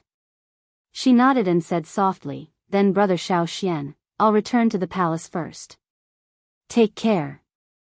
Also, don't worry if you can't complete the mission that Imperial Father gave you. When the time comes, Chang'e will plead for mercy for you. Li Zishuan shook his head and laughed in spite of himself, saying, Then I'll thank Chang'e in advance for her kindness. Oh, right. These 2 days, Chang and city isn't peaceful. Chang'e, you and Qingxian try not to leave the palace. Just stay in the palace and don't go anywhere. Understand? He thought about how the dragon sect would attack Chang and city tomorrow and detonate the hidden bombs buried in the city. He couldn't help but want to remind Chang'e. Chang'e's heart warmed as she nodded heavily and said, I'll listen to Brother Xiao Xian and stay in the palace with Brother Crown Prince these 2 days. We won't go anywhere. Go back quickly. Li Zishuan smiled and said. Brother Xiao Xian, take care. Chang'e waved her hand and turned to leave. Gradually, Chang'e disappeared from sight. The smile on Li Zishuan's face also disappeared. He didn't directly leave Vermilion Bird Gate, but turned right and walked towards the Imperial Ancestral Temple again. The Dragon Sect, the true Dragon Son of Heaven. Does the Dragon Sect want to be the true Dragon Son of Heaven, or is it related to the true Dragon Son of Heaven? This in Dijon, I'm afraid there's something wrong with him. After knowing the identity of the old eunuch, Li Zishuan did not feel relieved at all. Instead, he felt a sense of danger. First, there was the assassination in Shi City, and then there was the strange smell that he smelled in front of the Imperial Ancestral Temple. Then, there was the light that flashed on the little eunuch's sleeve before he left. Combined with the old eunuch's identity, these seemingly unrelated events seemed to have some kind of connection when he thought about it carefully. It was extremely frightening. Therefore, Li Zishuan didn't plan to leave the Imperial City. He had to thoroughly investigate the abnormality in the Imperial Ancestral Temple. As for why he wanted to send Chang'e away, it was mainly because he saw a flash of cold light on the little eunuch's sleeve in front of the Imperial Ancestral Temple. That was obviously a sharp dagger. Li Zishuan was very confident in his martial arts. As long as the little eunuch dared to make a move, he was 100% sure that he could subdue him in an instant. However, Li Zishuan wasn't clear about the old eunuch's position and depth. He wasn't sure if Dijon would make a move on Chang'e while he was subduing the little eunuch. Therefore, for Chang'e's safety, Li Zishuan could only think of a way to send the little girl away first. Chapter 1589. Quick. Quickly sweep this place clean. Yes. Stewardin. When Li Zishuan returned to the Imperial Ancestral Temple, the wooden boxes in front of the temple had all disappeared and Dijon was instructing a group of eunuchs to clean up the empty space. Seeing Li Zishuan return, Dijon's eyes flickered and he hurriedly went up to greet him, cupping his hands. Oh. Marquis Yong'an, didn't you just leave with Her Highness? Why are you back? Li Zishuan smiled and said, Is Stewardin not welcoming me? Dijon hurriedly cupped his hands and apologized. I wouldn't dare. I. Look at my mouth, I've said the wrong thing again. Marquis, I definitely didn't mean that. I was just thinking, Marquis, you've always been busy with official business, so why are you so free to come to the Imperial Ancestral Temple today? Li Zishuan's expression suddenly became serious and he said in a deep voice, when I left the Imperial Ancestral Temple, I seemed to have heard the call of Emperor Taizu. At that time, I thought I had heard wrongly, but when I reached the Vermilion Bird Gate, I clearly heard an old man shouting, I am Emperor Taizu Li Hu, Marquis Yong, and why aren't you entering the Imperial Ancestral Temple to pay your respects? At that time, I knew that Emperor Taizu had appeared. I hurriedly turned back and wanted to enter the Imperial Ancestral Temple to pay my respects to Emperor Taizu and listen to his teachings. When Ndizhong heard this, he suddenly felt as uncomfortable as if he had eaten feces, and his face turned green. Although he knew that Li Zishuan was talking nonsense, he couldn't refute it directly. After all, he didn't have any real evidence to prove that Emperor Taizu didn't show up. Marquis, the Imperial Ancestral Temple is an important place for the Imperial Ancestral Temple. Without His Majesty's Imperial Edict, I'm afraid it's not appropriate for you to enter like this. Seeing that Li Zishuan was about to walk towards the Imperial Ancestral Temple, Ndizhong's expression changed and he hurriedly blocked Li Zishuan's path and said in a strict tone. Although his tone had become harsh, Ndizhong still had a harmless smile on his face. As the saying goes, don't hit a smiling person. This kind of smile made it difficult for ordinary people to get angry. Li Zishuan stood with his hands behind his back and said faintly, Stewardin, this Marquis also told you just now that Emperor Taizu appeared and wanted to summon this Marquis to listen to the teachings of the Emperor. If you don't let this Marquis in, Emperor Taizu will blame me and will appear in your dreams at night. Ndizhong couldn't help but shudder as he felt a chill in his heart. But after hesitating for a moment, he still shook his head and said, Marquis, even so, I can't let you in. Unless there is an imperial edict from His Majesty, no one is allowed to enter the Imperial Ancestral Temple. After saying that, Ndizhong bowed slightly, but his body stood still in front of Li Zishuan. Obviously, unless Li Zishuan stepped over him, he would definitely not move aside. The situation suddenly became a stalemate. The eunuchs near the Imperial Ancestral Temple also came over and stood behind Ndizhong. Their intentions were self-evident. As for the Imperial Guards near the south gate of the Imperial Ancestral Temple, although they also noticed the commotion, no one took the initiative to come closer. Li Zishuan narrowed his eyes. If he had only suspected that there was something wrong with the Imperial Ancestral Temple, now he was almost certain that there was something wrong with the Imperial Ancestral Temple. Otherwise, Ndizhong wouldn't have racked his brains to stop him from entering the Imperial Ancestral Temple. Unfortunately, I do have an imperial edict with me. Li Zishuan suddenly smiled and then took out a bright yellow imperial edict from his sleeve. He waved it and said, but I can't tell you the contents of the imperial edict. However, I have a gold medallion bestowed by His Majesty. Seeing the gold medallion is like seeing His Majesty. What else do you have to say? Silence. The moment Li Zishuan showed the gold medallion, everyone in front of the Imperial Ancestral Temple couldn't help but look at the gold medallion in Li Zishuan's hand. Ndizhong's cheeks twitched violently. After being stunned for a moment, he took the lead and bowed to the gold medallion. Greetings, Your Majesty. Greetings, Your Majesty.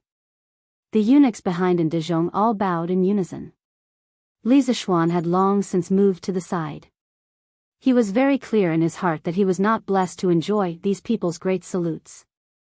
At this time, he looked at Ndizhong with a slight playfulness and said indifferently, Chiefin, can this Marquis go in now? Ndizhong's expression was unnatural. He forced a smile and said, of course.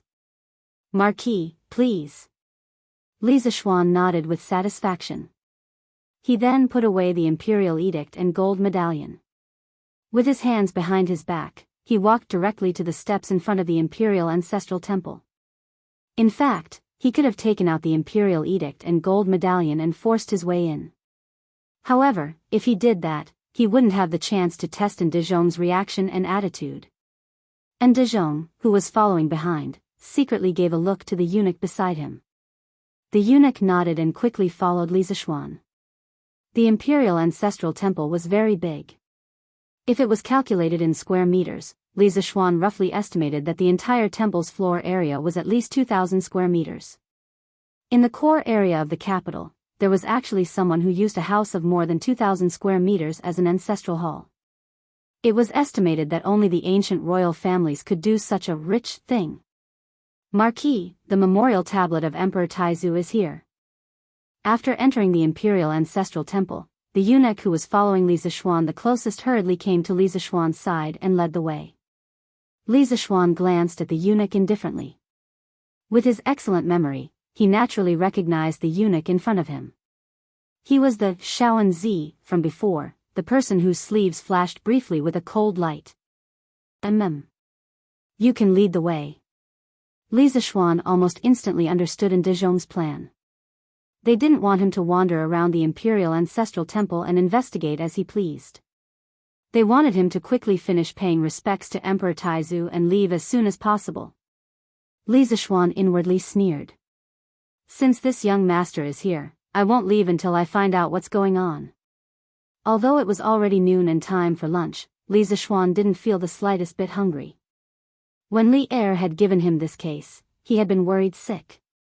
Although Li Junxian had said in the letter that the Dragon King's sect was plotting something in Chang'an, he hadn't specified what sort of plot it was or where it was deployed. This was an unsolved case. Li Zishuan had been forced to accept this task in the face of danger. In truth, he had been very nervous because he wasn't confident that he could uncover the Dragon King's sect's plot. Now that he had stumbled upon a clue, how could he easily give it up? He wanted to follow the vine to the melon and uncover the big boss behind the scenes. Marquis. This is Emperor Taizu's memorial tablet. After passing through 2 side halls, Li Zishuan finally arrived at the ancestral hall where Li Hu was enshrined. As Emperor Taizu of the Great Tang, although he hadn't sat on the throne for a single day, Li Hu naturally enjoyed the treatment of a single room. His portrait was hung on the wall in the center of the ancestral hall, and in front of the portrait was a memorial tablet, candlesticks, and incense burner. Li Zishuan nodded and said, "This marquis wants to listen to Emperor Taizu's teachings. All of you are dismissed." The eunuch turned to Ndizhong. After some thought, Ndizhong bowed and said, "Since that's the case, this one will take his leave." After saying that, he turned around and left with the few eunuchs beside him. He even helped Li Zishuan close the door. Li Zishuan first pretended to burn 3 sticks of incense, then went forward to pay his respects to Li Hu's memorial tablet. Then, he directly sat cross-legged on a praying mat. With a ding sound, it seemed that something had fallen to the ground. Li Zishuan hurriedly looked down and saw a burnt bamboo stick lying beside the praying mat. This was the bamboo stick given to him by the little girl who delivered Li Junxian's secret message on the way to the palace. It was said that the mad bull in the western market had this bamboo stick filled with sulfur tied to its tail. Picking up the bamboo stick from the ground, Li Zishuan unexpectedly put the stick to his nose and sniffed it. The pungent smell of sulfur immediately assaulted his nostrils. Li Zishuan frowned. His eyes darkened as he muttered to himself, "Similar. Too similar. Could it be that the wooden box from before was filled with sulfur as well? Why would the imperial ancestral temple need sulfur? Is that little eunuch and Ndizhong related to the dragon god sect?" A series of questions lingered in Li Zishuan's mind. After pondering for a moment, he carefully put away the bamboo stick in his hand and then sat down cross-legged. His powerful mind power immediately spread out. When Li Zishuan first transmigrated last year, he realized that his mental strength was abnormally strong. Not only did he have an eidetic memory and a sharp mind, he could also construct 3D models of various complicated machines in his mind. At that time, he thought that this was the golden finger that he had as a transmigrator. However, after several breakthroughs in his martial arts realm, Li Zishuan realized that his mental strength was extremely strong, and it had something to do with the Supreme Mystery Sutra. Moreover, as his martial arts realm got higher and higher, his mental strength would also get stronger and stronger. Now that he was a Zongshi late-stage expert, his mental strength was naturally incomparable to before. Furthermore, this was the first time he used his golden finger after half a year. As he exerted all his mental strength, his mental strength, floated through every corner of the imperial ancestral temple and then fed back to the nerve center of his brain, allowing his brain to draw a 3D model of the temple. This process sounded a bit mysterious, but the principle was a bit like an ultrasonic radar. After a while, every table and chair in the entire imperial ancestral temple appeared in Li Zixuan's mind. At the same time, Li Zixuan opened all the pores on his body and crazily absorbed the qi in the imperial ancestral temple. He wanted to confirm whether there was sulfur in the imperial ancestral temple. Wherever there was sulfur, there would be a pungent smell. With Li Zixuan's martial arts cultivation and the special properties of the Taishan Sutra, it was relatively easy to find this smell in the air. It was reasonable to say that with Li Er's imperial edict, Li Zixuan could directly search by force. However, the imperial ancestral temple was, after all, a very sacred and solemn place of the Li family's ancestral temple. If he was not 100% sure, Li Zixuan would not dare to go too far here. Firstly, it would make Li Er look bad. Secondly, if he found nothing in the end, he would definitely be impeached and punished. Therefore, he came up with such a stupid idea. Humph. There is indeed something wrong with this imperial ancestral temple. There is so much sulfur stored in it. After a long time, Li Zixuan suddenly opened his eyes. A cold light flashed in his eyes as he murmured in a low voice, "Northwest. The first room." After saying that, he stood up from the futon and directly turned to leave the room. And De Jong had been waiting outside. When he saw Li Zixuan come out, he hurriedly walked up to him and said, "Marquis, have you finished listening to the imperial edict of Emperor Taizu?" "Yes." Li Zixuan nodded, and then said with a serious face, "Emperor Taizu said that there is an evil spirit in the imperial ancestral temple, and he wants me to go and get rid of the evil spirit. Directorin, since you are in charge of the imperial ancestral temple, you should cooperate with me. Quickly, lead the way. There is an evil spirit in the imperial ancestral temple?" And De Jong's eyebrows twitched and his heart tightened. He hurriedly said, "Marquis, you can't say such things casually. The imperial ancestral temple is illuminated by the light of Buddha. How could an evil spirit dare to hide here? Why not? Emperor Taizu said that the evil spirit is hiding in the first room in the northwest." Li Zixuan's face was solemn. Suddenly, he stretched out his left hand and pointed to the northwest. Instantly, and De Jong and the eunuch named Shaoan Zi's faces changed at the same time. Li Zixuan stepped forward and said, "What? Directorin, why aren't you leading the way?" And De Jong gritted his teeth and said, "Marquis, there are many forbidden areas in the imperial ancestral temple. You can come and pay your respects to Emperor Taizu, but you can't walk around as you wish. Otherwise, if you offend the gods, I can't bear the consequences." Humph. Li Zixuan heard this and snorted coldly. He took out the imperial edict from his sleeve and read aloud, "The Emperor of the Tang Empire decrees that Marquis Yong and is to thoroughly investigate the case of the dragon sect. The officials of the 6 ministries and the generals of the capital must cooperate with Marquis Yong and's investigation. Marquis Yong and can come and go from any corner of Chang and city. No one can stop him. Imperial edict." At this point, Li Zixuan had nothing to hide. He must quickly find out why there was so much sulfur in the imperial ancestral temple. As for De Jong and that Shaoan Zi, there must be something wrong with them. When Li Zixuan took out the imperial edict, everyone hurriedly bowed and stood to the side. When Li Zixuan finished reading, the 4 or 5 eunuchs and De Jong were all shocked. Obviously, they didn't expect that Li Zixuan would give Li Zixuan so much power. At this time, Li Zixuan was simply the second Li heir in Cheng and city. He could go wherever he wanted and ask for help from whoever he wanted. "Directorin, why haven't you received the imperial edict?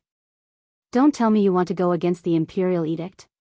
Li Zixuan stared at De Jong without blinking and said indifferently. And De Jong's expression changed. After a while, he gritted his teeth and shouted, "Marquis Yong, and how dare you? How dare you fake an imperial edict? Men, quickly arrest Marquis Yong and..." "Yes." The 4 or 5 eunuchs immediately surrounded Li Zishuan and the atmosphere in the room became tense. Without another word, Xiao Anzi pulled out the dagger hidden in his sleeves and thrust it at Li Zishuan's throat in a flash. Chapter 1590. Humph. You're courting death. Li Zishuan did not panic in the face of the sudden assassination attempt. On the contrary, he had been looking forward to this moment for a long time. As long as these people could not help but make a move, it meant that they were guilty. It also meant that he was getting closer to the truth. When the dagger in Xiao Anzi's hand was 3 inches away from Li Zishuan's throat, Li Zishuan leaned back slightly, and the dagger that was flickering with cold light missed. Li Zishuan didn't intend to let Xiao Anzi go just like that. He placed his right hand on Xiao Anzi's wrist and gently squeezed. Suddenly, with a kacha sound, Xiao Anzi let out a painful howl because his wrist was completely dislocated. Immediately after, Li Zishuan's other hand directly grabbed Xiao Anzi's clothes, lifted him up, and ruthlessly smashed him towards the 4 little eunuchs who were about to rush up. Immediately, there were miserable cries of ouch. These people did not know martial arts at all. Li Zishuan did not feel any pressure when dealing with them. He took care of them with one move. However, there was still one more person in the room. The moment Li Zishuan tossed little Anzi out, and De Jong also moved. The old eunuch instantly disappeared from where he was standing, and in the next moment, he was 10 feet behind Li Zishuan.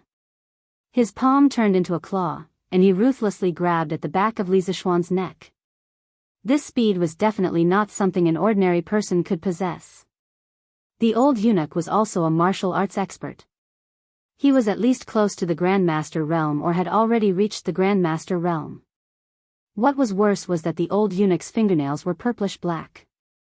In this era, there were no nail salons that could dye people's fingernails.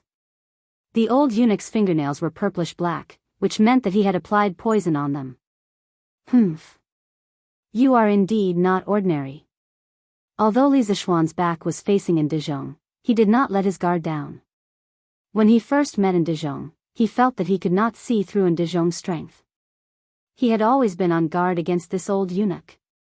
Li Zishuan did not dare to let his guard down in the face of the old eunuch's claw. He turned around with lightning speed, drew the wind-chasing sword from his waist, and slashed at De Jong's claw. So what if his fingernails were poisoned? Could it be that they could withstand a sword? When he had left the Taiji Palace, the wind-chasing sword had been returned to him. Right now, he could use it to deal with De Jong. Wind-chasing sword was incomparably sharp and cold. And De Jong naturally did not dare to receive it head-on. He grunted and hurriedly retreated. When he reached the corner of the wall, there was an iron rod leaning against the wall. And De Jong's face lit up with joy. He hurriedly grabbed the iron rod and kicked off the wall with his right foot. His entire body changed from retreating to advancing, flying towards Li Zishuan. Clang! Clang! Clang! The metal rod collided fiercely with the wind-chasing sword in the air, producing a series of clanging sounds. However, the wind-chasing sword was so sharp that even though the metal rod was solid, it was still an ordinary metal. After a while, the metal rod was cut into the shape of a hedgehog by the wind-chasing sword. Since they were in the house, Li Zishuan could not use his swordsmanship. If he used all his swordsmanship, it was very likely that he would destroy the entire house. Even if he found out that De Jong was hiding behind the scenes, Li Er would not let him off easily. After all, this was the Imperial Ancestral Temple. Therefore, Li Zishuan could only rely on brute force and the most primitive sword moves to deal with De Jong's swordsmanship. Even so, it was enough. Humph. I didn't expect that there would be a master in the Imperial Ancestral Temple. Chiefin, you must be hiding here for something big, right? Li Zishuan blasted De Jong away with his sword, and then a wisp of a cold smile appeared on the corners of his mouth as he spoke indifferently. The De Jong in front of him was only at the beginner stage of Grandmaster. Moreover, due to the fact that his body was damaged, his personal strength was weaker than an ordinary master. After De Jong steadied himself, he took 2 deep breaths. Then, with a face full of resentment, he said, "Li Zixuan, don't be conceited and arrogant just because you are strong in martial arts and are favored by the emperor. There will be a day when you, your parents, and your wife will be beheaded because of your meddling in other people's business today. You will regret it. He. You. Die." Li Zixuan's face turned cold. His eyes were filled with murderous intent and coldness. He could allow others to harm him, but he could not tolerate others threatening his family. After saying that, Li Zixuan held the wind-chasing sword in his hand and stabbed it into Ndizhong's chest. He. Come on. Kill me, ah. If you kill me, your whole family will be buried with me. Ha. Seeing Li Zixuan coming at him with sword in hand, Ndizhong seemed to have gone mad. He threw his head back and laughed loudly. He actually stood straight on the spot without dodging, planning to use his flesh and blood to receive Li Zixuan's sword strike. The reason for this was mainly because after the battle just now, Ndizhong already knew Li Zixuan's current strength and martial arts realm. He was fully aware that he could not defeat Li Zixuan no matter what. Instead of being captured and interrogated, it would be more straightforward to die under Li Zixuan's sword. Perhaps to him, this was the most perfect ending. Seeing that Ndizhong did not dodge, it was obvious that he was ready to die. Li Zixuan's wind-chasing sword in his hand moved slightly to the left before it touched Ndizhong. With a "chi" sound, the long sword pierced through Ndizhong's shoulder. Ah! Why? Why don't you kill me? Ndizhong shouted. His voice was filled with disbelief and anger. Li Zixuan sneered, "You want to die so easily? Wouldn't that be too easy for you?" After saying that, he took 2 steps forward and sealed the artery on Ndizhong's arm to prevent him from bleeding to death. Then, without waiting for Ndizhong to react, he broke his other arm. After doing all this, Li Zixuan looked at the 5 young eunuchs in the room and the old eunuch, Ndizhong.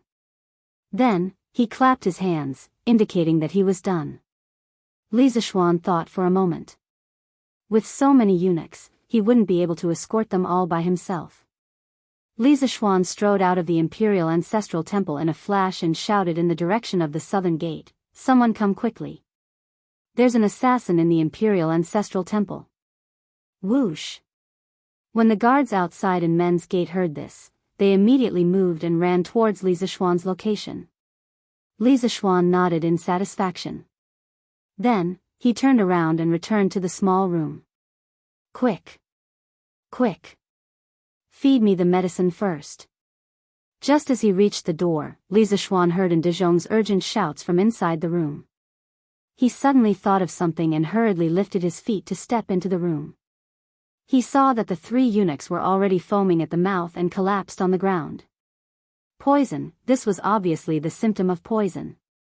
Another young eunuch was holding a small porcelain bottle. He took out a small black pill from the bottle and fed it to Ndizhong. Stop. Chapter 1591. The wood was lying on the body of the ancient building, suffering from the torture of nature as it became modeled day by day. Thunder and lightning were the most unwilling to be lonely. They would jump from the clouds and bite the body of the wood again and again. Therefore, the ancient craftsmen used their wisdom to launch a game in exchange for the survival of the residents under the thunder and fire. On the bank of the vast Dongting Lake, there stood a 39-meter-high octagonal 7-story brick tower. It looked particularly tall and straight. The brick tower was octagonal and pointed at the top. In the middle, there was a dark iron pestle pointing to the sky. The decorations around were structured according to the structure, showing the appearance of an octagonal sandwich. A few iron chains connected to the top and fixed the structure climbed along the ridge to the wing corners, winding down and finally converting to the earth in a crawling posture. It was the Seishur Tower, and also the earliest evidence of the confrontation between the wisdom of the ancestors of this ancient civilization and the thunder and fire. It was the combination of the iron pestle and the iron chains that enabled the ancient tower to escape from the thunder and fire countless times. The lightning rod was not a product of modern society. As early as more than 1,000 years ago, it appeared in the Central Plains. In the roasted scorch, there was such a record. In the Han Dynasty, by Liang Hall was in a fire. A wizard suggested that a fishtail-shaped copper tile should be placed on the roof to prevent the fire caused by thunder and lightning. The fishtail-shaped tile on the roof was actually used as a lightning rod. It could be regarded as the prototype of the lightning rod. In ancient times, when the gods embraced each other, simple technology could only take root and sprout in the doubts of the ancestors by turning around the mountains around religion. Therefore, the ancestors' avoidance of thunder and lightning followed the civilization of that era and were herded in the river valley waiting for awakening. In the traditional culture of China, metaphysics was quite representative, such as the 5 elements and the 8 trigrams. In the field of the 8 trigrams, the Zhen hexagram represented thunder. After combining the positions, there were also South Li, North Can, East Zhen, West Dui, as well as South Sparrow, North Black Tortoise, Turtle Snake, East Azure Dragon, West White Tiger. Therefore, under the presumption of the magicians, the ancients unanimously formed the thought that thunder followed the dragon. From then on, in order to prevent buildings from being struck by lightning, the forebears had to construct and install lightning protection facilities, which were known as dragon suppression. Therefore, in the extraordinary appearance of the ancient buildings, many lightning arresters known as dragon guards began to grow and multiply on the bodies of the ancient buildings in China. For example, in China, the tip of some ancient towers was often coated with a layer of metal membrane. Then, it was connected to the central pillar of the underground tower using a material that was easy to conduct electricity. The end of the pillar was connected to the dragon cave, where the metal was stored. This formed a kind of ancient dragon subduing. In addition, such as the owl tails that stood upright on many ancient towers and palaces, the animal-shaped tiles on the roofs, and the so-called thunder god pillars that often stood in the tall temples, they all formed good conductive channels with the earth and became important members of the dragon suppressors. These were the crystallization of the wisdom of China's ancient craftsmen. For thousands of years, our ancestors had used extreme ingenuity to develop the simple science into a shocking appearance. Although it had weathered wind, rain, thunder, and lightning, it had remained unmoved for thousands of years. And the dragon subduing on the roof of the imperial ancestral temple had been modified by someone into a gunpowder magazine. Li Zishuan raised his head and saw several thin iron wires being pulled down from the cracks in the roof and inserted into a wooden box at the top. Although Li Zishuan didn't graduate with a history major in his previous life, he still knew that ancient buildings had lightning arresters. Besides, even if he didn't know this in his previous life, he still had the memories of his previous life. Thus, when Li Zishuan saw those iron wires coming down from the cracks in the roof and associated them with the dragon subduing on the roof, as well as Li Juanxian's secret letter stating that the clouds would change color and thunder would rumble, Li Zishuan understood everything. Someone wanted to attract lightning to the imperial ancestral temple. When the lightning sparks were combined with the sulfur and charcoal in the room, the imperial ancestral temple would most likely be doomed. But would the sulfur and charcoal really be detonated by the lightning sparks? Li Zishuan wasn't sure. After all, these two things were flammable at most. Even Li Zishuan didn't know if they could be ignited by the lightning sparks. Because he had never done any experiments in the modern era. The color of the box at the top seems to be different. Is it a coincidence, or are the things inside different? At this moment, Li Zishuan noticed that the color of the wooden box at the top was slightly lighter. He couldn't help but feel a little suspicious. After pondering for a moment, Li Zishuan tapped the ground with the tip of his foot, and his whole body left the ground. He soared into the air and flew toward the box at the top.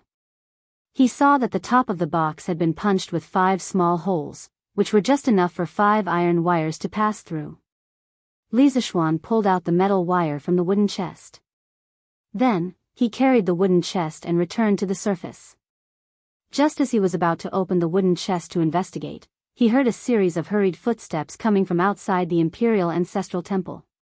His heart skipped a beat, and he turned around to greet them. Just as he reached the main hall of the imperial ancestral temple, he saw Li Zishuan striding in. Li Zishuan hurriedly clasped his hands and bowed. "Paying respects to your majesty." Li Zishuan's face was dark as he said in an unfriendly tone, "Humph. Marquis Yong, and how dare you cause trouble in the imperial ancestral temple? Li Zishuan clasped his hands and said seriously, Your Majesty, this subject did not cause trouble. This subject came to the imperial ancestral temple to investigate a case. Investigate a case? Li Zishuan's heart sank when he heard this. Things had indeed reached the worst-case scenario that he had predicted. The dragon sect's influence had already infiltrated the palace. Thinking of this, he asked with an ugly expression, Then what did you find out? Li Zishuan was about to speak when he suddenly paused. After a moment of hesitation, he said, Your Majesty, please dismiss your attendants and follow this subject to a place. Since someone like Dijon could be used by the dragon sect, Li Zishuan was not sure if there were any spies among Li Zishuan's attendants. Therefore, for safety's sake, he suggested that Li Zishuan dismiss his attendants and follow him to the special room in the northwest. Li Zishuan clearly understood this and did not hesitate. He turned his head and ordered, All of you wait outside. Today, without my orders, no one is allowed to take half a step into the imperial ancestral temple. Understood. The imperial guards and eunuchs who followed Li Zishuan all cupped their fists and answered. Li Er nodded, then turned to look at Li Zishuan and said indifferently, Lead the way. Yes. Your Majesty. Li Zishuan made a sound of agreement and turned around to lead Li Er towards the first house in the northwest. After a while, the two of them arrived at the room where the sulfur and charcoal powder were stored. Li Zishuan pointed to the wooden boxes in the room and said to Li Zishuan, Your Majesty, these boxes were sent from outside the palace by Stewarden. They are the location of the Dragon Sect's secret plot. You're saying that the Dragon Sect's secret plot is related to these wooden boxes? Li Zishuan's eyes narrowed. That's right. Li Zishuan nodded and pointed to the 5 iron wires hanging from the cracks of the roof. Your Majesty, please take a look. The other end of these 5 iron wires is connected to the dragon seal on the roof and the other end is connected to one of these wooden boxes. Your Majesty, do you know what is in these wooden boxes? Li Er frowned and took the initiative to open a wooden box. Then, he put his hand inside and grabbed a handful of powder. He looked at it carefully. Suddenly, a layer of cold sweat appeared on Li Er's back. Is this sulfur powder and bamboo charcoal powder?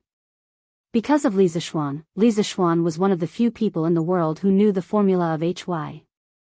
When he saw the sulfur powder and bamboo charcoal powder, Old Li had the urge to run away. He had seen the power of gunpowder and he did not think that his body could withstand the power of gunpowder. Chapter 1592. Tomorrow morning, the Heavenly Dragon rebels will attack the city.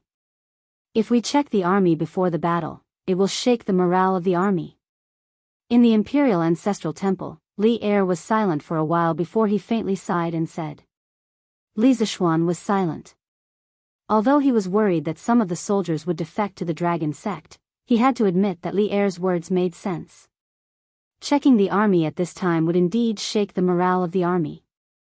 It was simply giving the dragon sect a chance.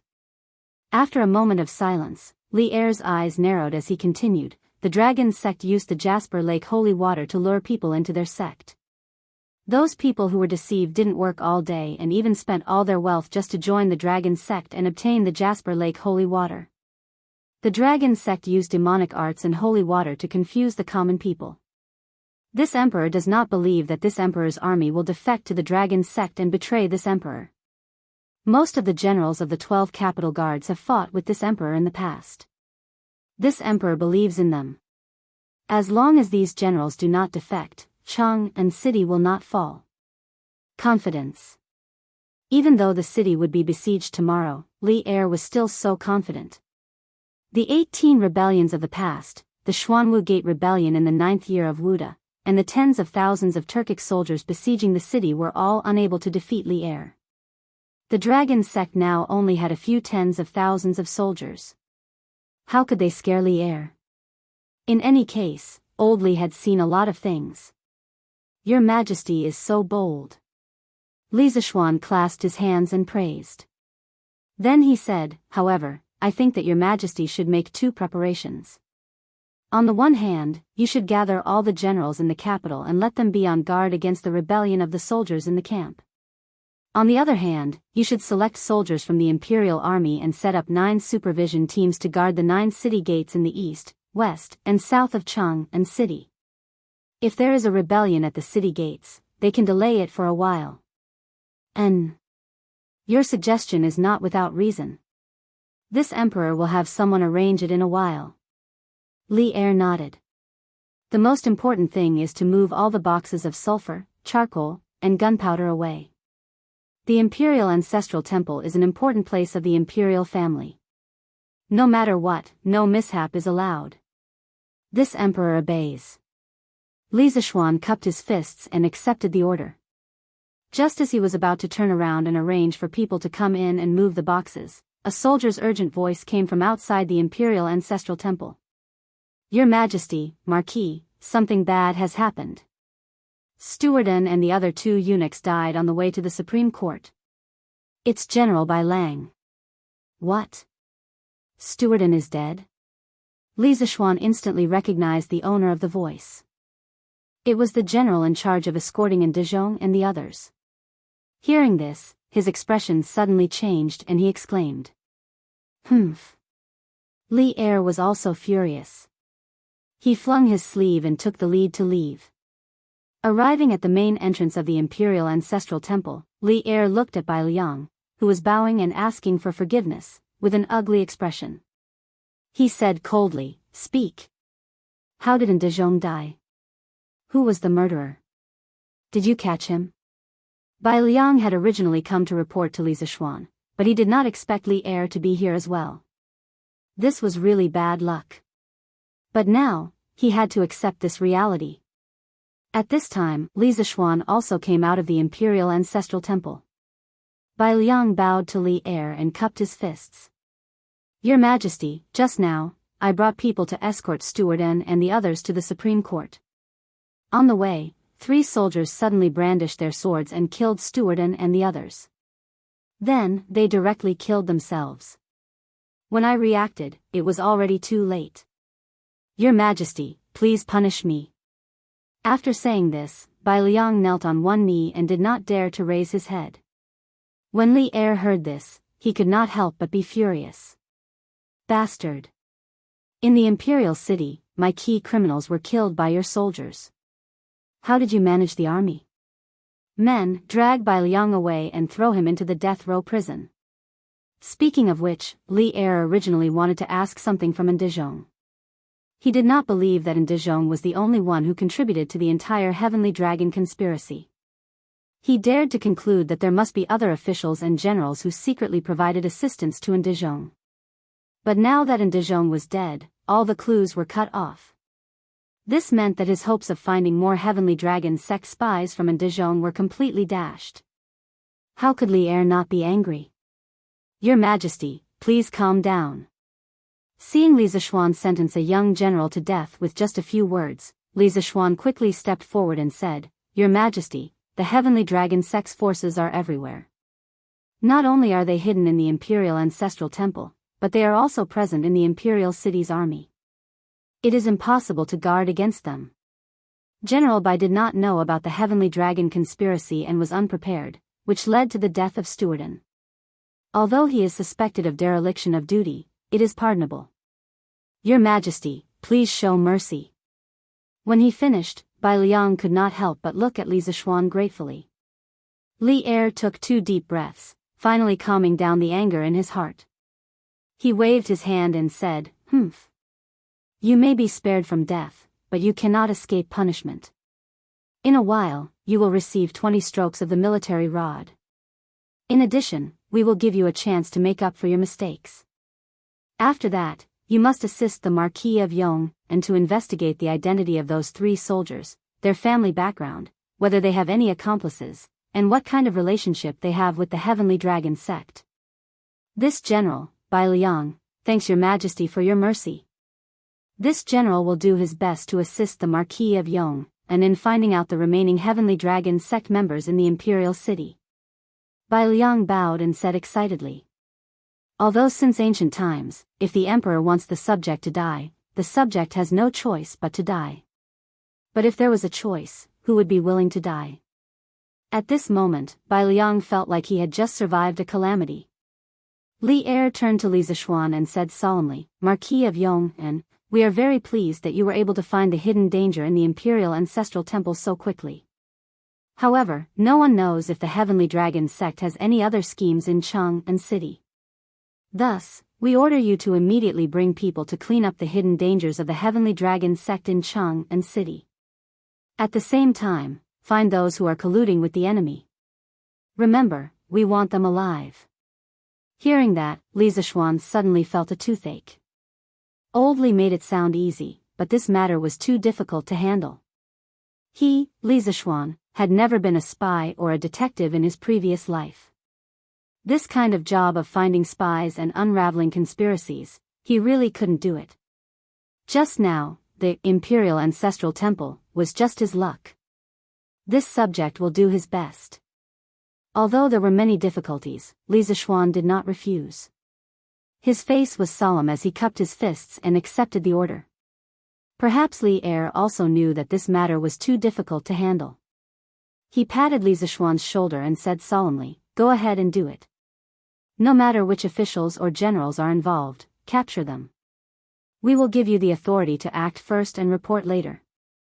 If anyone impeaches you, we will support you. We know that other than you, no one can do this well. Don't let us down. Power in the hands. At this moment, Li Zishuan could be said to have real power in the hands of others.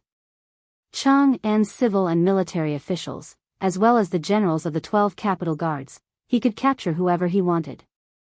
In a sense, he was even more powerful than the Imperial Secret Service of the Ming Dynasty.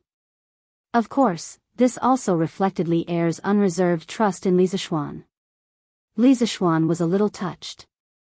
Thank you, Your Majesty, for your trust. I will do my best to eliminate the hidden dangers in Chang'an. Li Er nodded and suddenly said, I want to go to the West Hall of Tai Chi Palace to meet my father. Do you want to come with me? Hearing this, Li Zishuan's heart skipped a beat.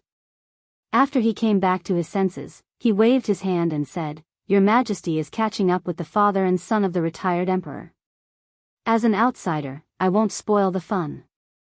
I still have to investigate the case. I will take my leave. Ndizhong used to be an old eunuch who served Li Yuan.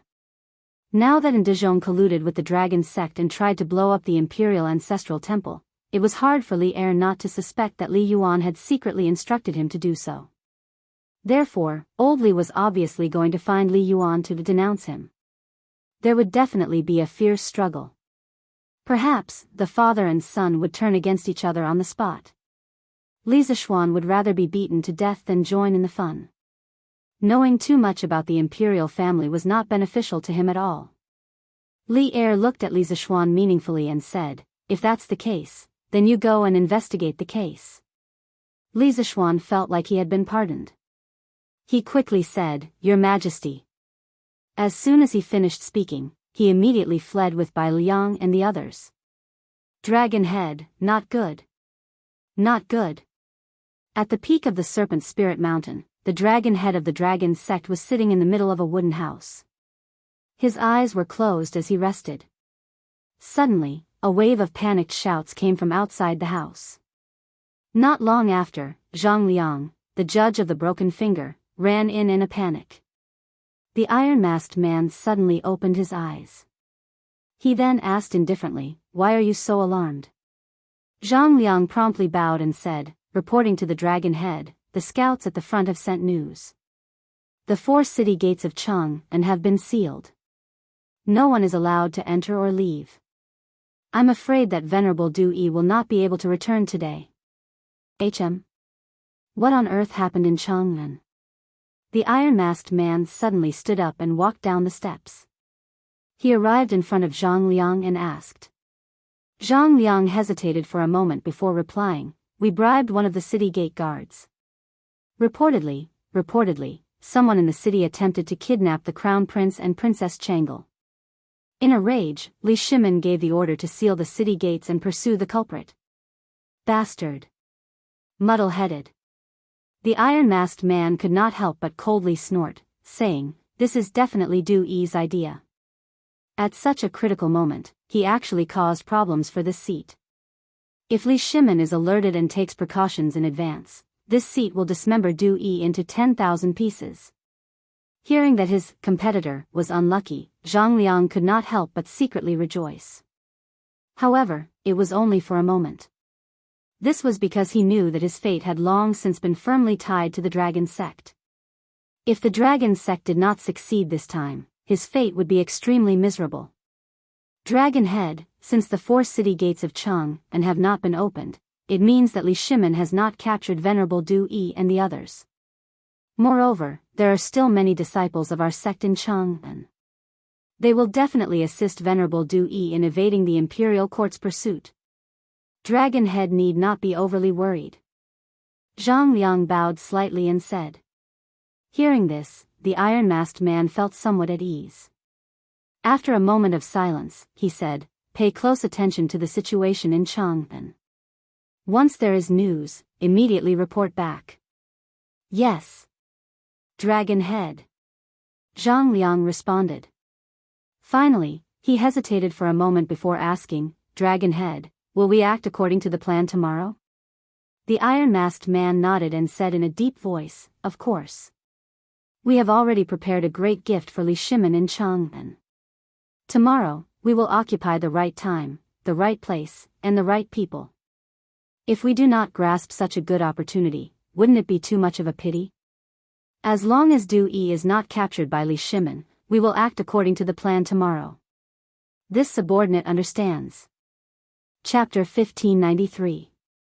Uncle Master, you're back. By the way, where's my husband? At noon, Han Yushi had already prepared the meal, but she didn't see Li Zishuan. After waiting for a long time, Han Yushi finally saw a middle-aged man in a Taoist robe on the path outside the courtyard. She quickly opened the courtyard door and went out to greet him. However, there was only Xian Qing outside the courtyard door, and Li Zishuan was nowhere to be seen. So, Han Yushi asked. Xian Qing got off the horse and said lightly, there's a big case in Cheng and city. The crown prince and the princess were almost kidnapped. His Majesty ordered the 4 city gates to be sealed, and Xian was ordered to lead people to track down the assassin. I'm afraid he won't be back for a while. He was the last person to come out of Cheng and city today. The others in Cheng and city couldn't come out even if they wanted to. After all, not everyone could get Li Heir's warrant like Xian Qing. What? The crown prince and the princess were almost kidnapped.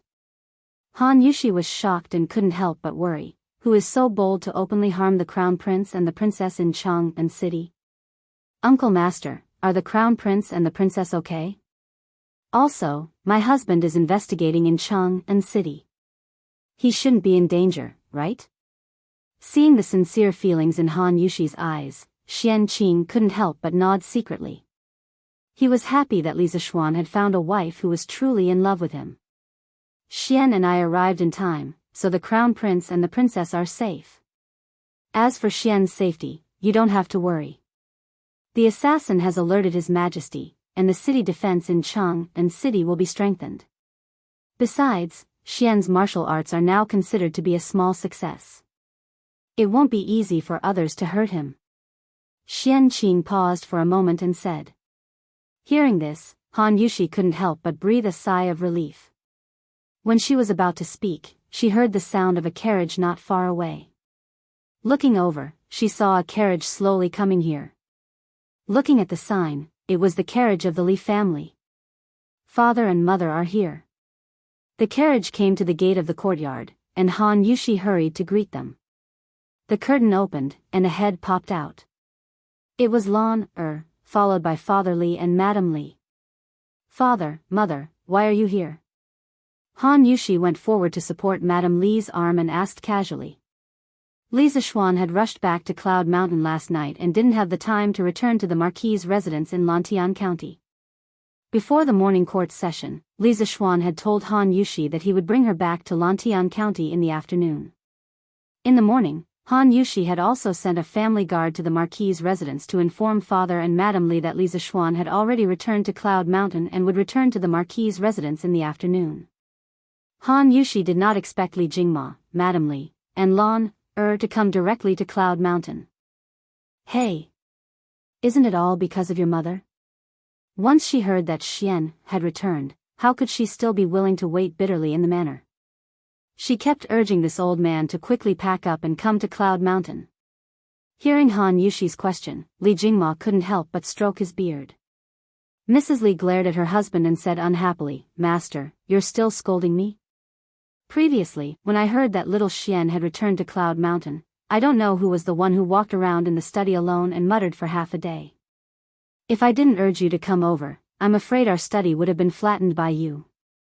Li Jingma's face instantly turned red. Then, he became angry from embarrassment and said, You. Women are really unreasonable. I can't be bothered to talk to you. Yushi, this is... Li Jingma was about to walk towards the side courtyard when he finally noticed Xian Qing standing at the side. Li Jingma couldn't help but ask. Only then did Han Yushi react and hurriedly introduced, "Father, Mother, this is husband's martial uncle. The family guard in the manor should have told you before." This time, martial uncle had helped husband a lot in the north. Xian Qing stood up and cupped his hands. This humble Taoist Xian Qing from Dragon Tiger Mountain greets Master Li and Madame Li. Hearing this, Li Jingma and Madame Li were shocked. Father Li hurriedly cupped his hands and bowed. So it's martial uncle from the same sect as little Xian. Sorry for the disrespect. Madame Li also bowed and said respectfully, little Xian was apprenticed to Taoist priest Spirit Void in the early years. During this period, Taoist priest Spirit Void has taken great care of little Xian. Taoist priest Xian Qing, please come in. It's noon. This old woman will personally cook a few good dishes to entertain Taoist priest. Li Jingma and Madame Li were grateful to Taoist priest Spirit Void from the bottom of their hearts. If Taoist priest Spirit Void hadn't brought Li Zishuan back to Dragon Tiger Mountain to recuperate and learn martial arts, Li Zishuan might have died when he was 7 or 8 years old. Therefore, after hearing about Xian Qing's identity, Father Li and Madame Li immediately treated Xian Qing as the most distinguished guest. Both of you are welcome. Little Xian is your son and my martial nephew. It's natural for martial uncle to take care of his martial nephew. Xian Qing cupped his hands and bowed back. Then he said, I heard from little Xian that Mr. Zhang San and Mr. Mo are injured in Yanhuang College. This humble Taoist will go and take a look first. I won't accompany you for lunch. Please forgive me. After that, Xian Qing cupped his hands again and bowed. Then he turned and walked toward Yanhuang College. However, his back view looked more or less in a sorry state. Xian Qing was obsessed with swordsmanship all his life. The number of people he had met could be counted with 2 hands. He could practice swordsmanship, but he wasn't good at dealing with others. Therefore, instead of staying to eat with Madame Li and Li Jingma, he would rather go back to the academy to heal the bearded man and Mo Huai. Seeing this, Li Jingma opened his mouth and said in confusion, Yushi, Taoist Master Li is. Han Yushi quickly explained, Father, martial uncle must have eaten in Chang and City. Moreover, martial uncle is also proficient in medical skills. Last night, Mr. Wenji was cured by him. Mr. Zhang San and Mr. Mo do need his help. Father and mother, please don't be offended. What? Mr. Wenji is well? Li Jingma was shocked. Then he quickly waved his hand and said, Don't be offended, don't be offended. Celestial Master Taoism has done a great favor for us. Yushi, you just said that Mr. Wenji is well. Is that true? Li Gang not only had a high reputation among scholars, but also had a good impression of Li Gang. After hearing the news that Li Gang was seriously ill, Li Jingma was also very worried. Therefore, when Han Yushi came to Yunshan to visit Li Gang yesterday, Li Jingma and Madame Li didn't stop her. Instead, they supported her with both hands. Han Yushi smiled and said, Of course it's true. Old Master has moved back to his own courtyard from Dr. Sun's courtyard today. Father and mother, you don't know. Since Mr. Wenji got better last night, little Anren has been so excited as if it's the new year. Oh, it should be said that he hasn't been so happy even during the new year. Haha. Good. Good. Li Jingma stroked his beard and laughed. After lunch, I'll visit old master. Oh, right, where's Xian? Even if he went to the morning court, he should be back by now, right? Han Yushi's eyes dimmed and she said softly, my husband may not come back today. Chang'an City. Chang'an City. The kidnapping incident in Shi City and the subsequent closure of the city gates made the people in Chang'an City feel a trace of a solemn atmosphere.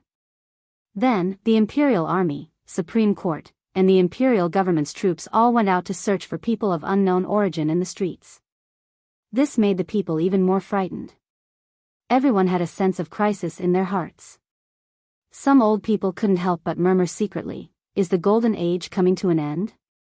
Is the world going to be in chaos again?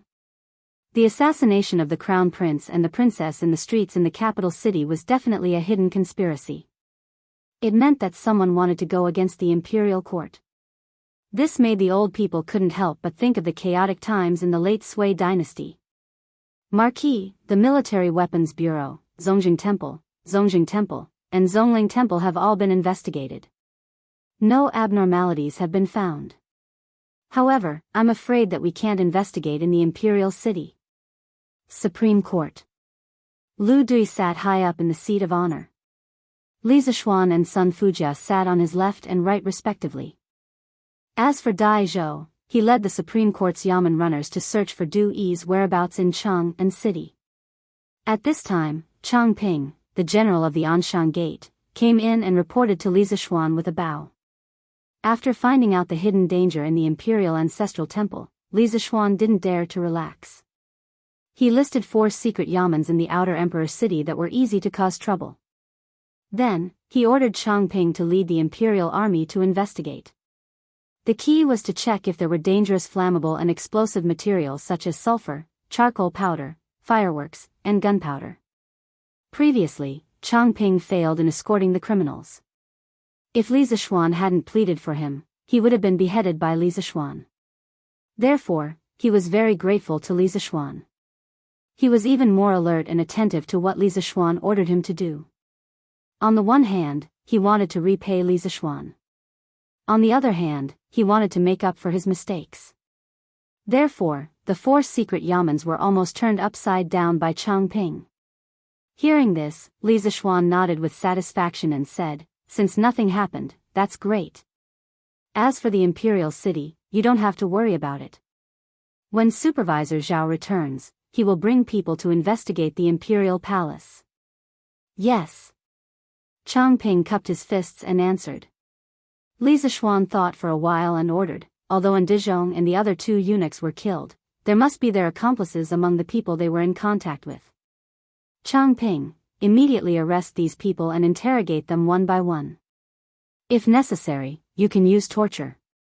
As for the 3 soldiers who killed Ndizhong and the other 2, immediately find out who they have been in contact with recently and where they have been. Arrest all the suspects and bring them to the Supreme Court. Do you understand? Chang Ping's face turned serious. He cupped his fists and said, yes. This general understands. At this time, Sun Fujia could not help but say, Marquis, criminal investigation and investigation are not General Chang's specialties. This official requests to investigate with General Chang. Hearing this, Lu Dui could not help but nod and said, what Sun Tingwei said is reasonable. Investigating the spies and eliminating the hidden dangers in the Imperial City is the responsibility of the Supreme Court. I am grateful that Marquis helped me. However, how can the Supreme Court stand by and do nothing? In this case, the Supreme Court has to help no matter what. They were not trying to steal the credit. The Supreme Court was already guilty of dereliction of duty for the assassination in Shi City and the mine-burying incident in the Imperial Ancestral Temple. If they did not do anything to make up for their mistakes, it would be unreasonable. Li Zishuan nodded and cupped his fists. As it should be. Then I will have to trouble Sun Tingwei. Marquis, you are too kind. Sun Fujia politely cupped her fists and returned a bow to Li Zixuan. Then, she stood up and left the hall with Changping. In the blink of an eye, only Li Zixuan and Lu Dui were left in the hall. After a few moments of silence, Lu Dui said, "Marquis is a young hero. He single-handedly saw through the schemes of the Heavenly Dragon sect. Otherwise, the Imperial Ancestral Temple would have been destroyed by lightning tomorrow, and this old man would have died 10,000 deaths. For this matter, this Lu and the Supreme Court owe Marquis a great favor." After saying this, Lu Dui stood up and clasped his fists to Li Zixuan. Before Changping had come to report, Li Zixuan had told Lu Dui and Sun Fujia about Li Juanxian's secret letter and what they had experienced in the Imperial Ancestral Temple. Firstly, the Supreme Court needed to help solve the case and needed to know some inside information. Secondly, Lu Dui and Sun Fujia had always been staunch supporters of the Qin King's faction. They would never collude with the Heavenly Dragon sect. By telling them, Li Zixuan did not need to worry that they would leak the secret. Official Lu's words are too serious. You and I are both His Majesty's subjects. We eat from the sovereign and share the sovereign's burdens. This is what this marquis should do. Li Zixuan hastily got up and clasped his fists in return. Chapter 1594.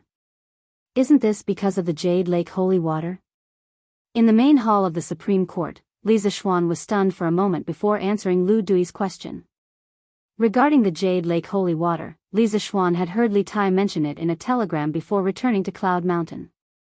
It was said to be able to cure all diseases and had been passed down as miraculous by the people. Of course, Li Zixuan had to admit that the dragon sect's methods were indeed brilliant. This was because most people were greedy for life, especially those who were seriously ill and incurable. If there was a chance to live, they would be willing to do anything. The dragon sect used the Jade Lake holy water to stimulate the desire of the people to live, which was why they were able to recruit so many followers in such a short period of time. Unexpectedly, Lu Dui shook his head and said, "Marquis Yong, do you really believe that there is a miracle medicine or Jade Lake holy water that can cure all diseases in this world?" Li Zixuan frowned and replied decisively, "This marquis naturally does not believe in such things. Heaven and earth give birth to all things, and all things can complement each other and also counter each other. All medicines are targeted at the symptoms. What kind of illness one is suffering from must be the medicine used. If someone says that there is a medicine that can cure all diseases, then that person must be a liar." The medical technology of the 21st century was so advanced, but there were still so many incurable diseases. In the Great Tang, where medical technology was lacking, how could there be a miracle medicine that could cure all diseases? Li Zixuan would never believe such nonsense even if he was beaten to death. Hearing this, Lu Dui stroked his beard and laughed, "Ha! Marquis Yong, you are not the only one who doesn't believe it. Anyone with the slightest bit of medical knowledge would not believe that the Jade Lake holy water can cure all diseases." As the Grand Steward of the retired Emperor, Dezhong's knowledge and experience were extensive. How could he not know this? Besides, Dezhong's body is very healthy, and I've never heard of him having any bedridden family members. The so-called Jade Lake holy water is not attractive to him. Hearing Lu Dui's words, Li Zixuan was startled because he felt that Lu Dui's words were very reasonable. Previously, the commoners were fighting to join the Heavenly Dragon sect because of the Yao Qi holy water, so he subconsciously thought that everyone wanted to join because of the Yao Qi holy water. However, he had neglected the most basic requirement. Many people did not believe in the Heavenly Dragon's sacred water, nor did they need it. For example, Dezhong. Then, in Minister Lu's opinion, why did Dezhong betray the imperial court and help the tyrant? After a moment of silence, Li Zixuan said seriously. Lu Dui stroked his beard and said with a twinkle in his eyes, "The human heart is very complicated, but it is also very simple. The pursuit of profit was not for life, but for wealth or fame. Dezhong has been living in the palace for a long time. Now that he has lost the emperor's favor, he probably doesn't lack money. Therefore, he is not doing this for his life, nor for his wealth, but for his reputation." "For fame?" Li Zixuan frowned, asking suspiciously, "You mean, and Dezhong wants to rely on heavenly dragon sex strength to make a comeback?" "Very likely." Lu Dui nodded and said. Li Zishuan rubbed his chin and pondered for a moment before asking, "But why isn't Dezhong so sure that heavenly dragon sect can help him make a comeback? The current imperial court has a strong army and Chang, and is even thicker. Let alone tens of thousands of soldiers, even if the dragon sect had 100,000, it would still be wishful thinking for them to break into Chang. And Dezhong gave up a good life, why would he take such a risk?" Lu Dui could not help but sigh. In the end, it's all because of human greed. "But Marquis Yong, your doubts are not without reason. For in Dezhong to be so loyal to Heavenly Dragon sect, there must be other secrets behind it. In fact, a few days before you returned to Chang and City, this old man felt that there seemed to be an undercurrent surging in Chang and City. This old man also sent many people from the Supreme Court to secretly investigate, but in the end, they did not find anything. Now that I think about it, Heavenly Dragon sect should have started to win over some imperial court officials and palace eunuchs since a few days ago. Chang and City has indeed been infiltrated by Heavenly Dragon sect until it's full of holes." Li Zishuan mused, "I have a feeling that this Heavenly Dragon cult's dragon head's identity is definitely not ordinary, but Commander Li's letter did not mention anything about the Heavenly Dragon cult's dragon head, but this also means that this person must be an extremely mysterious figure in the Heavenly Dragon cult, not revealing his true face to others. But we can't rule out the possibility that his identity is the key to why Dezhong and the others chose to side with Heavenly Dragon sect and betray the imperial court." Lu Dui heard this and his eyes lit up. He said in a low voice, "That's right. This old man has also guessed this in private, but this old man really can't figure out what kind of identity the Heavenly Dragon sect's dragon head has to make Dezhong bow his head without reservation." Li Zishuan frowned and thought about it, but he couldn't figure it out. He could only helplessly say, "Now that things have come to this, if we want to find out the truth, we can only wait for Chang Ping and Sun Tingwei to capture Dezhong's accomplices before interrogating them." Lu Dui didn't respond, only rubbing his chin as he pondered over the problem. After a long silence in the main hall, Lu Dui's expression changed and he suddenly said, "The dragon head of the Heavenly Dragon sect, could it be related to him?" "Who? Who is it related to?" Li Zishuan hurriedly asked when he heard Lu Dui's words. Lu Dui looked deeply at Li Zishuan and did not immediately answer. After a while, he sighed with a complicated expression and shook his head, "Nothing. Nothing. This old man is old and likes to think too much." Li Zishuan obviously did not believe Lu Dui's nonsense, and couldn't help but say, "Minister Lu, although we have now cracked the Heavenly Dragon sect's plot to blow up the Imperial Ancestral Temple, Chang and City is still in danger. If you think of any key problems, please tell me directly. No matter what, I will keep it a secret for you, you don't have to worry about it." Haha. This old man is about to retire and return to his hometown, what worries can I have? But sometimes, the more you know, the better. This old man is also for your own good. Lu Dui shook his head and laughed. At this moment, Li Zishuan only wanted to know the truth because he did not want any accidents to happen in Chang and the next day. Therefore, he insisted, "Minister Lu, in the face of a national crisis, I have already put my personal honor aside. If you really think of something, please tell me the truth." Lu Dui pursed his lips, then looked at Li Zishuan with a serious face and asked, "You really want to know who that person is?" "Yes. That's right." Li Zishuan nodded affirmatively and said. Hearing the affirmative answer, Lu Dui's face suddenly revealed a mysterious smile, and he lightly said two words, "King Shi." "What? King Shi?" Suddenly, Li Zishuan was dumbfounded. After being stunned for a while, he finally recovered from the shock and said, "Minister Lu means that the dragon head of the Heavenly Dragon sect is very likely to be related to King Shi? How is this possible? Why is it impossible?" Lu Dui said in a deep voice, "In today's world, to be able to win over so many officials and eunuchs in such a short time, this old man really doesn't know who has such great charm and influence other than the current emperor and King Shi. And Marquis Yong, and don't forget that the current emperor is after all not in the right position.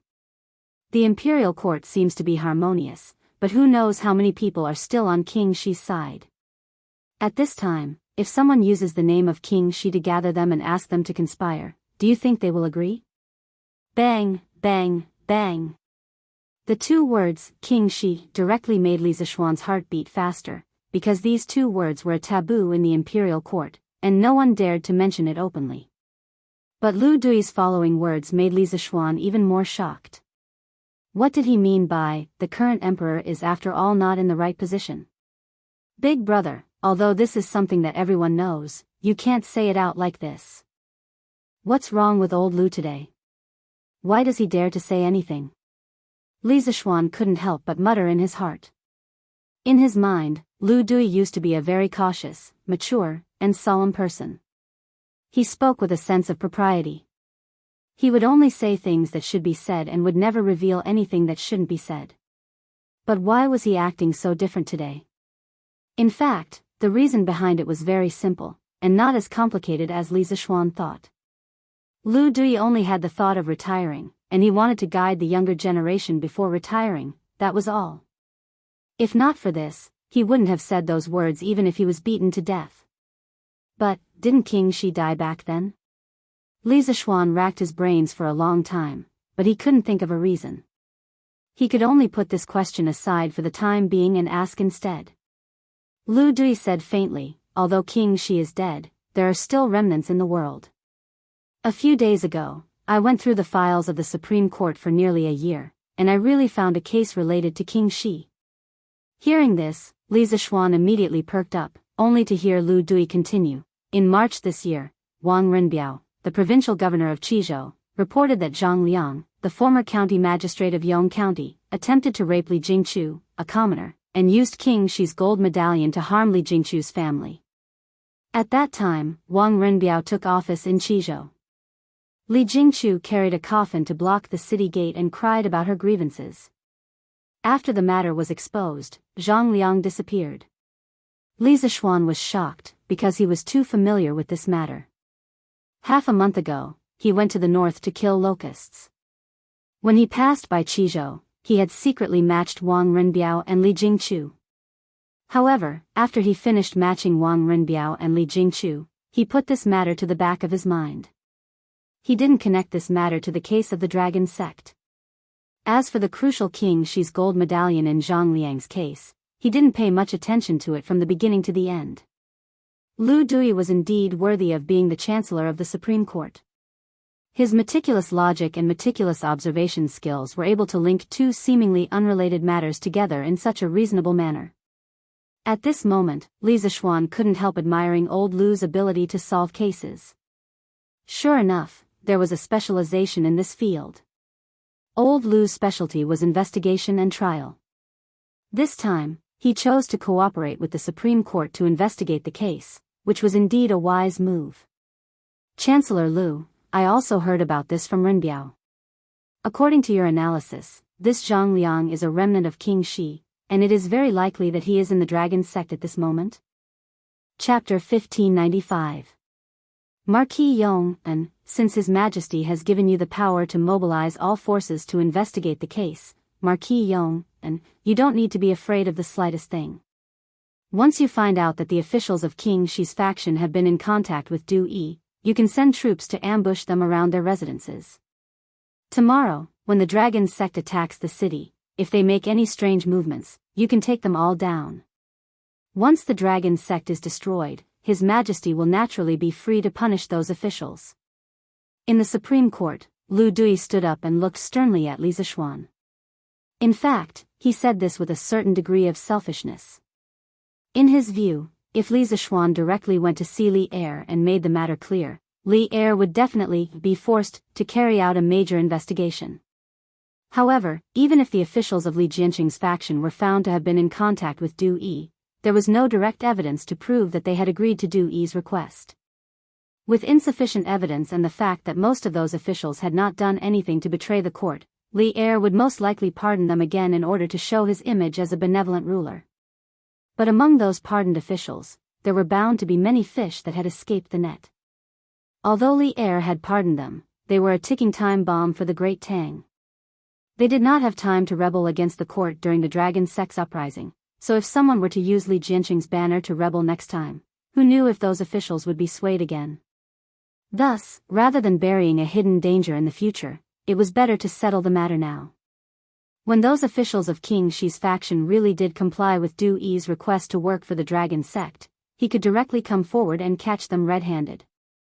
This way, Li Er would have no reason to forgive those officials, and the Great Tang would have fewer hidden dangers in the future. Moreover, this move could ensure that the political situation of the Great Tang Imperial Court could quickly stabilize. It could be said to be killing many birds with one stone. Li Zishuan was not stupid. After thinking for a while, he could more or less guess at Lu Dui's good intentions. This method was indeed an extremely good one for the Great Tang Imperial Court, but for Li Zishuan, it was not so good. Because this meant that he would become the butcher's knife that Li Er waved at the officials of Li Jianqing's faction. He would offend many people because of this. Marquis Yong'an, you've said it yourself just now. Those who are paid by the emperor should share the emperor's burdens. Being indecisive will only lead to chaos. If the matter of King Shi is not completely resolved, there will be endless trouble in the future. Furthermore, more innocent people will die because of this in the future. How could Lu Dui not see the hesitation in Li Zishuan's heart? Therefore, he added. After pondering for a long time, Li Zishuan finally nodded and said, "Okay. Then let's do as Minister Lu says." But this Marquis's actions are not for his divine majesty's sake, but for the Great Tang, so that the common people of the Great Tang will no longer die from internal strife. As descendants of the Yellow Emperor, we should unite against the outside world. When the Great Tang dominates the world, we will look back and realize how childish and laughable today's internal strife was.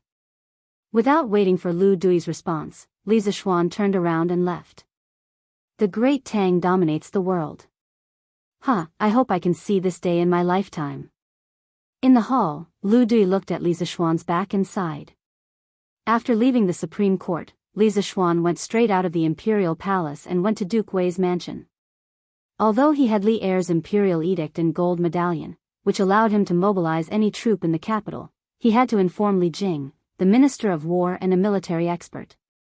After all, he was far less familiar with the 12 guards of the capital than Li Jing. When he arrived at the Li mansion, it was fortunate that the Red Buddha lady was not there. Otherwise, he would be scolded again. Because a few days ago, the bearded guest was almost killed by Wu Jia in order to protect Yanhuang College. Given the relationship between the Red Buddha lady and the bearded guest, she would definitely scold Li Zishuan when she saw him. Under Li Dijian's lead, Li Zishuan quickly met with Li Jing. Several hours ago, Li Jing was still participating in a meeting at the Suite Du Hall, so he naturally knew about the secret letter that Li Junxian had sent to Li Zishuan. Thus, Li Zishuan only told Li Jing about Lu Dui's conjecture and his intention to mobilize troops. After hearing the general situation, Li Jing couldn't help but frown. He looked at Li Zishuan with a serious expression and said, "Little Xian, this matter involves King Shi and is no small matter. Have you really thought it through?" These words didn't make any sense, but Li Jing was very sure that Li Zishuan could understand them. "I've thought it through. There are some things that have to be done, or else the hidden dangers will continue to exist, and the future of the Great Tang will be uncertain. When the hidden dangers erupt again, many people will die because of it." Li Zishuan also looked at Li Jing with a serious expression. "Good." Li Jing looked at Li Zishuan with a complicated expression, both praise and worry. This was because he wasn't sure how Li Zishuan's decision would affect Li Zishuan in the future. After a few moments of silence, he said, "This old man will write you an order to mobilize troops. In truth, in terms of concealment, the soldiers of the Right Guard are the best. Right now, Jijia isn't in Chang'an, so take this old man's order and go to the Right Guard camp to mobilize troops. No one will dare to make things difficult for you." Qing Yaojin was the great general of the Right Guard. After saying this, he picked up the brush on the table and prepared to write an order. Li Zishuan very perceptively stepped forward to help Li Jing grind the ink. As he did so, he said gratefully, "Many thanks, Uncle Li." Li Jing nodded slightly and didn't say anything. Soon, an order for the transfer of troops was written. Li Jing took out his personal seal and stamped it heavily on the order, then passed it to Li Zishuan and said, "This is the order for the transfer of troops. Little Xian, take it well." "Okay." Li Zishuan quickly took it with both hands. He had planned to leave, but Li Jing said, "Little Xian, let this old man recall for a moment, and then I'll give you a list of the officials who were close to King Shi. Later, you can screen them according to the list." Hearing this, Li Zishuan's face immediately revealed a trace of surprise. He quickly cupped his hands and said, "Then I'll have to trouble Uncle Li." In fact, he had been worried about how to get a list of the King Shi's faction. Although he came from the modern era and had read some history books and had an excellent memory, he didn't have the ability to list all the officials who were close to Li Jianqing. However, Li Jing was different. Li Jing had experienced the open and secret struggle between the King of Qin and Crown Prince Li Jianqing. Regarding who was around Li Jianqing, Li Jing was definitely one of the people who had the most right to speak. "It's fine." Li Jing shook his head, then closed his eyes and began to meditate. Li Zishuan didn't disturb him, but stood quietly at the side. When he was bored, he suddenly caught a glimpse of a book on Li Jing's desk. There were 3 big words on the cover, Talisman Machine. Li Zishuan couldn't help but be moved. He thought to himself that it turned out that Li Jing had already begun to organize his military and war experience into the art of war at this time. It was a pity that the original work couldn't be passed down. Future generations could only see the big picture from the general classic and the art of war in the Taiping Imperial Library. It was really a pity. When Li Jing's art of war is finished, I must borrow a copy of it and store it in the library of Yanhuang College for future students to study. Otherwise, wouldn't it be a pity if such a good art of war was lost? Li Zishuan secretly made up his mind. According to historical records, Li Jing's art of war was written in 7 books: Talisman Machine, Secret Art of War, General Essentials of War, Notes of Duke Wei, Mirror of 6 Armies, New Book of War, and Archery. However, these books weren't complete as early as the Middle and Late Tang Dynasty. In the 21st century, most of them were lost. The Qing dynasty scholar Wang Zongqi compiled the Li Weigong Art of War, based on Du Yu's General Classic, Du Mu's Commentary on Sun Tzu, and the Song Dynasty's Taiping Imperial Library and General Essentials of War. It became the only complete reference for modern scholars to study Li Jing's art of war. While Li Zishuan was deep in thought, Li Jing had already started writing. The names of Li Jianqing's faction were written on the paper one by one. Li Zishuan's eyesight was extremely good. When he looked over, he was shocked to see the words written on it: Wei Zheng, Wang Gui, Wei Ting, Shui Wanche, Feng Li. Among these names, there was no lack of big shots in the imperial court. For example, Wei Zheng and Wang Gui were not only important by Li Jianqing's side, they were also important existences in the current imperial court. At this moment, Li Zishuan suddenly felt a little scared in his heart. Every time Li Jing wrote a name, Li Zishuan's heart would beat fiercely. After an unknown period of time, Li Jing finally put away the brush. When the ink on the paper was almost dry, he picked it up with a solemn expression and handed it to Li Zishuan. "Little Xian, these are almost all the officials in King Shi's faction who still hold positions in the imperial court. However, you need to weigh the pros and cons. Although some of them served King Shi back then, they have been conscientious and loyal ever since His Majesty ascended the throne. They are only loyal to the monarch and do not care who is the monarch. As long as the monarch treats the people well, they will serve him loyally. I have selected a few such officials for you. I believe that they will not betray His Majesty because of the bewitchment of the dragon sect." Li Zishuan knew that Li Jing was helping him to clear the mind and let him not offend people as much as possible under the premise of doing things well. He couldn't help but feel warm in his heart. He nodded and said, "Thank you very much, Uncle Li. I will know what to do." Li Jing pondered for a moment and said, "Little Xian, later use the telegraph to ask Xu Bao and Ji Jia where the army is going. See if they can rush back to Chang and before tomorrow. If they can, we will definitely win the battle to defend the city tomorrow easily. Uncle Qin and Uncle Cheng. Hearing this, Li Zishuan's eyes lit up. He said excitedly, "That's right. How could little nephew forget about this?" Uncle Qin and the rest led 10,000 elite light cavalry. After I left yesterday, they have already returned to the imperial court. They should not be far from Cheng and now, right? If they can arrive before tomorrow and set up an ambush in advance, we can attack from both inside and outside and defeat the Dragon Sect's army in one fell swoop. Li Jing smiled and said, "Exactly. If not for worrying about the Dragon Sect's people being alert, I would have advised His Majesty to send an army out of the city in advance to set up an ambush." Fortunately, Xu Bao and the rest still led 10,000 elites outside the city and can catch the Dragon Sect by surprise. Li Zishuan nodded and said, "Good. I will send a telegram to Uncle Qin and the rest. Then I will go to the Right Guard's camp to mobilize the troops." Chapter 1596. Your Majesty, the Marquis of Yong, and came to the palace and borrowed the telegraph machine. In the afternoon, Zhao Song came to Ganlu Palace and bowed to Li Er. The telegraph machine was specially kept by Zhao Song in the palace. It was not used often and was placed in a small room in Taiji Palace. It was basically a telegraph machine used by the royal family and was usually not open to the public. However, Li Zishuan was an exception because he was the one who invented the telegraph machine.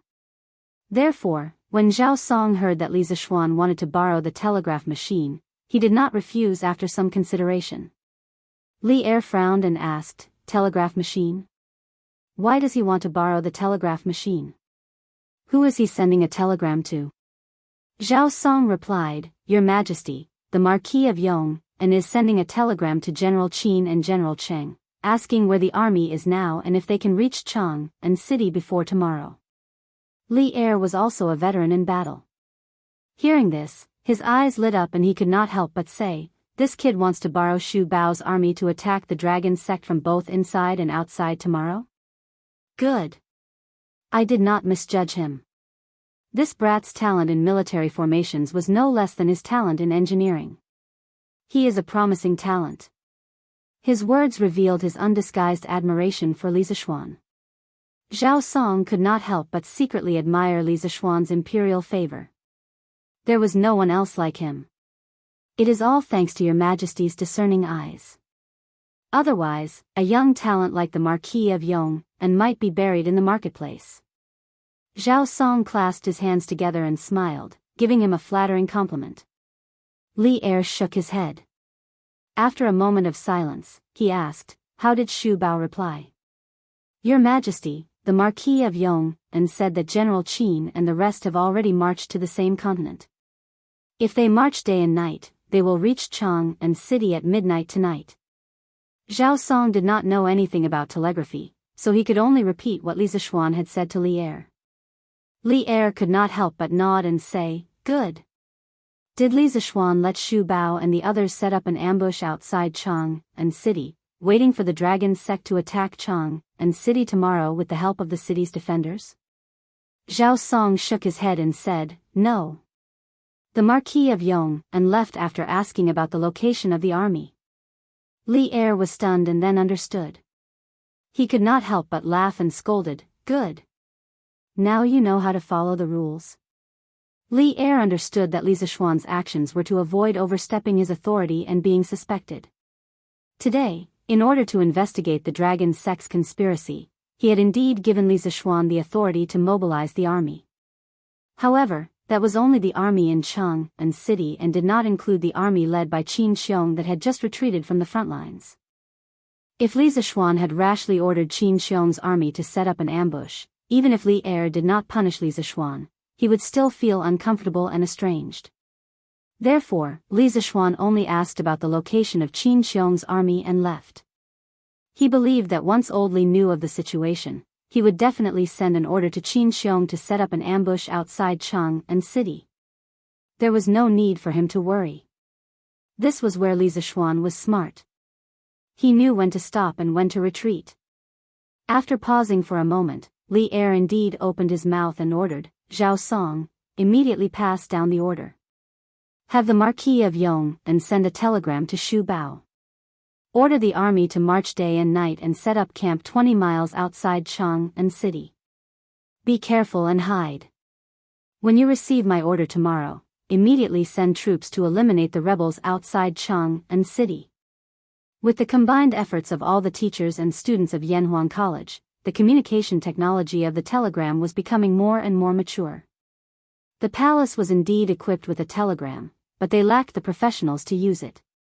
Li Er had specially selected a few clever and loyal eunuchs with clean backgrounds and sent them to Yanhuang College to learn how to use the telegram. However, those eunuchs had yet to return from their studies. Therefore, in order to know the news from Longmen Pass, he had specially summoned Li Tai back from Yanhuang College to help send the telegram and translate the messages. Now that Li Tai was taking his final exams at Yanhuang College, he would definitely not be able to pass. Therefore, Li Er had no choice but to assign the task to Li Zishuan again. Yes, Your Majesty. Zhao Song bowed and answered, then continued, the Marquis of Yong and should be at the right guard yamen now. Your Majesty, I will bring the telegram to him. Wait. Li Er's expression changed. He stopped Zhao Song and asked, you said that Li Zishuan is at the right guard yamen. What is he doing there? Zhao Song replied carefully, Your Majesty, I heard the Marquis of Yong and say that he is going to the right guard yamen to mobilize troops to investigate the possible remnants of the dragon sect in Chang'an City. The possible remnants of the dragon sect in Chang'an City? When Li Er heard this, he seemed to have understood something. His eyes flashed and he said faintly, tell Li Zishuan to go ahead and investigate. No matter who is involved, deal with it strictly according to the law. Tell him not to have any fear because I am his backer. His words were resolute and decisive, but one could also hear Li Er's determination to cut off his wrist like a warrior. Zhao Song's heart skipped a beat. He bowed and said, Your Majesty. Haha. Rengui, I haven't seen you for a few months and you've been promoted? In the right guard yamen in the outer imperial city, Li Zishuan took out the imperial edict and Li Jing's order to mobilize troops. After he expressed his intention to mobilize troops, the general who had received him earlier immediately turned and left. Not long after, an old acquaintance walked in. It was Lu Rengui, who had made outstanding contributions in quelling the rebellion in Guan City and was later promoted to the right commander of the right guard by Li Er. Thus, Li Zishuan stood up and couldn't help but laugh heartily. Lu Rengui quickly waved his hands and said, Marquis, please don't make fun of me. Now that General Cheng is not in the capital, I am only temporarily taking over the military affairs for General Cheng. The reason why Lu Rengui was able to enter the right guard was not only because of his contributions, but also because Cheng Yaojin had secretly added fuel to the fire. During the battle in Guan City, Cheng Yaojin had admired Lu Rengui's ability, so old Cheng had asked Li Er to transfer Lu Rengui under his command. Of course, Lu Rengui did not disappoint old Cheng. After joining the right guards, Lu Rengui was not only extremely hardworking in training, but also very few people could compare to him in terms of military strategy and ability to get along with others. Gradually, Cheng Yaojin began to give Lu Rengui more tasks. Haha. Rengui, you're too humble. I'm a little regretful now that I didn't personally go to the battlefield to quell the rebellion in Guan City. As a result, I didn't get to see the battle of wits and courage between Rengui and the Chui and Jing families. Li Zishuan laughed and said, Marquis, you flatter me. Lu Rengui was a little embarrassed by Li Zishuan's praise, but when he thought of Li Zishuan's intention, he quickly said seriously, I heard that Marquis came to the right guard to mobilize troops. May I ask how many troops Marquis wants to mobilize? Where will these troops be used? It wasn't that he suspected Li Zishuan of any bad intentions, but since he was now helping Cheng Yaojin manage the affairs of the right guard, he still had to ask clearly about something as important as mobilizing troops. This Marquis plans to mobilize 5,000 elite troops from the right guard to investigate the remnants of the Heavenly Dragon sect in Chang'an City. These people must train hard and be good at hiding. Li Zishuan replied indifferently. Remnants of the Heavenly Dragon sect? Lu Rengui frowned. Being in the army, he naturally didn't know that the mastermind behind the kidnapping of Li Qingxian and Chang'e was very likely related to the Heavenly Dragon sect. But although he didn't know, he didn't ask too much. Instead, he stood up and said, "Good. This general will go and organize a force of 5,000 elite soldiers and then follow the Marquis of Yong, and to investigate the remnants of the Heavenly Dragon sect." Not long after, 5,000 soldiers dressed in ordinary clothes rushed out of the right guard camp. Li Zishuan had specifically requested for them to be dressed in ordinary clothes. Under Li Zishuan's arrangements, these 5,000 soldiers would disguise themselves as ordinary citizens and infiltrate the residences of certain officials. They would secretly inquire about the movements of these officials, and Li Zishuan would arrange for people to monitor certain officials based on their feedback. The 5,000 soldiers Lu Rengui had selected were mostly scouts. Some of them had even gone deep into the Turks and worked as spies on the steppe, so they were quite experienced in hiding. An invisible net began to slowly unfold in Chang'e city. Those officials who couldn't bear the loneliness and came out to cause trouble would all become fish in the net. Venerable One, the patrols in Chang'e city haven't relaxed at all. The city gates are still closed. It seems that the imperial court won't let this go easily. In Gi Lane, south of Chang'e city, a thin man bowed and said in a house with 2 entrances. The person standing opposite him was Du Yi. At this time, Du Yi had already taken off his wide bamboo hat, revealing his bald but shiny forehead. Hearing this, he frowned and said coldly, "Humph. Li Shimon's son and daughter almost fell into our hands. Of course, he won't let this go. Wait patiently. When the imperial ancestral temple is destroyed by thunder and fire tomorrow, this old monk will lead you out and call on all the citizens in Chang'e city to resist the tyranny of Li Tang. At that time, the army led by Long Tu will be outside Chang'e city. We will lead the citizens in the city and directly attack the city gates. With Long Tu's cooperation, Chang'e city will definitely be broken by us." Ha ha ha. At the end, Du Yi couldn't help but laugh proudly because of his beautiful vision. The thin man standing beside him also said excitedly, "Venerable One is wise." It turns out that the Venerable One has already thought of a plan to cooperate with the outside. That's why you deliberately lost control when you kidnapped the Crown Prince. The Venerable One is farsighted. I admire you. Hearing this, Shijayadu Yi couldn't help blushing. He asked himself honestly, when he kidnapped Li Qingxian and Chang'e, he really didn't fail on purpose. He wanted to capture Li Er's children more than anyone else, but his strength didn't allow him to do so. In the face of Li Zishuan and Xian Qing's arrival, he had no chance of winning at all. He could only flee. He didn't expect his subordinate to be so smart. He even thought of the reason for his failure. It saved him the trouble of making up a reason. What's the movement of the Imperial Guards and the Supreme Court? In the face of his subordinate's praise, Du Yi remained calm and reserved. He glanced at the lean man indifferently and then asked. Venerable One, the Imperial Guards and the officials of the Supreme Court are searching for our Dragon Sect's followers.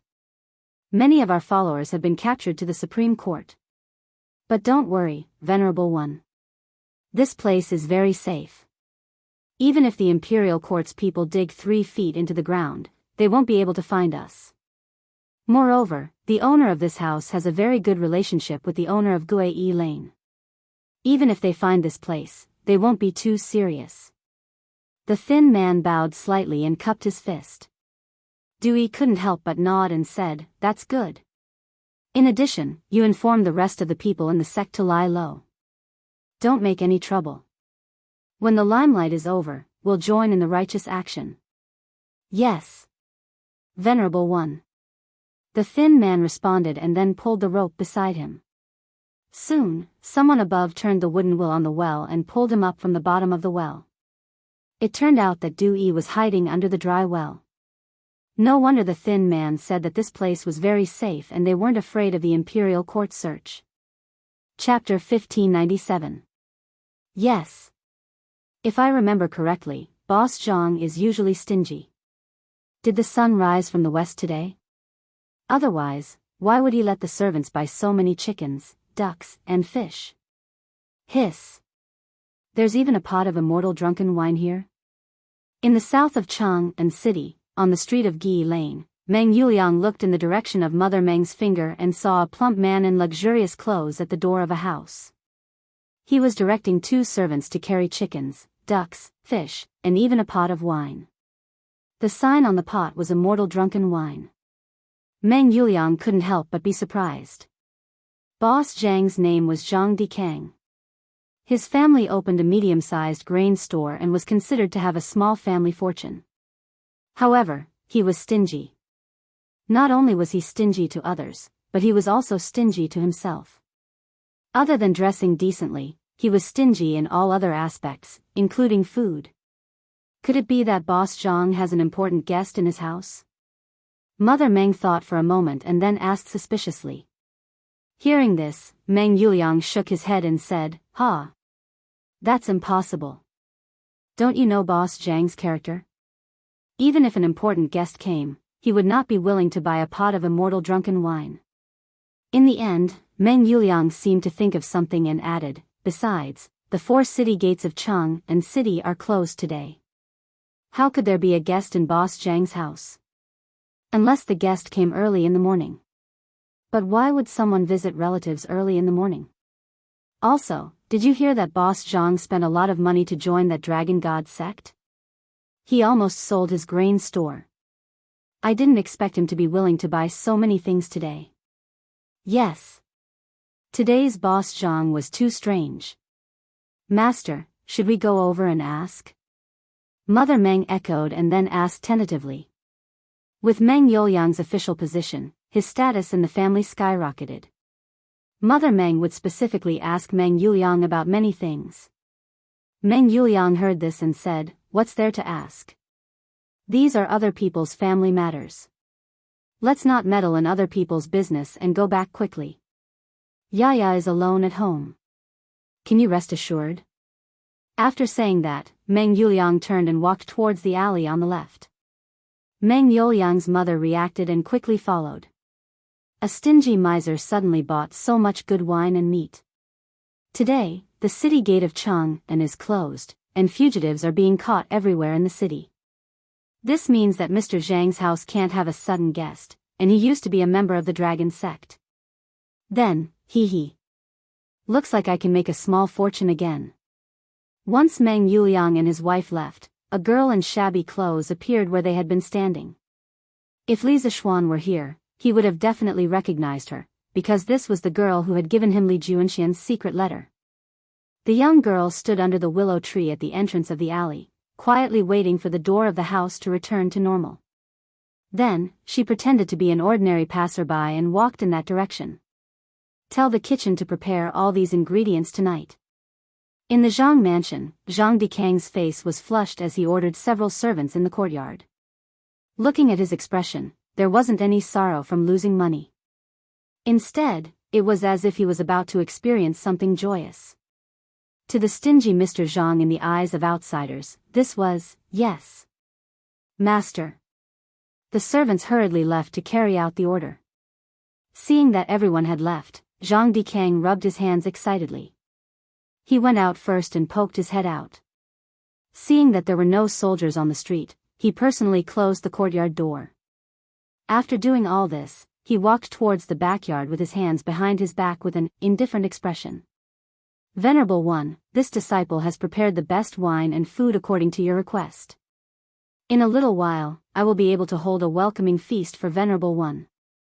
Venerable One, please wait a moment with the emissaries of the sect." Zhang Dikang went to the dry well in the rear courtyard. It was already evening, and candles were already lit in the well.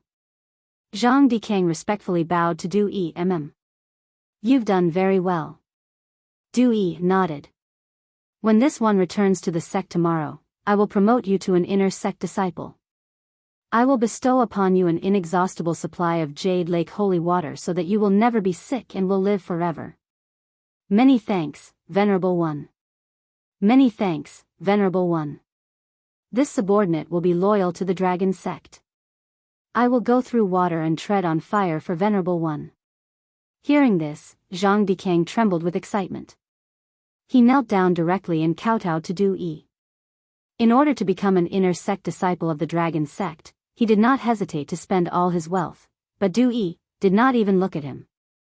Who would have thought that this morning, luck would fall from the sky? Zhang Dikang finally saw the high and mighty Buddha in his heart, and the Buddha also wanted to stay in his house temporarily. Zhang Dikang was extremely excited. How could he not agree? However, Du Yi's request was very strange. He did not want to stay in the guest room prepared in the Zhang mansion. Instead, he wanted to stay under the dry well in the rear courtyard of the Zhang mansion, saying that it was convenient to study Buddhism. Zhang Dikang persuaded him many times, but it was useless. In the end, he could only give up. In addition, as a monk, Du Yi actually asked Zhang Dikang to prepare some good wine and meat. How could a monk drink wine and eat meat? After Zhang Dikang received this order, he secretly muttered in his heart.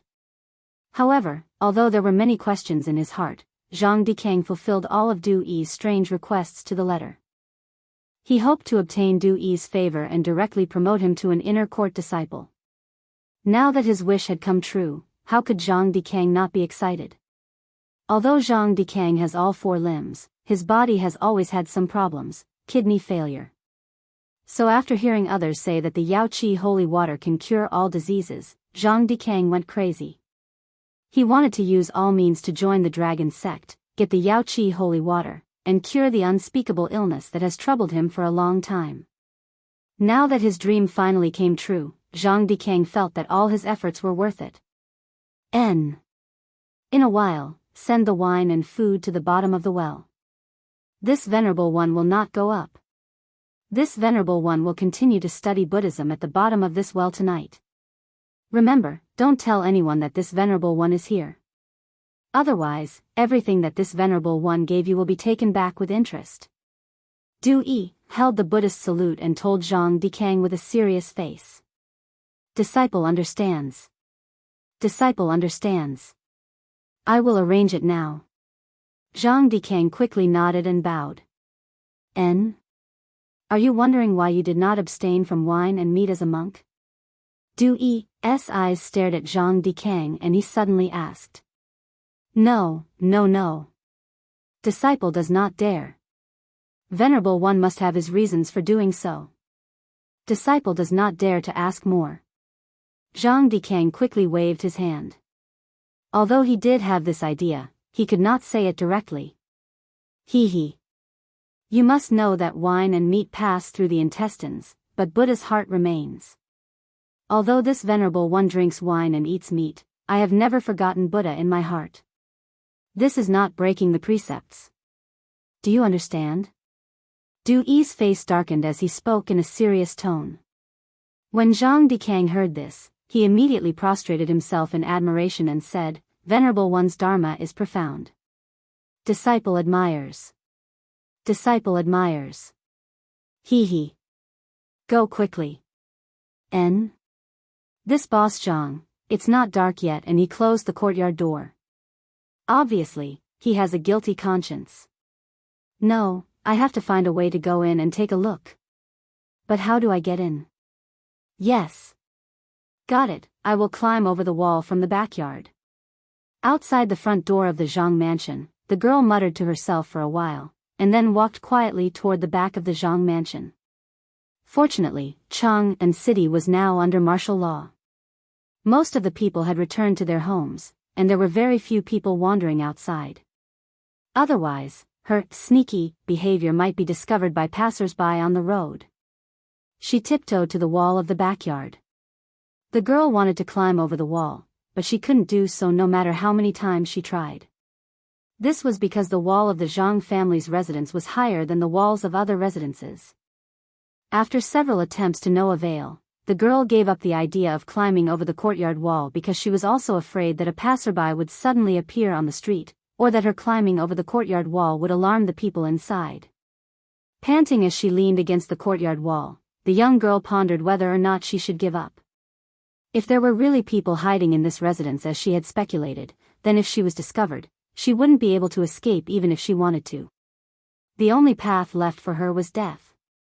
It would be a lie if she said that she was not afraid. But the girl was not willing to leave just like that. She came to Jianghu City today to deliver a letter to Li Zishuan on behalf of Li Junxian, but she did not expect that after delivering the letter, the gates of Jianghu City would be closed, and she could not leave.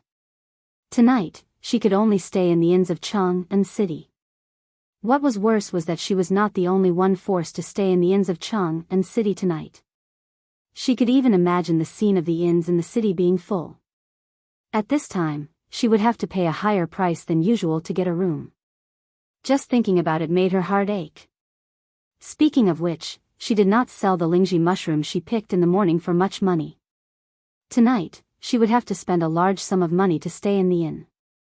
In this way, she would only earn a few hundred copper coins after painstakingly making this trip. It was a huge loss. If I can confirm that there is a venerable of the dragon sect in this house, and then tell this news to that young and handsome marquis, he will definitely be willing to reward me. Then I will be rich. After weighing the pros and cons in her mind, the girl decided to take the risk. But how do I see the situation inside the house? Faced with the predicament in front of her, the young girl was once again in a dilemma. Her gaze swept around the streets of the Jianghu estate's backyard. Suddenly, the young girl's eyes lit up as she fixed her gaze on the two old ginkgo trees 1 zhang away from the Jianghu estate's back door.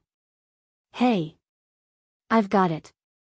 The girl first looked around, and after confirming that there was no one around, she excitedly walked to the nearest ginkgo tree. She wanted to climb the tree. But this ginkgo tree was very old, and even two people would not be able to wrap their arms around it. It would be rather difficult for an ordinary person to climb it. Who would have thought that the girl would take off her shoes without saying a word, revealing her white underwear? Then, like a nimble little monkey, she climbed up the ginkgo tree in the blink of an eye.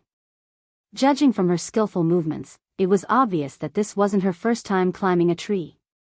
The girl adjusted her posture and sat down on a branch of the ginkgo tree, allowing her to see everything in the Jianghu residence. Chapter 1598. Inside the dry well in the backyard of the Jianghu family. Du Yi and the others were drinking big bowls of wine, eating big chunks of meat, and bragging loudly. In order to please Du Yi, Zhang Dikang naturally did his best to cater to them. Therefore, this dilapidated dry well was as lively as a big restaurant. Du Yi came from the Tantric sect of India, so it was impossible for him to not have any rules and regulations. However, ever since he came to the Tang Empire, he was immediately blinded by the colorful world of the Central Plains. Especially after he accidentally tasted the immortal drunken wine of the Drunken Immortal restaurant, the rules and regulations that Du Yi had adhered to for decades instantly collapsed. Moreover, once the rules were broken, they could no longer be adhered to.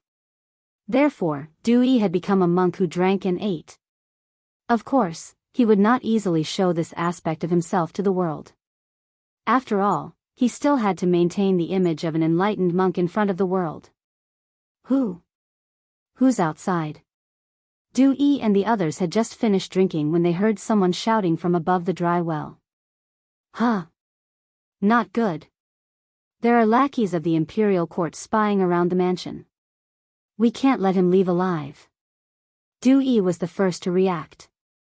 He quickly put down his chopsticks, then got up and went to the direction of the well.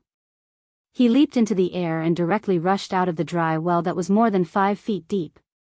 Whoosh whoosh whoosh.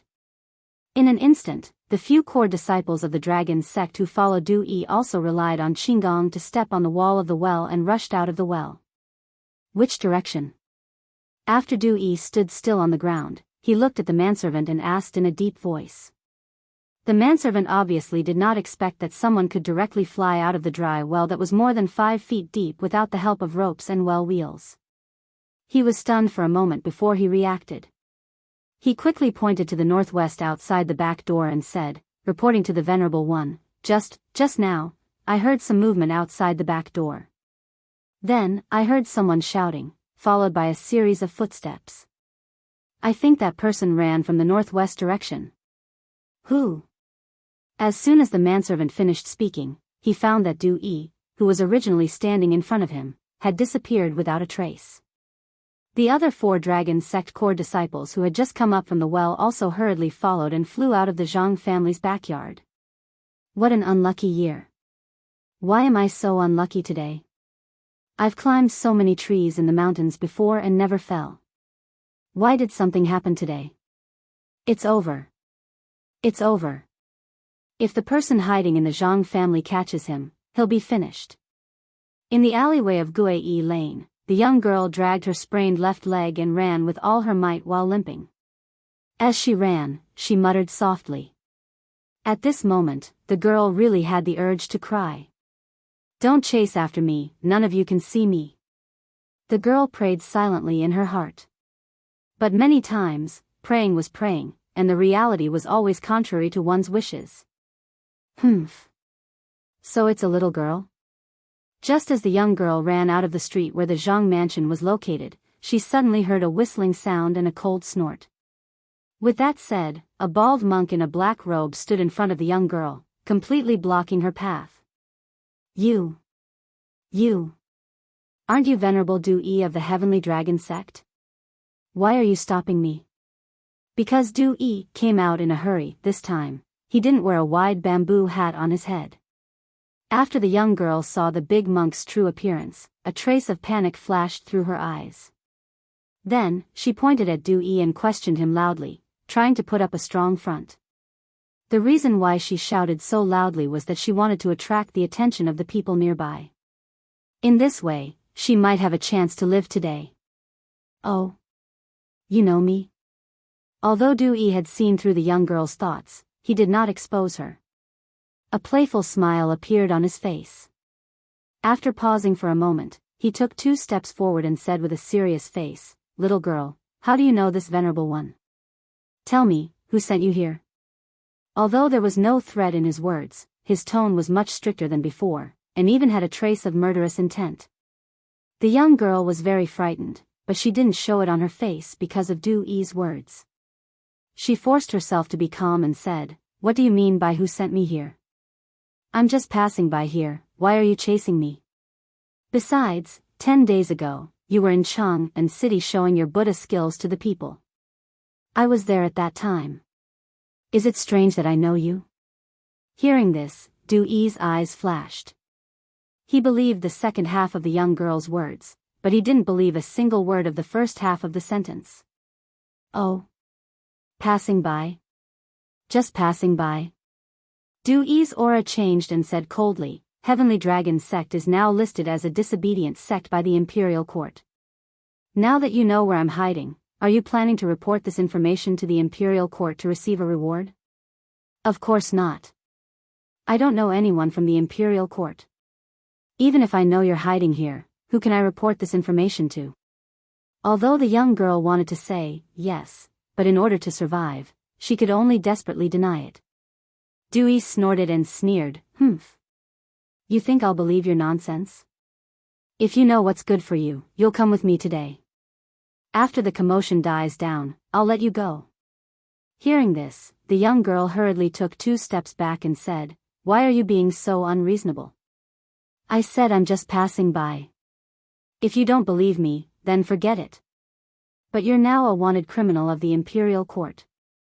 If you dare to act rashly, I'll shout for help. If the patrolling Wuho hears the commotion, you won't be able to leave." "Ha! Then, why don't you try shouting? See if anyone will come to help you." Du Yi sneered, and then he disappeared from where he stood. In the next moment, he was in front of the young girl. It happened so fast that the young girl had no time to react. Du Yi's large hand grabbed the young girl's shoulder. Ah! The young girl finally couldn't hold back and screamed in horror. Then, she desperately retreated backwards, wanting to avoid Du Yi's big hand. However, she didn't know any martial arts, so how could she escape from a grandmaster's full-strength grasp? Feeling that the hand was getting closer and closer to her shoulder, the young girl's heart was filled with despair and regret. She regretted that she was too greedy and had to get involved in this muddy water for the Imperial Court's reward. She also regretted that she wasn't careful when she went down the tree. Otherwise, she would have already left and passed the news to Li Zishuan. How do you know that no one will help her? At the critical moment when Du Yi's large hand was less than 2 inches away from the young girl's shoulder, another voice suddenly sounded from the street. This voice made Du Yi's expression change instantly, but the young girl's face was full of joy after surviving a disaster. Chapter 1599. Mother, there seems to be a fight on the street. Demao wants to take a look. Shoo! What are you looking at? Don't make a sound. Be careful, the bad guys might catch you and dig out your eyes. Then Demao won't take a look. The battle between the grandmasters on the streets of Guai Lane was extremely loud. Most of the commoners in the nearby residences had heard the commotion. However, almost all of them had gathered near the cracks of their doors or had put up ladders to stick their heads out of the courtyard walls to secretly watch the battle between Li Zishuan and Du Yi on the streets. Encountering such a huge battle, the people only dared to secretly watch, and no one dared to come out.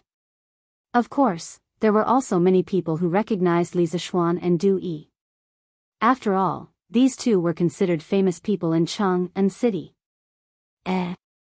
Father. Isn't that Marquis Yong and Venerable Du Yi from Dragon Sect? Why are they fighting? This. Who should we help? Nonsense. Of course we should help Marquis Yong. The imperial court has already announced that Dragon Sect is a disobedient sect, and the immortal techniques that Venerable Du Yi displayed earlier were all lies.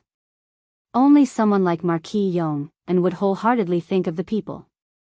That's right. Then I'll go help Marquis Yong. Bastard. You stop right there. Just based on your skills, how can you be a match for Du Yi? If you go, you'll only cause trouble for Marquis. Father. Then what do you think we should do? What else can we do? Quickly go out from the back door and find the patrolling Marquis outside to help. Yes. Father. You're still the smart one. Other than those who had been completely brainwashed by Dragon Sect, most of the people who recognized Li Zishuan and Du Yi were on Li Zishuan's side. They wanted to come out and help, but they were afraid of causing trouble for Li Zishuan. However, there were some people who were more active and had already quietly gone out from their houses to get help. At this moment, seeing that there were 4 more reinforcements in front of Du Yi, Li Zishuan's gaze turned cold and murderous. You're courting death. The reason why Du Yi was able to escape safely from Xian Qing's pursuit was because the Dragon Sect's disciples used their lives to cover for him and stall for time. In addition, Xian Qing rarely left Mount Longhu and rarely killed people. He was not used to killing people in the beginning, so Du Yi was able to escape safely. This time, Li Zishuan finally found Du Yi. Therefore, he must capture Du Yi no matter what. As for the 4 people in front of him, he would not show any mercy. He must kill these 4 people in the shortest time possible. Otherwise, if Du Yi escaped this time, it would be very difficult to catch him in the future. Besides this, Du Yi was also the key to breaking the stalemate in Chang'an. As a high-ranking member of the Heavenly Dragon Sect, Du Yi not only knew more than Li Junxian, he also had an incomparable reputation in the Heavenly Dragon Sect. Many people had joined the Heavenly Dragon Sect for the sake of Du Yi's reputation as the reincarnation of the Buddha. Therefore, Li Zishuan only needed to capture Du Yi and drag him out when the Heavenly Dragon Army besieged the city tomorrow. This would be a severe blow to the morale of the Heavenly Dragon Army. At that time, many people might realize their mistake and turn their backs on the Heavenly Dragon Sect. This way, many people would die in this war.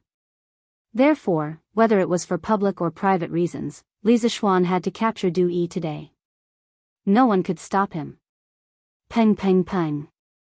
Just as Li Zishuan pointed his sword at the 4 core disciples in front of Du Yi, the sound of galloping horses came from the direction of Gi Square.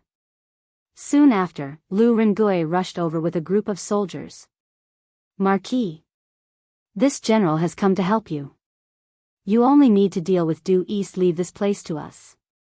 Lu Rengui and his horse were as swift as the wind. He shouted at Li Zishuan while leaning on the horse's back. Haha. Rengui, you came at the right time. Li Zishuan was overjoyed. He laughed and went around the 4 core disciples of the Heavenly Dragon sect in front of him. He rushed directly towards Du Yi. The 4 people were unwilling to give up and wanted to chase after Li Zixuan. However, Lu Rengui had already arrived. Hey! Where are you going? Your opponent is me. Lu Rengui was on the horse. He waved the horsetail in his hand and directly hit the heads of the 4 Heavenly Dragon sect disciples. On the other side, Li Zixuan was fighting with Du Yi again. He became fiercer and fiercer. 9 Taishian swords were thrown at Du Yi's face one after another. He did not even use the Taiji swordsmanship that he was very good at because it was really unnecessary. Facing a small fry like Du Yi who had just entered the Grandmaster realm, he did not need to defend at all. He just needed to attack with all his strength. Therefore, he did not use the Taiji swordsmanship that was slightly inclined towards defense. In fact, it was true. Facing Li Zixuan's continuous, storm-like attacks, Du Yi could not even parry. How could he think of a counterattack? At the same time, the remaining real qi in Du Yi's body was getting less and less. Du Yi knew very well that if this continued, he would not be able to escape today. Since his strength was not as good as his opponent, he could only use some methods other than strength. Chapter 1600. Many thanks to Marquis for showing mercy. On Guyi Lane, Du Yi, who had just escaped death, bowed to Li Zixuan. At that moment just now, he really smelled the scent of death. He was very sure that if he didn't surrender and admit defeat, Li Zixuan's sword move would absolutely pour down on him without holding back. And with his true qi exhausted, facing this incomparably swift and fierce sword move, he would absolutely die without a doubt. Until now, Du Yi's heart was still in a state of shock. It was too dangerous, too dangerous. In that instant just now, he had really walked one round around the gates of hell. Li Zixuan pursed his lips and did not speak, because at this time, Lu Rengui's side had also finished the battle. They were escorting the 4 core disciples of Heavenly Dragon sect over here. Venerable One, what do you mean by this? Do you want to betray the sect? When everyone arrived in front of Li Zixuan, before Lu Rengui could speak, the Heavenly Dragon sect disciple he was escorting angrily spoke to Du Yi. The rest of the Heavenly Dragon sect people were also shocked and angry. Heavenly Dragon sect was their big family, and Du Yi was their faith. Now that their faith had betrayed their big family, how could they not be angry? While they were angry, their hearts were also crumbling. Du Yi ignored the angry gazes of these 4 people. He straightened his body and restored his previous dignified appearance, saying lightly, "A wise man submits to circumstances." Dragon Head, for his own selfish interests, ordered this venerable one to bewitch the people into joining the sect, committing treason and heresy, harming the common people. This is truly a heinous crime. Now that Heavenly Dragon sect's fate has come to an end, why don't you follow this venerable one and abandon the darkness for the light? After saying that, he secretly glanced at Li Zixuan's face from the corner of his eye. In the end, he wanted to rely on practical actions to curry favor with Li Zixuan and strive for Li Zixuan's forgiveness. After all, Li Zixuan only spared his life temporarily, but never said that he would let him go completely. To Du Yi's disappointment, Li Zixuan still had a straight face. He couldn't tell if he was happy or angry. At this moment, Lu Rengui finally had a chance to speak. He cupped his hands towards Li Zixuan and said, "Marquis, this general has already broken their limbs. Moreover, this general has checked that there is no poison in their mouths. There is no need to worry about them committing suicide." Li Zixuan's face immediately broke into a smile as he replied warmly, Very good." He immediately ordered someone to bring them back to the Supreme Court and personally hand them over to Minister Lu. "This Marquis will be there soon." Lu Rengui cupped his fists and accepted the order. "This general obeys." "Marquis, then this calamity." Li Zixuan waved his hand and said, "Leave him here for now. This Marquis still needs him. In a while, leave a few soldiers behind. This matter isn't over yet." Lu Rengui was stunned when he heard this. After a moment, he cupped his fists and said, why don't this general stay behind and let the others escort the 4 of them back to the Supreme Court? Li Zishuan shook his head and said, no need. Moreover, this marquis will only be at ease if you personally escort them. Quickly go.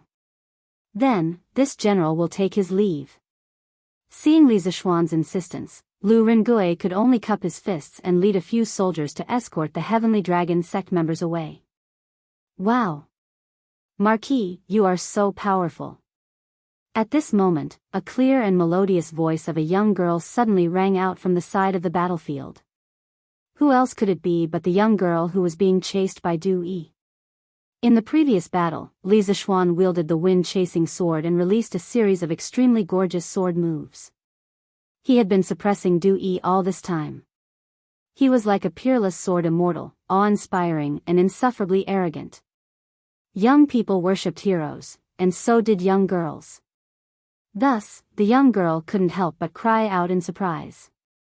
Li Zishuan's heart thumped as he smiled at this young girl. The girl had a pretty face and was dressed in very ordinary clothes. She didn't seem like the daughter of a great clan, but she spoke in an extremely orderly manner and was so mature that she didn't seem like a child of her age. It was probably because she had experienced far too many things in the past. More importantly, the extremely important secret letter that Li Junxian had sent back had been delivered to him through this young girl. Li Zishuan truly wanted to know what sort of relationship this girl had with Li Junxian and how she had received the secret letter from Li Junxian. In the past, this young girl only knew that Marquis was a Yamacho from Yanhuang College and was extremely knowledgeable, but I didn't think that Marquis' martial arts would also be so formidable. This young girl admires you. The young girl quickly walked up to Li Zishuan and then bowed like an adult to Li Zishuan as she praised. Her movements were somewhat stiff. She probably didn't do this sort of etiquette often. Li Zishuan smiled faintly and looked at the girl thoughtfully. Haha. If this marquis remembers correctly, you were the one who delivered the secret letter to this marquis at noon, right? This time, you helped this marquis capture the venerable of the Heavenly Dragon sect. Little girl, what is your name? What reward do you want? Upon hearing the word reward, the girl's eyes brightened and she excitedly said, Marquis, this young girl's name is Chen Shuazhen. I want money, a lot of money. Chen Shuazhen? You're Chen Shuazhen? Li Zishuan's pupils constricted and his heart shook violently. He never thought that this ordinary-looking, harmless little girl in front of him was the first woman in China's history to call herself the Empress. At the same time, Li Zishuan suddenly remembered that when he was in the north, Li Tai had told him in a telegram that he met a girl named Chen Shuazhen in Chang'an City who helped them solve the mystery of the doomsday levitation technique. Thus, Li Zishuan looked at Chen Shuazhen with a strange expression and asked, didn't you use the levitation technique to ask a little fatty for 100 strings of coins as a reward? Ah. How did you know, Marquis? The girl covered her mouth in surprise and disbelief, but after a moment, she suddenly understood and said, I understand. That little fatty inadvertently called himself the Prince of Wei, and the current Prince of Wei is studying at Yanhuang College. Marquis, as the Yamacho of Yanhuang College, it's not surprising that you know about this matter. After saying that, her little face couldn't help but become bitter. Speaking of which, she had previously cheated money from Li Zishuan's student, so how could Li Zishuan spare her now? Seeing the girl's expression, Li Zishuan couldn't help but laugh and say, haha. You're really smart, little girl. Don't worry, this marquis won't interfere in the matter between you and Qin Ke, but you said that you wanted a lot of money, didn't Qin Ke give you 100 Tang Yuan? Isn't it enough for a little girl like you? Hearing Li Zishuan say that he wouldn't pursue the previous matter, the girl couldn't help but breathe a sigh of relief. She playfully stuck out her tongue and said with some embarrassment, thank you, Marquis, for letting bygones be bygones. This little girl doesn't need the money, goodbye. Oh, by the way, the master of the Zhang family, Zhang Dikang, is the accomplice of monk Du Yi, Marquis, don't forget to take him away with you. After saying that, without waiting for Li Zishuan to react, she directly turned around and left. She was really straightforward. She gently waved her sleeves and left without a trace. Seeing this, Li Zishuan didn't force her to stay. After pondering for a moment, he ordered a soldier beside him, "Follow her and see where Chen Shuozhen lives and whether she has encountered any difficulties." He just saw that Chen Shuozhen's eyes were pure, and she was definitely not the kind of person who was blindly greedy and unprincipled. He thought that the reason why Chen Shuozhen kept saying, "money, money, money," was very likely that she had encountered some difficulties that made her so obsessed with money. "Yes, Marquis." The soldier received the order and left.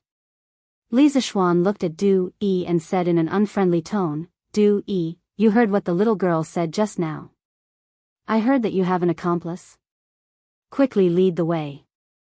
"Yes, Marquis. This poor monk will lead the way for you." Du Yi couldn't help but break out in a cold sweat.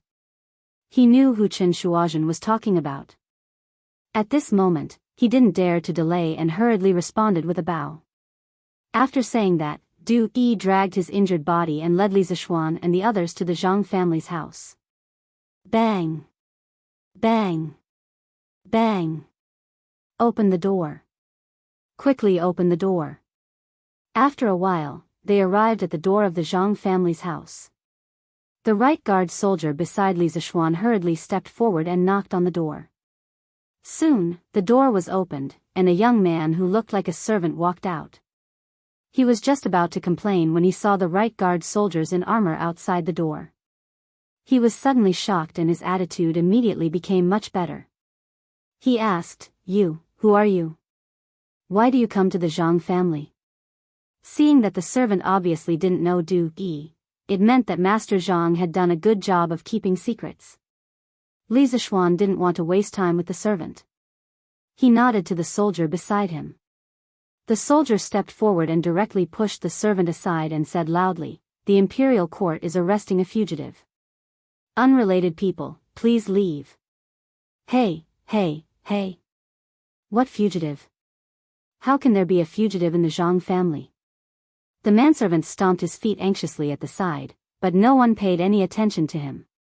Li Zishuan and his group arrived at the backyard under Du Yi's guidance.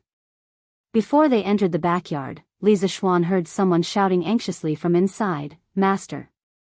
Master! Something bad happened. Venerable Du Yi has been arrested. The imperial court has come to our house." "What? Where are they?" "We're here." Li Zishuan walked in quickly and shouted loudly. After entering the yard, he saw a servant in the backyard, who was lying at the mouth of the well and shouting inside. Du Yi quickly explained, "Marquis, this is a dry well. I hid in this well with my disciples before. The master of the Zhang family must be inside now." Li Zishuan nodded slightly. No wonder he couldn't find Du Yi when he mobilized the imperial army and the right guard to search the whole city. It turned out that this bald donkey was hiding underground. He was really treacherous. "Go. Bring Zhang Dikang up and take the servant with you," Li Zishuan ordered. "Yes." Two soldiers immediately stepped forward. One of them held down the servant, and the other operated the well to pull Zhang Dikang up. Li Zishuan turned to look at Du Yi and asked faintly, "Is there anyone else who knows that you're hiding in the Zhang family?" He didn't want to spread the news of capturing Du Yi because once the dragon head of the dragon sect knew that Du Yi was captured, he would likely hold back his troops or directly withdraw from the Snake Spirit Mountain. In this way, the imperial court would lose an excellent opportunity to catch the dragon sect in one fell swoop. This was what Li Zishuan and Li Er didn't want to see. Therefore, Li Zishuan wanted to capture all the people who knew where Du Yi was hiding. These people knew where Du Yi was hiding, which meant that they were absolutely loyal to the dragon sect. In addition, if Du Yi didn't return at night, they would definitely guess that he was captured by the imperial court. They were also the most likely to spread the news of Du Yi's capture to the dragon sect.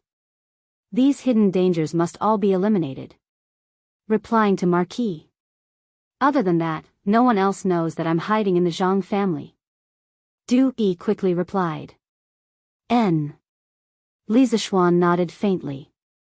At this time, a well-dressed old man had been captured by the sergeants of the right guards. "What are you doing?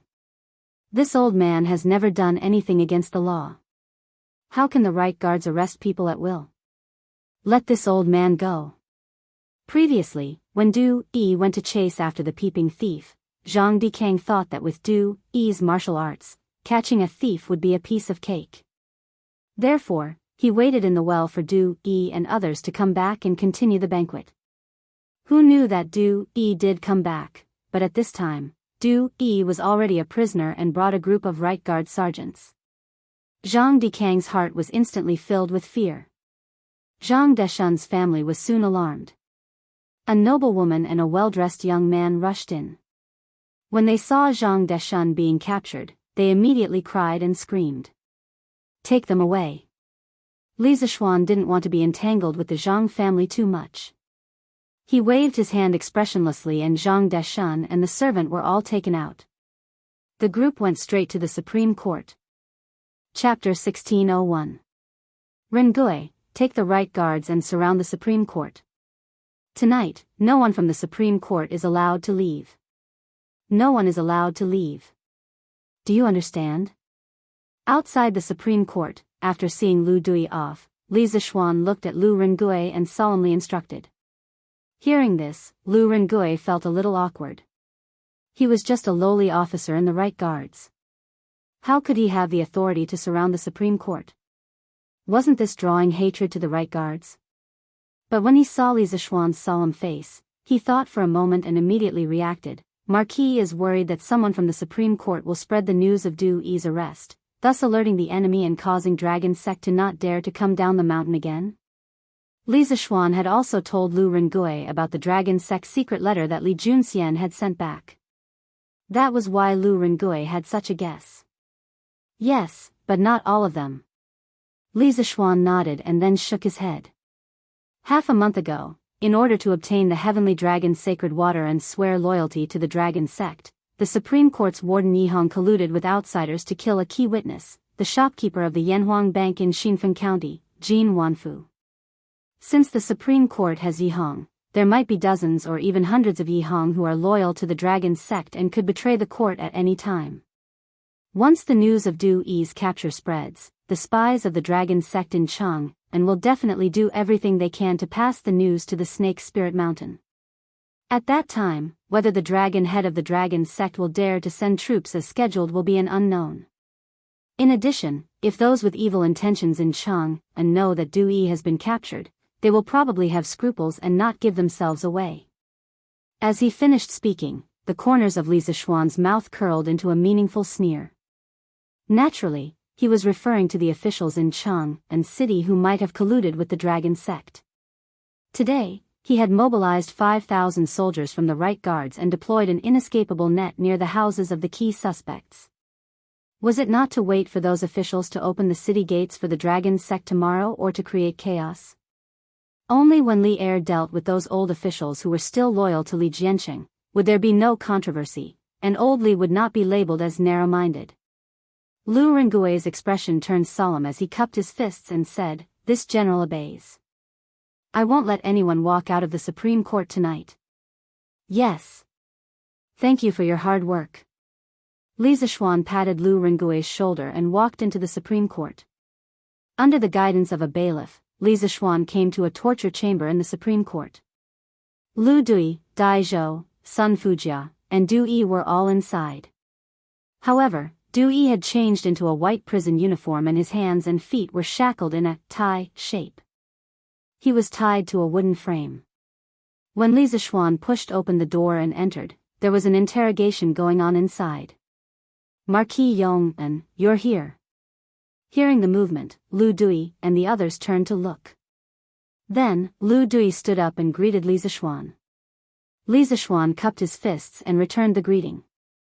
He went straight to the point and said, "How did the interrogation go? What did this Du Yi recruit?" Hearing this, Sun Fujia smiled bitterly and cupped her fists. "Marquis, this Du Yi is very stubborn. He said that he will only confess if you come. Otherwise, even if we torture him, he won't say a word." "There's actually such a thing?" Li Zishuan frowned, and then he walked up to Du Yi and asked in a cold voice, "Du Yi, since things have come to this, do you still refuse to realize your error and continue down this path until it's dark?" Du Yi raised his head and looked at Li Zishuan. He asked, if this poor monk tells you the truth about the dragon sect, will you spare this poor monk? Li Zishuan narrowed his eyes and a cold light flashed in his eyes. He said, are you trying to negotiate with this marquis? Thinking about how he almost died under Li Zishuan's sword, Du Yi couldn't help but tremble. He hurriedly shook his head. This poor monk only wants to find a way to live. I hope Marquis Yong and can fulfill my wish. You don't have the right to negotiate with this marquis. Li Zishuan turned around and said indifferently with his hands behind his back. Even if you don't say anything, the dragon sect will still be defeated when they attack Chang and city tomorrow. This marquis is only asking you to give you a chance. What? How do you know that the dragon sect will attack the city tomorrow? Du Yi was shocked when he heard this. He was planning to use this information to exchange for a chance to survive, but Li Zishuan's words completely extinguished his hope. This marquis not only knows that the dragon sect will attack Chang and city tomorrow, but I also know that the dragon sect is hiding in Snake Spirit Mountain. Li Zishuan snorted coldly and threw another, heavy bomb, at Du Yi. Du Yi's mouth opened in shock. Li Zishuan's eyes seemed to be able to see through people's hearts. He looked at the shocked Du Yi and asked, are you very puzzled why this marquis didn't report to the imperial court and send an army to besiege Snake Spirit Mountain after knowing that the dragon sect is in there? Du Yi nodded. Although he didn't say anything, his meaning was self-evident. Li Zishuan stared into Du Yi's eyes and said word by word, because the current emperor has already set up an inescapable net in and outside the city, waiting for the dragon sect to fall into the net. The dragon head of the dragon sect wants to use the incident of the imperial ancestral temple to incite the people to rebel against the imperial court and cause chaos in the city so that he can attack the city, right? Du Yi's eyes finally revealed a trace of fear. He said in a trembling voice, impossible. Only the dragon head and I know about this matter. How could you know that we buried something in the imperial ancestral temple? You are the devil, you are the devil. Li Zishuan sneered, if you don't want people to know, don't do it. Your plan that you thought was foolproof is full of loopholes in my eyes. Therefore, the internal and external troubles of Chang and city have been eliminated. We are only waiting for your dragon head to walk into the net tomorrow. If you are still unwilling to tell the truth, then this marquis will kill you now. Anyway, if you don't say something, there will be someone else who will. Merciless. Li Zishuan's words mercilessly destroyed all the thoughts in Du Yi's heart. He stared at Li Zishuan, his eyes revealing shock, fear, and unwillingness. Yes, he was unreconciled. After a long time, Du Yi sighed dejectedly and muttered to himself, no wonder. No wonder the dragon head said that you are the biggest variable in our plan. Only you can break our dragon slaying plan. Now it seems that the dragon sect really lost because of you. Hateful. Hateful that Tuju's state preceptor attacked Yanhuang College. Otherwise, you wouldn't have come all the way from the northern part of the Tang Empire to Chang'an. Hateful. Li Zishuan was speechless. Using heavenly thunder to ignite fireworks, gunpowder, sulfur, and charcoal. If he hadn't happened to encounter such a thing, no one in the entire Chang'an city would have been able to see through this plot. In other words, although Wu Jia had attacked the Yanhuang Academy, he had unknowingly helped the Tang imperial court. This was truly a case of fortune and misfortune depending on one's misfortune. Lu Dui, Dai Zhou, and Sun Fujia couldn't help but open their mouths. At this moment, their hearts were filled with joy. Of course, it wasn't because Yanhuang College was attacked by Wu Jia, but because Li Zishuan returned before the dragon sex plot. Otherwise, even if Chang and city wasn't captured, the imperial court would have suffered heavy losses. Of course, the three of them were convinced by the second half of Du Yi's words. Even the arrogant Dai Zhou had to admit that if he was the one investigating the case, he definitely wouldn't be able to see through the dragon sex conspiracy in Chang and city in a single day. Although this poor monk knows that he doesn't have the qualifications to talk terms with Marquis, this poor monk still wants to beg Marquis to let this poor monk live. Although Marquis has seen through the series of conspiracies deployed by the dragon sect inside and outside Chang and city, I'm sure Marquis doesn't know about the other matters of the sect. I'm willing to tell you the truth. After a moment of silence, Dewey looked up at Li Zishuan and said sincerely. His tone was no longer as firm as before. His previous words more or less carried a threat, but now, it was more of a plea. The initiative of the conversation was already in Li Zishuan's hands. Lu Dui, Dai Zhou, and Sun Fujia were all experienced interrogators. How could they not see the change in the situation? The three of them couldn't help but give Li Zishuan a big thumbs up in their hearts. Li Zishuan said indifferently, if you don't speak, you will die now. If you speak, this Marquis may give you a chance to live on account of your sincerity. The choice is up to you. Anyway, the other matters of the dragon sect are not important to the overall situation. Even if you don't speak, after the dragon sect is annihilated tomorrow, this Marquis can let the others speak. Secure in his backing. Li Zishuan put on a fearless look, further grasping the initiative of the conversation and once again breaking down the line of defense in Du Yi's heart. Du Yi's face was pale. He gritted his teeth and said, fine. This poor monk will say everything. I hope that Marquis Yong and can let this poor monk live on account of this poor monk's honest confession. This poor monk will immediately return to India and never take a step into Great Tang. This fellow's every sentence was survival. His desire to live was simply overflowing. You speak first. Li Zishuan secretly heaved a sigh of relief, then turned around and sat beside Sun Fujia. Sun Fujia was already holding a pen, ready to record the contents of Du Yi's confession. Because they were worried that the secret would be leaked, there were only Li Zishuan, Lu Dui, Dai Zhou, Sun Fujia, and Du Yi in this torture room. There were no bailiffs, jailers, or clerks to record the contents of the interrogation. Therefore, Sun Fujia, the Shaoqing of the Supreme Court, could only work as a clerk. Your Majesty, Marquis Yong, and requests an audience. At around 9:00 in the evening, the Sweet Dew Hall was still brightly lit. Zhao Song walked in quietly and reported to Li Er, who was sitting on the seat of honor with his chin resting on his hand. Is there news from the Supreme Court? Let him in. Li Er's eyes lit up and immediately recovered from his thoughts. He quickly straightened his body and ordered. Yes. Zhao Song received the order and left. After a while, Li Zishuan walked in from outside the hall. He cupped his hands and said to Li Er, your subject Li Zishuan pays his respects to your majesty. The Supreme Court was in the outer palace and was only separated from the inner palace by a city wall. At this time, the city gate between the inner and outer palace was naturally sealed.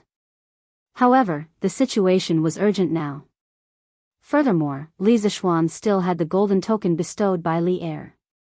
Naturally, he could openly pass through the gate of heaven influence and enter the Sweet Dew Hall of Taiji Palace. Rise.